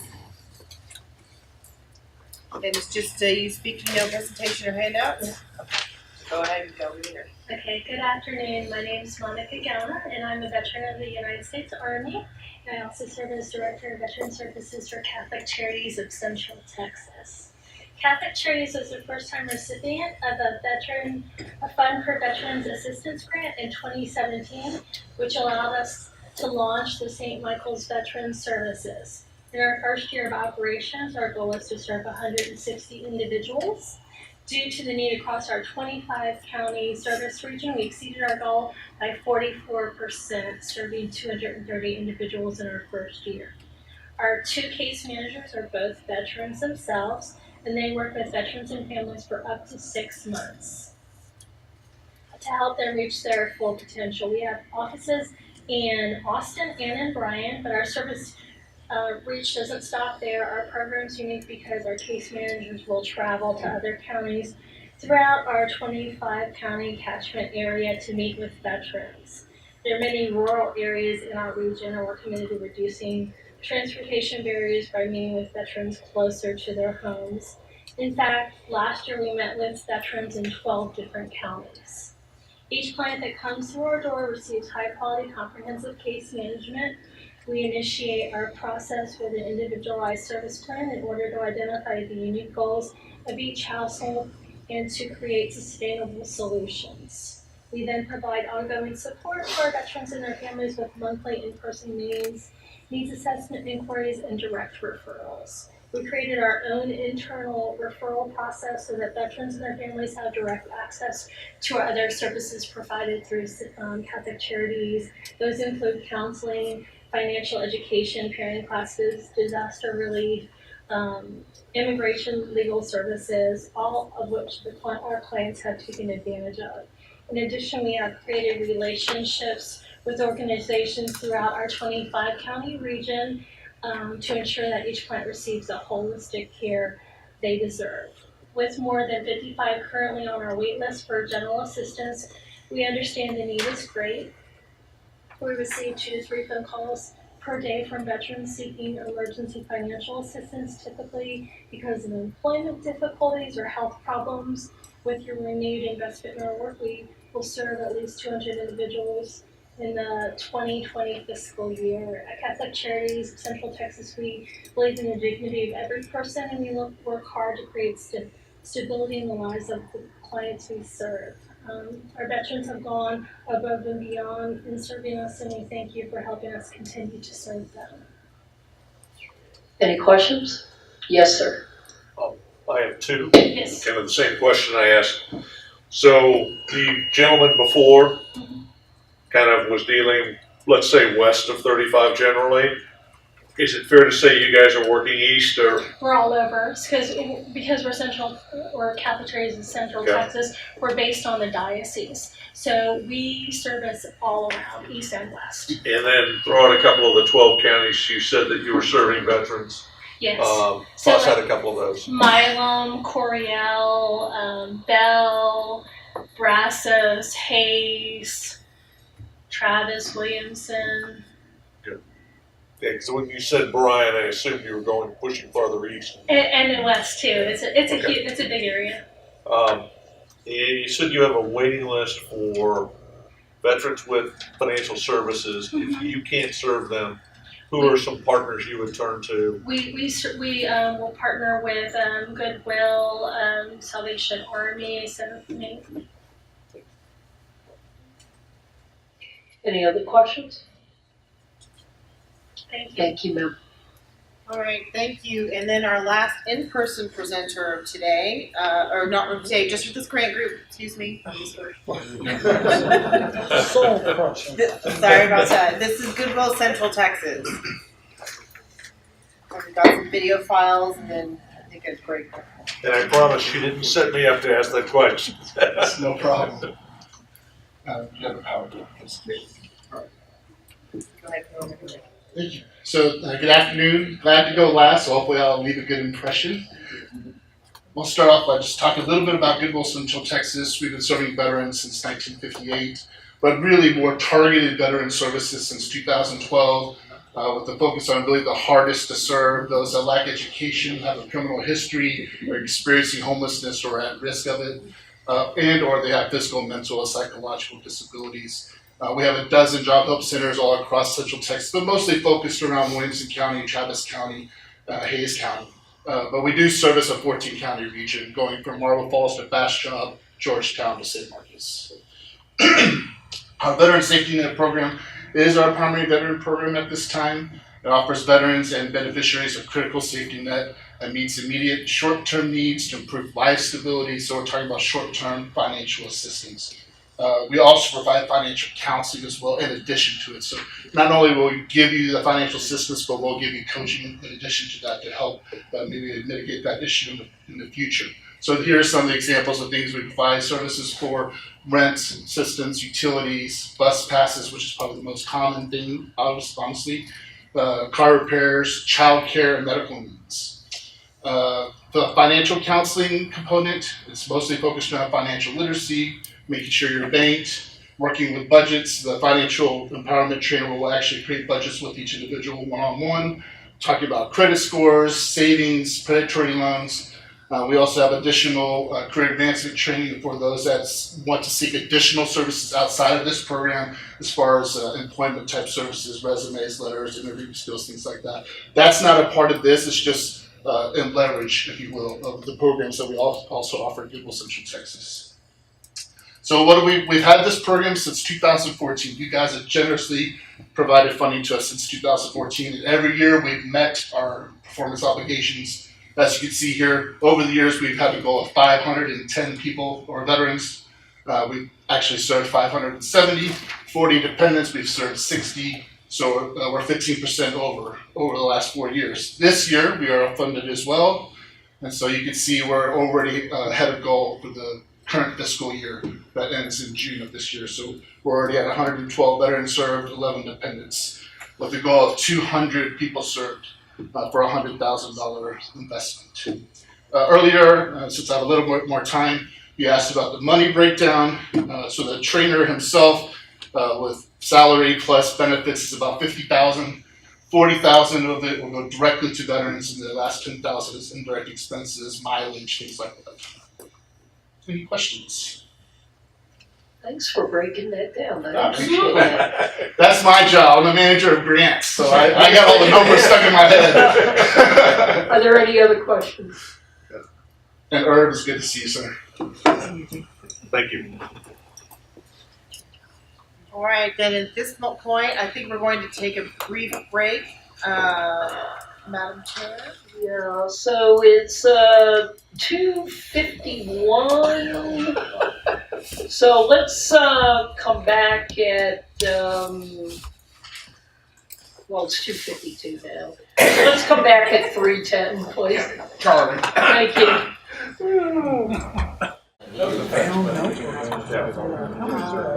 Okay, so we're back in session, please, and we're gonna go ahead and look at the videos. All right, so we're first going to start off by catching up on a couple folks who were not able to show up today. We're going to start off with Nueces County. It'll be our first video presentation.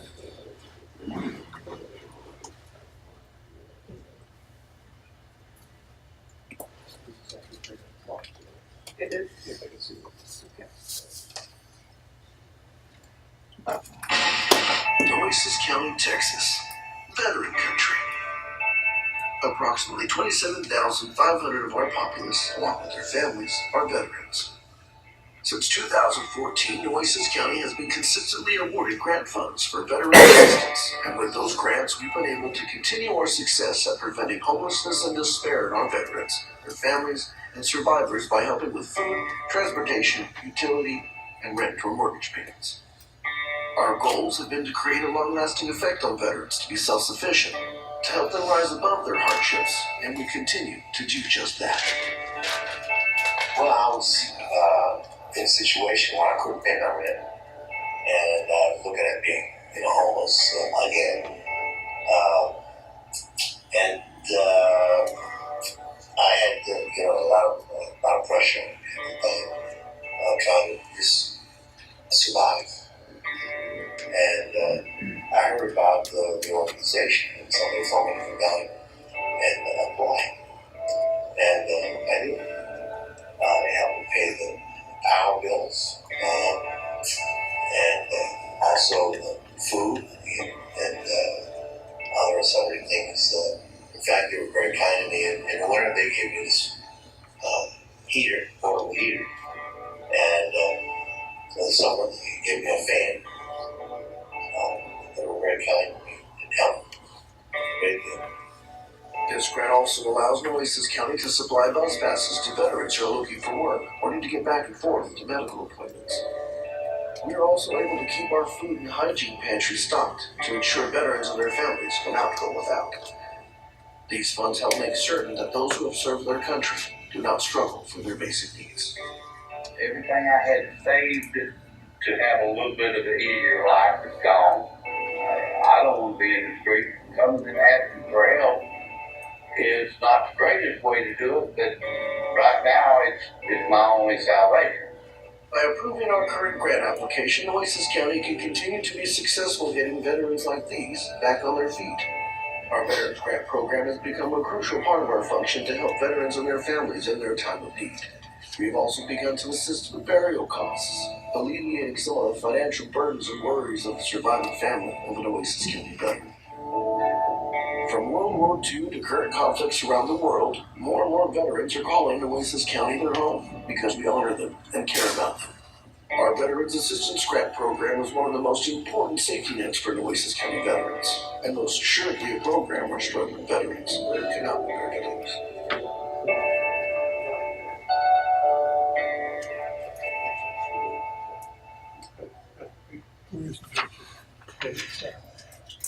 All right, and then next we have Fort Bend Seniors Meals on Wheels and much, much more.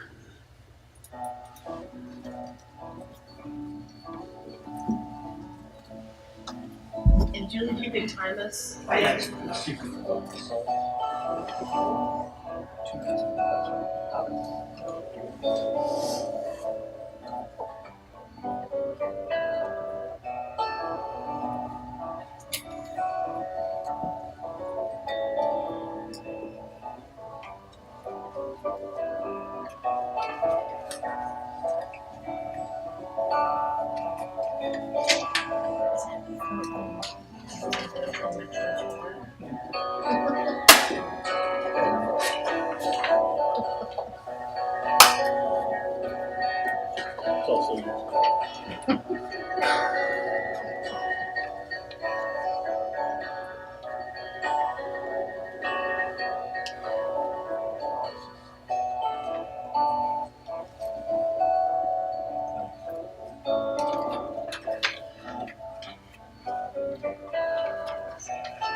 Thank you.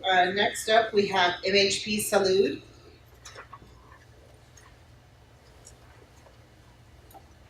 MHP Salud is a nonprofit organization that has worked to improve the health of underserved Latino communities since 1983.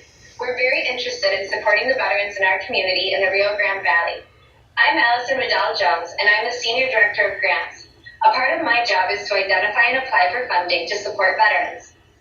I am Moises Arbona, MHP Salud's Chief Officer of Programs. I've been with the organization since 2013.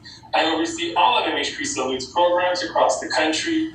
I will provide oversight of the program if it is selected for funding. My name is Carlos Cano. I am Deputy Officer of Programs. Prior to joining MHP Salud, I served in the Army for 25 years and I'm a combat veteran. I retired as a Sergeant Major with an honorable discharge in 2018. I will directly supervise staff on the program to ensure that we meet the needs of veterans in the Rio Grande Valley. At the core of all our programs here at MHP Salud is the Community Health Worker or Promotora de Salud model. Community health workers, or CHWs, are trusted community members. They are either veterans themselves or they have a close understanding of veterans' experiences. Many veterans face mental illness like post-traumatic stress disorder or depression. Many struggle with their mental health and facing new challenges associated with civilian life. Because mental health is a highly stigmatized topic, veterans do not connect to the appropriate supportive services. The Clearinghouse for Military Family Readiness found that two of the most commonly cited barriers to receiving mental health services included concerns around stigma, as well as a lack of tailored services for underserved groups. The 3 CHWs assigned will conduct outreach directly in the community to educate on mental health outcomes and combat existing stigma by going door to door throughout neighborhoods, visiting local businesses, and attending local events. CHWs will identify at least 210 veterans who are interested in participating in group education classes. Classes will follow the agency's 5-week curriculum, Salud para Todos, which will be adapted for the needs specific veterans. During the classes, CHWs will administer pre and post assessments to measure improvements in quality of life. Also, CHWs will refer veterans in need of more in-depth services to mental health providers. This program also includes leadership building. The CHW will identify veterans that are leaders in their community and have an interest in veterans' mental health to support outreach and education efforts. Using ComCare, our HIPAA-compliant mobile data application that CHWs access through their smartphones, we will evaluate the program and report on the outcomes to the Texas Veterans Commission. Throughout my career, I have seen firsthand the challenges veterans face when it comes to mental health. We hope to reduce stigmas to accessing mental health services by creating a trusting, comfortable, and accessible space for veterans to discuss their experiences and challenges. Next, we have Interfaith Ministries for Greater Houston.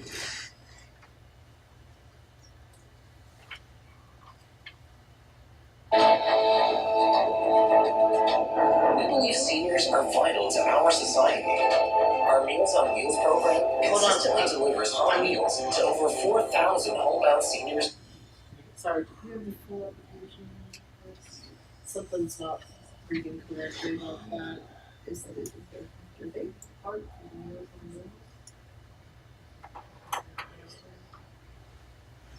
on Wheels?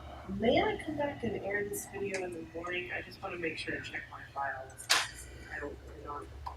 This doesn't look correct.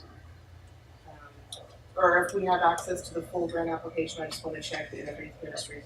Let's go ahead and see what Mr. Cato can help you out with at this point, please.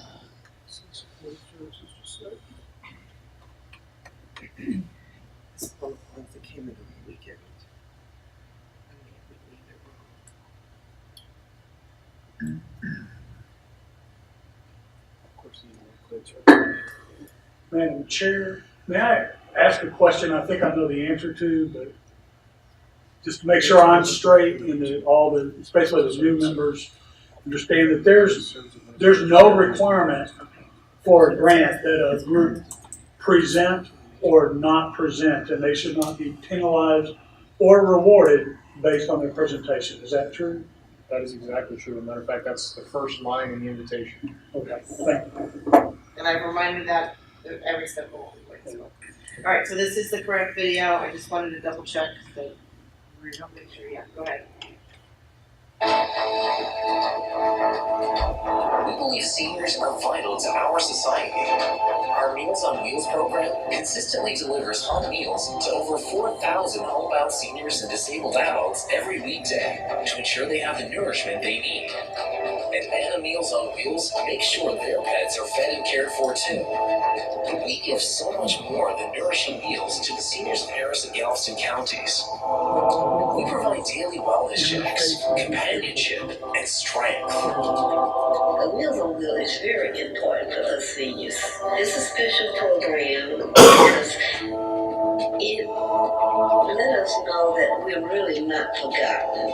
We're going to do what we have to do to see that you get at least one nutritional meal a day.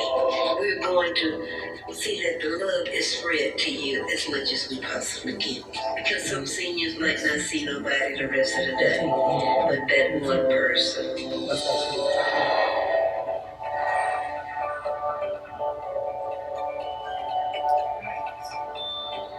Okay. And then the last media-only presentation we have is Caritas of Waco. And there should be some audio embedded in this presentation. You should just do the play slideshow.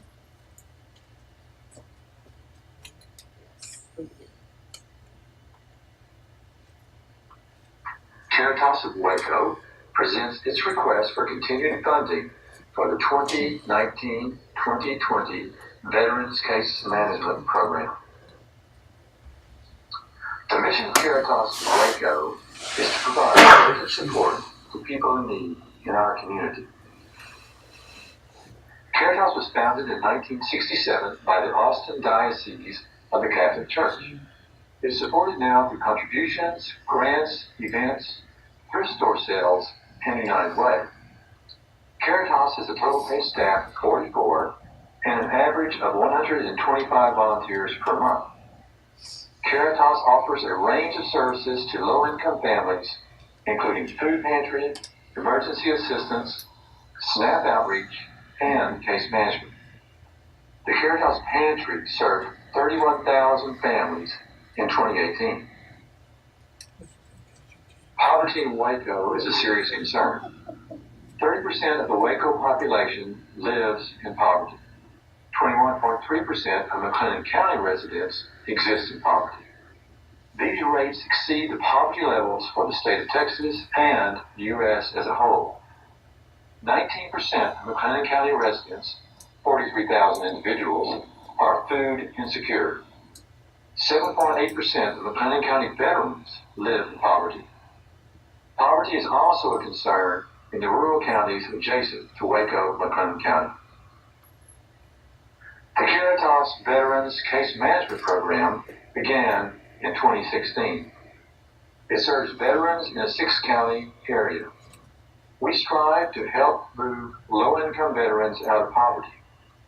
The program offers a wide range of support services. About 750 veterans have been served through this program since it began in 2016. The Caritas Veterans Case Management Program has a strong commitment to helping address the needs of our veterans.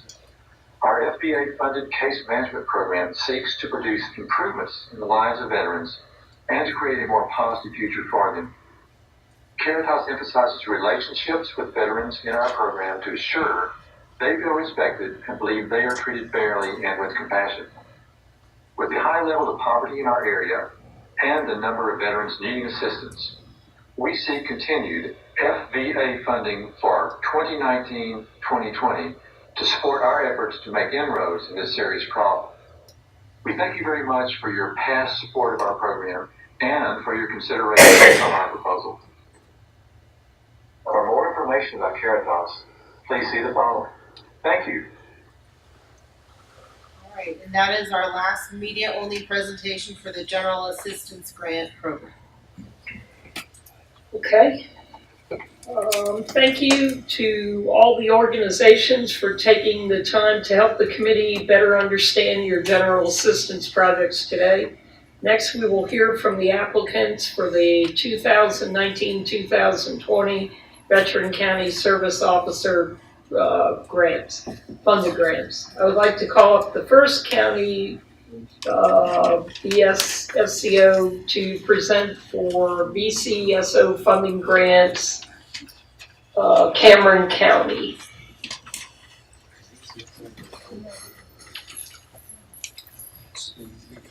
You're pulling up your phone right now. No handouts or anything else? Yes. Okay. We'll pass these out, and then as soon as we're done passing these out. Section 3.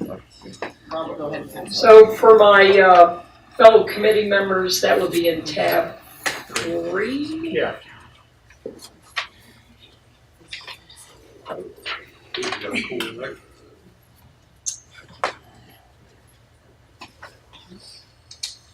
Thank you. Thanks for ourselves.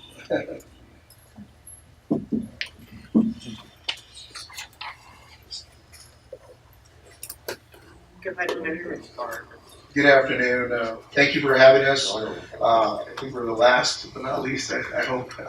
So, one more? Okay, great. Not too bad. I would like to see if we could view the video of the presentation, and then I'll go into the pamphlets, information.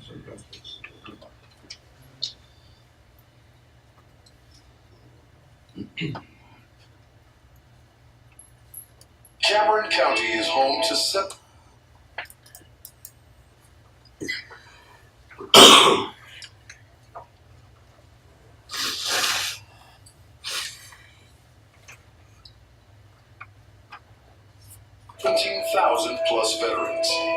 The Cameron County Veteran Service Office is where veterans, their dependents, and surviving spouses obtain excellent customer service in their time of need. In recent years, Cameron County Veteran Service Office identified 3 areas of concern: accessibility and resolving issues with healthcare services, education, employment. As a result of Texas Veterans Commission providing the funds through the grant opportunity, we have assisted over 200 veterans in less than 6 months since initiating Operation Lighthouse. Veterans have received services in accessing and resolving issues with healthcare, guiding veterans to pursue post-secondary education by earning a vocational training or degree, and obtaining employment through the Operation Lighthouse program. Additionally, we have provided several veterans with the funds to purchase the necessary tools or equipment to secure employment with a stipend available through the grant. Moreover, the health outreach specialists have identified and resolved multiple issues relating to delayed medical benefits, usually within a few days, if not hours.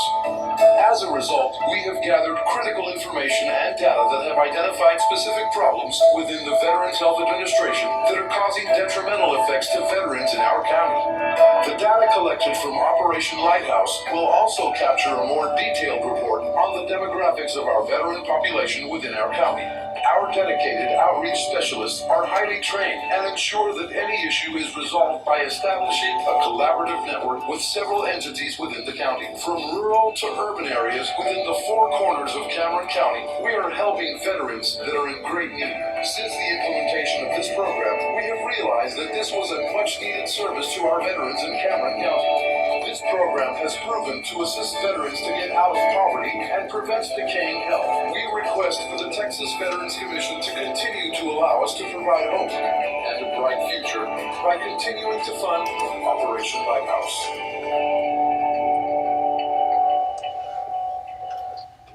Thank you. If you look at the package that I included, I knew we're in limited time for me to come up here and speak to you. So we included a couple of the cases we have encountered in the county. So 2 things that are very important. We've assisted several 251 veterans to date. Since the implementation. Time's up. Well, thank you very much. Please look at the package. Do we have any questions? Yes, Mr. Jeffries. Are you the county service officer? Yes, sir. And you run this program? Yes. And do you report directly to the county judge, or are Yes, you sir. in another department? No, I report to the commission as a whole. And what I'm looking at right now, we're capturing a lot of data. that is identifying some issues within the local VA clinic. And so we're trying to work with them. And so we hope to bring once the period is over, we hope and share that hope to finish and collect all that data and then contribute that to their working agencies, and also share that with TDC. So we could probably work to better those services in the county. Thanks. Thank you. Any further questions? So I thought I heard in that video, correct me if I'm wrong, when they're looking for employment, you pay them a stipend? We don't pay directly to the veterans, because obviously that's prohibited. But what we do is, for example, a veteran comes in and says, well, I don't have any money, but I have this job offer, but I need steel toe boots. And so what we do is we purchase those boots so they can secure that employment. Maybe perhaps they need a certification. What we're looking for is a long-term solution and hopefully secure that employment. I don't want to give them a handout. I want to actually give them something long-term. So the definition of that stipend is, your example, steel-toed boots or a certification? Yes, Or we pay for a certification? Yes, so we pay out to the provider, not the veteran themselves. Okay. Yeah. Any other questions? All right, thank you, sir. Thank you for your time. Thank you very much. And then next up, the last presentation for today, Harris County Community Services Department. We have Harris County Sheriff's Office, and that was part of the Veterans Mental Health Program.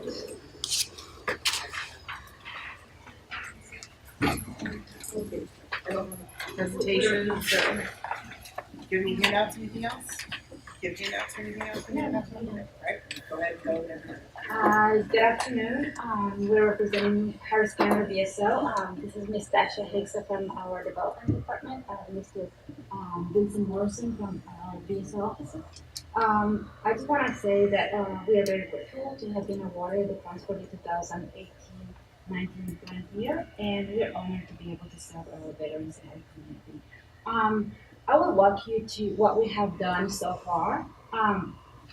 So far, since we started on July 1st, we have been able to serve a total of 137 veterans and their families with rental payments. We have also served 23 with utility payments. Right now, we are more than half our grant year, and we already met our goals of serving 125 individuals. So what we have seen in the past 7 months since we started the grant is that a lot of the veterans that are in need of rental assistance are coming to us because of loss of income, and sometimes they have their work hours have been reduced. So some of them have had unexpected expenses, such as like death in the family. Sometimes just increasing the rent. Maybe some of them have car issues. Or any unexpected medical expenses. Also, we have been seeing some that had got injured in the job, or have some other type of illness, and we have seen some the veteran women sometimes are on maternity leave. So we have been able to kind of step in and help them remain, so that they can remain housed. So through our Veterans Service Department and with the funds awarded by the Texas Veterans Commission, we have been able to assist these families. And so we have been able to make them remain housed. We actually work with other agencies in the community so that we can assist the veterans with the other needs that we cannot provide. So one thing that we do referrals, we work with other agencies that provide budgeting classes, employment opportunities. If they have any mental health problems, that we can send them to clinic, or anything that they would need, we will collaborate with other agencies to make sure that we assist the veterans and their families. So I want to end, but I want to share a story about a client that we have recently helped, and I want to kind of understand how this grant helps the veterans and their families in unique ways. So we got a call from the Veterans Service Office, and it was like a widow. She was like 92 years old requesting rental assistance. So when we did time's up. Sorry, time's up. Sorry. Okay, do we have any questions from the committee? I'd like Yes, to know Ms. about that Spencer. better. You wanna know what it? Is that valid? Yeah. That's a question. So, okay, so with this, like, so I was saying this, we got this call, it was not a veteran, it was a widow. So she's 92 years old. And, so when we did the assessment, we found out that she couldn't come to our office, so we had to go do a home visit. So when we went to do the home visit, I mean, I just think our staff, we found out that, she had lost her income because somebody, she was advised, I don't know, something happened that she made some investment that was not feasible, so she lost income. So she wasn't able to pay her rent. So during, the assessment, we found out that there was other issues going on. So we were able to connect her with Adult Protective Services. And so they took over her case and investigated her case about, because it was abuse, financial abuse of some sort. So, and we were able to actually connect her with other services so that she can get more affordable housing that will cater to her needs, because she's 92. So, like you see, this grant, our grant not only helps with rental and utility, but we can connect them with other services to help them. So, I just want to say thank you very much. Okay, Mr. Jeffries had a question. So, Vince is the county service officer. So is this money going to him or is it going to some other department in Harris County? We manage for him. I'm the manager for him. And you work for the judge? No, community services. Harris County Community Services. We're like next door to each other. So they get it. Okay, so if he has a veteran that needs these funds, does he send them to you and they have to start all over again with an application? No, we're connected. There's a process that takes place. They Okay. go ahead and get the 214s, we go ahead and we verify this veteran or the surviving spouse. And then we do this and then we forward it over to case management. Then they do the assessment, go out to view the landlord, do the interview, and then come back to. And you're, like, that's a process you endorse? Is that the best way to distribute this? Until we have a new judge, hopefully we're gonna get 5 more people on staff and then we'll take a look at that. So. Oh, okay. And then earlier today, and it was just by accident, the Harris County Jail was here and they had this whole program, which I'd never heard of before. When I asked them about the county service officer, they said, no, they don't coordinate with you. Since you're at the county level, not just necessarily the veteran level, what's the coordination between these different departments and different veteran programs in Harris County? So it's kind of hard. I mean, I don't know Basically. how to just explain it. Everybody's in their little silos. The sheriff department has a veteran liaison person that, fortunately, she's a vet, and that's how I met her. And they do a process, and I said, well, we need to coordinate together. But everybody's in their little silos. But we got a new judge, and so things may be changing here. So. Okay, and you're able to talk straight to the judge? Not at the moment. No. Right now, I'm talking to the director of Community Service Department. And hopefully, I did meet Judge Hidalgo, and we are going to have a conference. And she's the one who brought up, why are you not your own department? I said, because the predecessors. Because that's the law, right? Yeah, and I told her, so she's aware of it, and so she says, okay, we're going to make some changes. I said, yes, ma'am. So as soon as we meet, hopefully it's going to be soon. All right. And that will be reporting to her or to her chief of staff, but somewhere in that line. Somehow that y'all can, and then you can coordinate better. Exactly. Because, like, now we've got 2 programs helping 2 classes of vulnerable vets in the same place, basically. Yeah. All right, thank you. So I'm trying to figure out, are you the owner of this and you just go to her, or she's the owner and you two? Where the money comes in, basically they case manage the program. Let's define it out. Who's they? Okay. The Harris County Social Services case manages this veteran program. And that's you. Mr. Langer, right. Okay, and then you're? The service officer, the project manager, so to speak. I'm the service officer. Okay, but you're fixing to get with the judge and straighten Yes, that sir. out. That is correct. Okay, because it's convoluted right now. Right now, yes, because More than it should be. Okay, so what are you doing? I'm with the development. I'm Harris County Community Services Development. Oh, So I okay. put the application All right, together, because- not program. You're I the just grant know. You're the grant writer. Okay, I just needed to find out. the roles. Yes, ma'am. Yes. Sir, sorry, excuse me, I'm looking. All right, yes, Mr. Wright. So I understand the question. So the money, when we apply for the grant, it actually goes to her program, but to get to her program, it has to go through Vincent. He is the project manager. So that's how that works. They have to come through him first to get to her. Okay. Yes, Mr. Wright. County Veteran Service Officer. Yes, sir. It is an unfunded mandate by the state. It is pushed down to the counties, and every county runs it however they want to run it. So in Collin County, it is run by Human Resources. Okay, but let's just stay like this for right now, Yeah. please. But Okay. no, but I'm just saying so that everybody understands this is a very unique program, and this is trying to get money, and it's Perry and I have, Mr. Jeffries and I have talked about this at length. But anytime you hear this, it's going to be convoluted. It's probably a good question or a good way to read through these applications.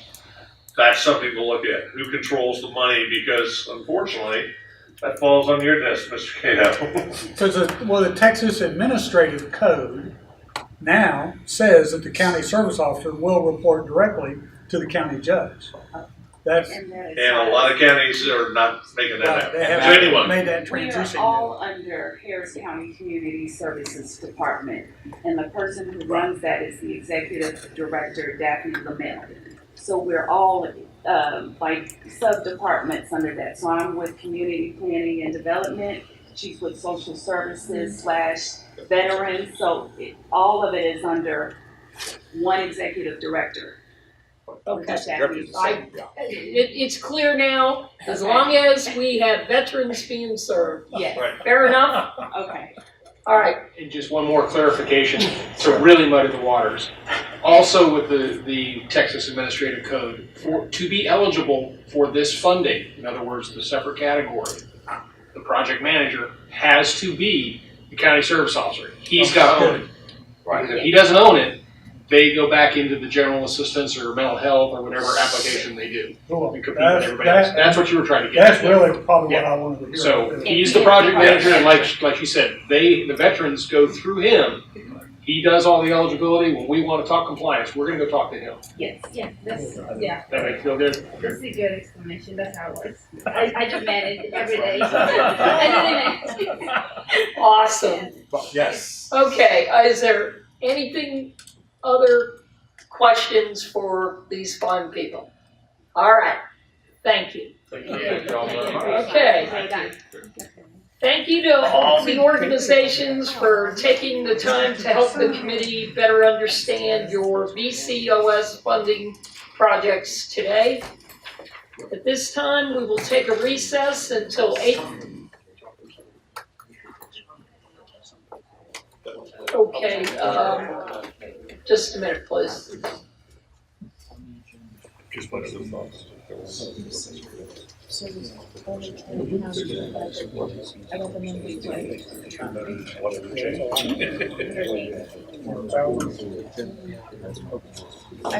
Some of these, just like they call, says they call these county towns. Center for Life. They don't understand the chunk.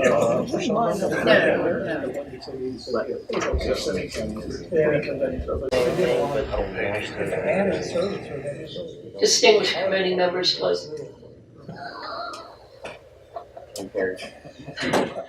So we do have the published agenda for tomorrow, but due to some scheduling for the judges, tomorrow the order will be Veterans Treatment Court grants, then housing for Texas Hero grants, and then the Veterans Mental Health grant. So While all three are on the agenda for tomorrow, due to scheduling, we'll start off with Veterans Treatment Court, okay? So, and then we'll go back over this at 8:30 tomorrow to make sure. So at this time, we'll take a recess until 8:30 tomorrow morning. A quick reminder to the FVA staff and advisory committee members are not able to discuss your presentation or application per agency policy. So have a great evening. Enjoy Austin. Be careful of the weather. Will we leave these materials here? I prefer that you didn't. If you want us to take them, you can, but this stuff is confidential and we just don't want it disappearing. Nassau County? That is a sample of the current lottery ticket that came out just yesterday. Oh, that's not real one, I can't. Oh, we don't get to wear it? Yes, Mr. Say what Wright. you want, but it's not worth it. I do have one request, because I know at least one member is leaving early tomorrow. Can we pull the big thing in and take a group picture? I know that sounds stupid, but if I don't put it on Facebook, nobody knows it actually happened. All right, so let's take a group picture as soon as we, any other comments? Awesome. All right, so we'll recess. If we could just take a group picture now, Do we please. need a motion that? Do you need a motion? No, no, no, no.